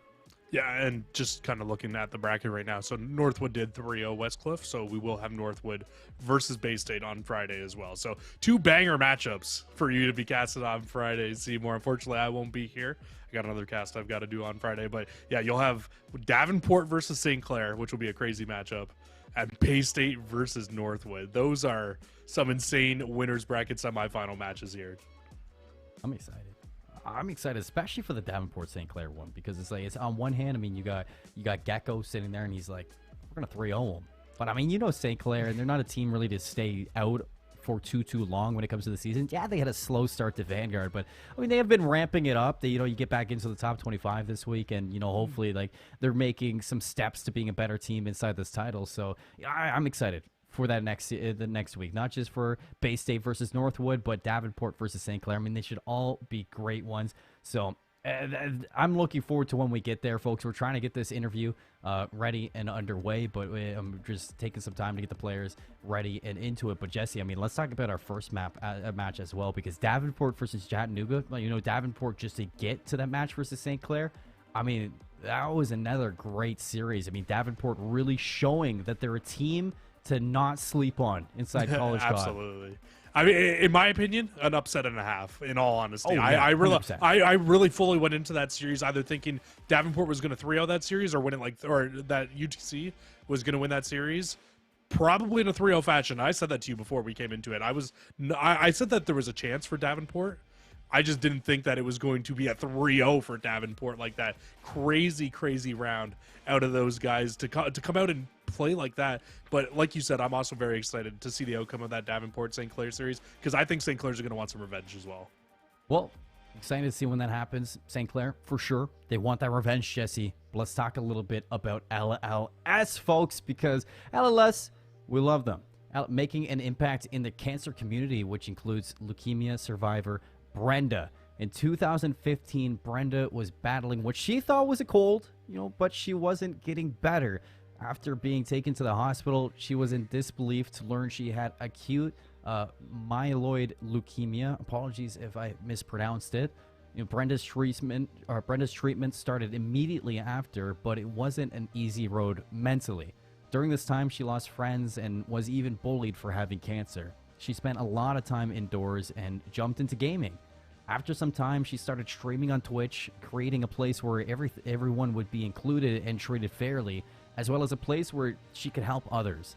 Since Brenda started doing charity streams, she has raised over $4,000 for LLS while playing games like League of Legends, Dead by Daylight, even Halo. And alongside hero Brenda, we recognize the LLS hero of the game as a player that made the biggest impact in the match that we saw. Whether it was a clutch play, a sacrifice, or even provided strong leadership when it mattered the most, today's LLS hero of the game is none other than world champion Silly. So we're gonna bring him on in here to the interview booth. Welcome, Silly. What a game out of you guys. A 3-1. I'm sure you guys were expecting it to be a little bit maybe easier than that, but I mean, what were you guys thinking about the outcome of it? We're obviously happy with the outcome since we won, but our S&D was super sloppy. I think we weren't expecting them to be as good at search as they were. And obviously our control ended up being a nail biter because we ran out of lives, which is like completely unacceptable for defense on the map. But a little sloppy, but it's our first match, so get better from here. That's totally understandable. Stuff like that happens all the time in Call of Duty. I'm going to give you over to Jesse, though, because I'm sure he's got so many questions to ask right now. Jesse, take it away. So I've actually got a question that's not so much about the match that you just played, but kind of just a question for just kind of players in particular. So like when you go into, obviously you've had a lot of time within the pro scene. What's the difference from like playing in preparation for like pro matches versus kind of playing and having preparation for college matches, along with balancing that with schoolwork? Preparing for pro matches is definitely a lot more strenuous. Even like compared to challengers, because you know who you're going to play for like weeks when it comes down to the pro matches. So every single second of every day is pretty much just preparing for the team you're going to play, since everything's like scheduled so far out. But it's definitely a bit different balancing like challengers and the CCL and schoolwork. It's definitely a change of pace for me for sure. Yeah, absolutely. I could definitely see that. You guys looked fantastic today, though. Honestly, I know you, like you said, a couple of little blemishes here and there, but I'm sure you guys are going to clean it up by the time you guys go up and you guys get to play Northwood again. And I mean, we saw that match went on CCL on Tuesday, so I mean, I'm looking forward to seeing that one again. Yeah, we're super excited to play them again as well. Hopefully, a little cleaner on our end. That's interesting too, because playing Northwood up next, and I apologize to cut you off early, Silly, but going into that matchup, I'm sure you guys weren't expecting, or like maybe not expecting to, but for the two matches that you lost to Northwood, I mean, what are some things maybe that you guys are looking to improve as a team right now? We're definitely looking to improve our control. It's definitely our worst game mode by far, and there's obviously only 2 control maps, and we don't seem to be very, very great at either of them. So that's pretty much our main focus going into every single match. No, for sure. And I'm excited to see what happens on Friday. It's definitely going to be a great game. I'm not going to hold you for too long, though, because, it is late in the day, so we're going to let you go there. Enjoy the night. A big victory for yourself, 3-1, and we'll see you hopefully later on the desk. Sweet. Thank you guys so much. Thanks for having me. Take care. It's a big win there from them. And you know what? Honest stuff from Silly as well. Not only, talking about this, but taking this in strides, as a team. You could see that it's all business right there. They realize their mistakes, and he's already on board. Like, not saying, we just need to, pick things up as a team and learn to play together a little bit more. It's just focusing on fixing those tiny mistakes that they have. which watching them, it really doesn't feel like they have very many tiny mistakes, right? It feels like Exactly. they do all the tiny things so right, but it's great to hear from teams that are already so good that they know that there's small little things that they can definitely be doing better all the time on all these different maps. And yeah, like you said, Control's definitely looking like one of their weaker game modes, and the S&D was definitely not super strong today. But I mean, like I said at the end of that, I'm sure they're going to clean it up a little bit when they go up against Northwood once again, and they're going to come prepped and ready to fight again once again on Friday.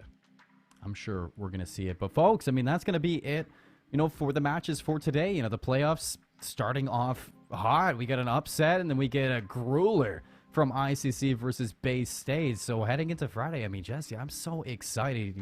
We didn't really get to see the round 1 matchups between this, but I mean, you look at the way that the playoff bracket is kind of rounding out, the matches that we're getting. And, I'm excited to see not only, in the winners bracket matches that we have, but even in the lower bracket matches that we have as well. Because, I mean, there's some teams now in the lower bracket who have to make some deep runs. I mean, Penn State ICC round 1 of lower bracket. Holy. That's going to be an insane matchup to watch. I mean, Penn State got a little bit unlucky with some of the stuff that happened. Yeah. But I mean, going up against ICC, that's going to be a grueler of a series.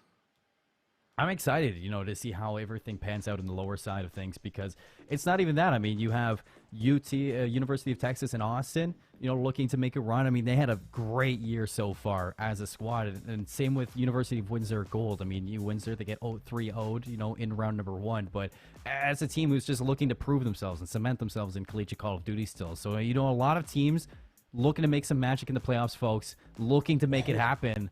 But that's gonna. Oh, Jesse, you see something before? So I just saw something. I didn't realize. I was trying to figure out why the bracket wasn't fully updating yet.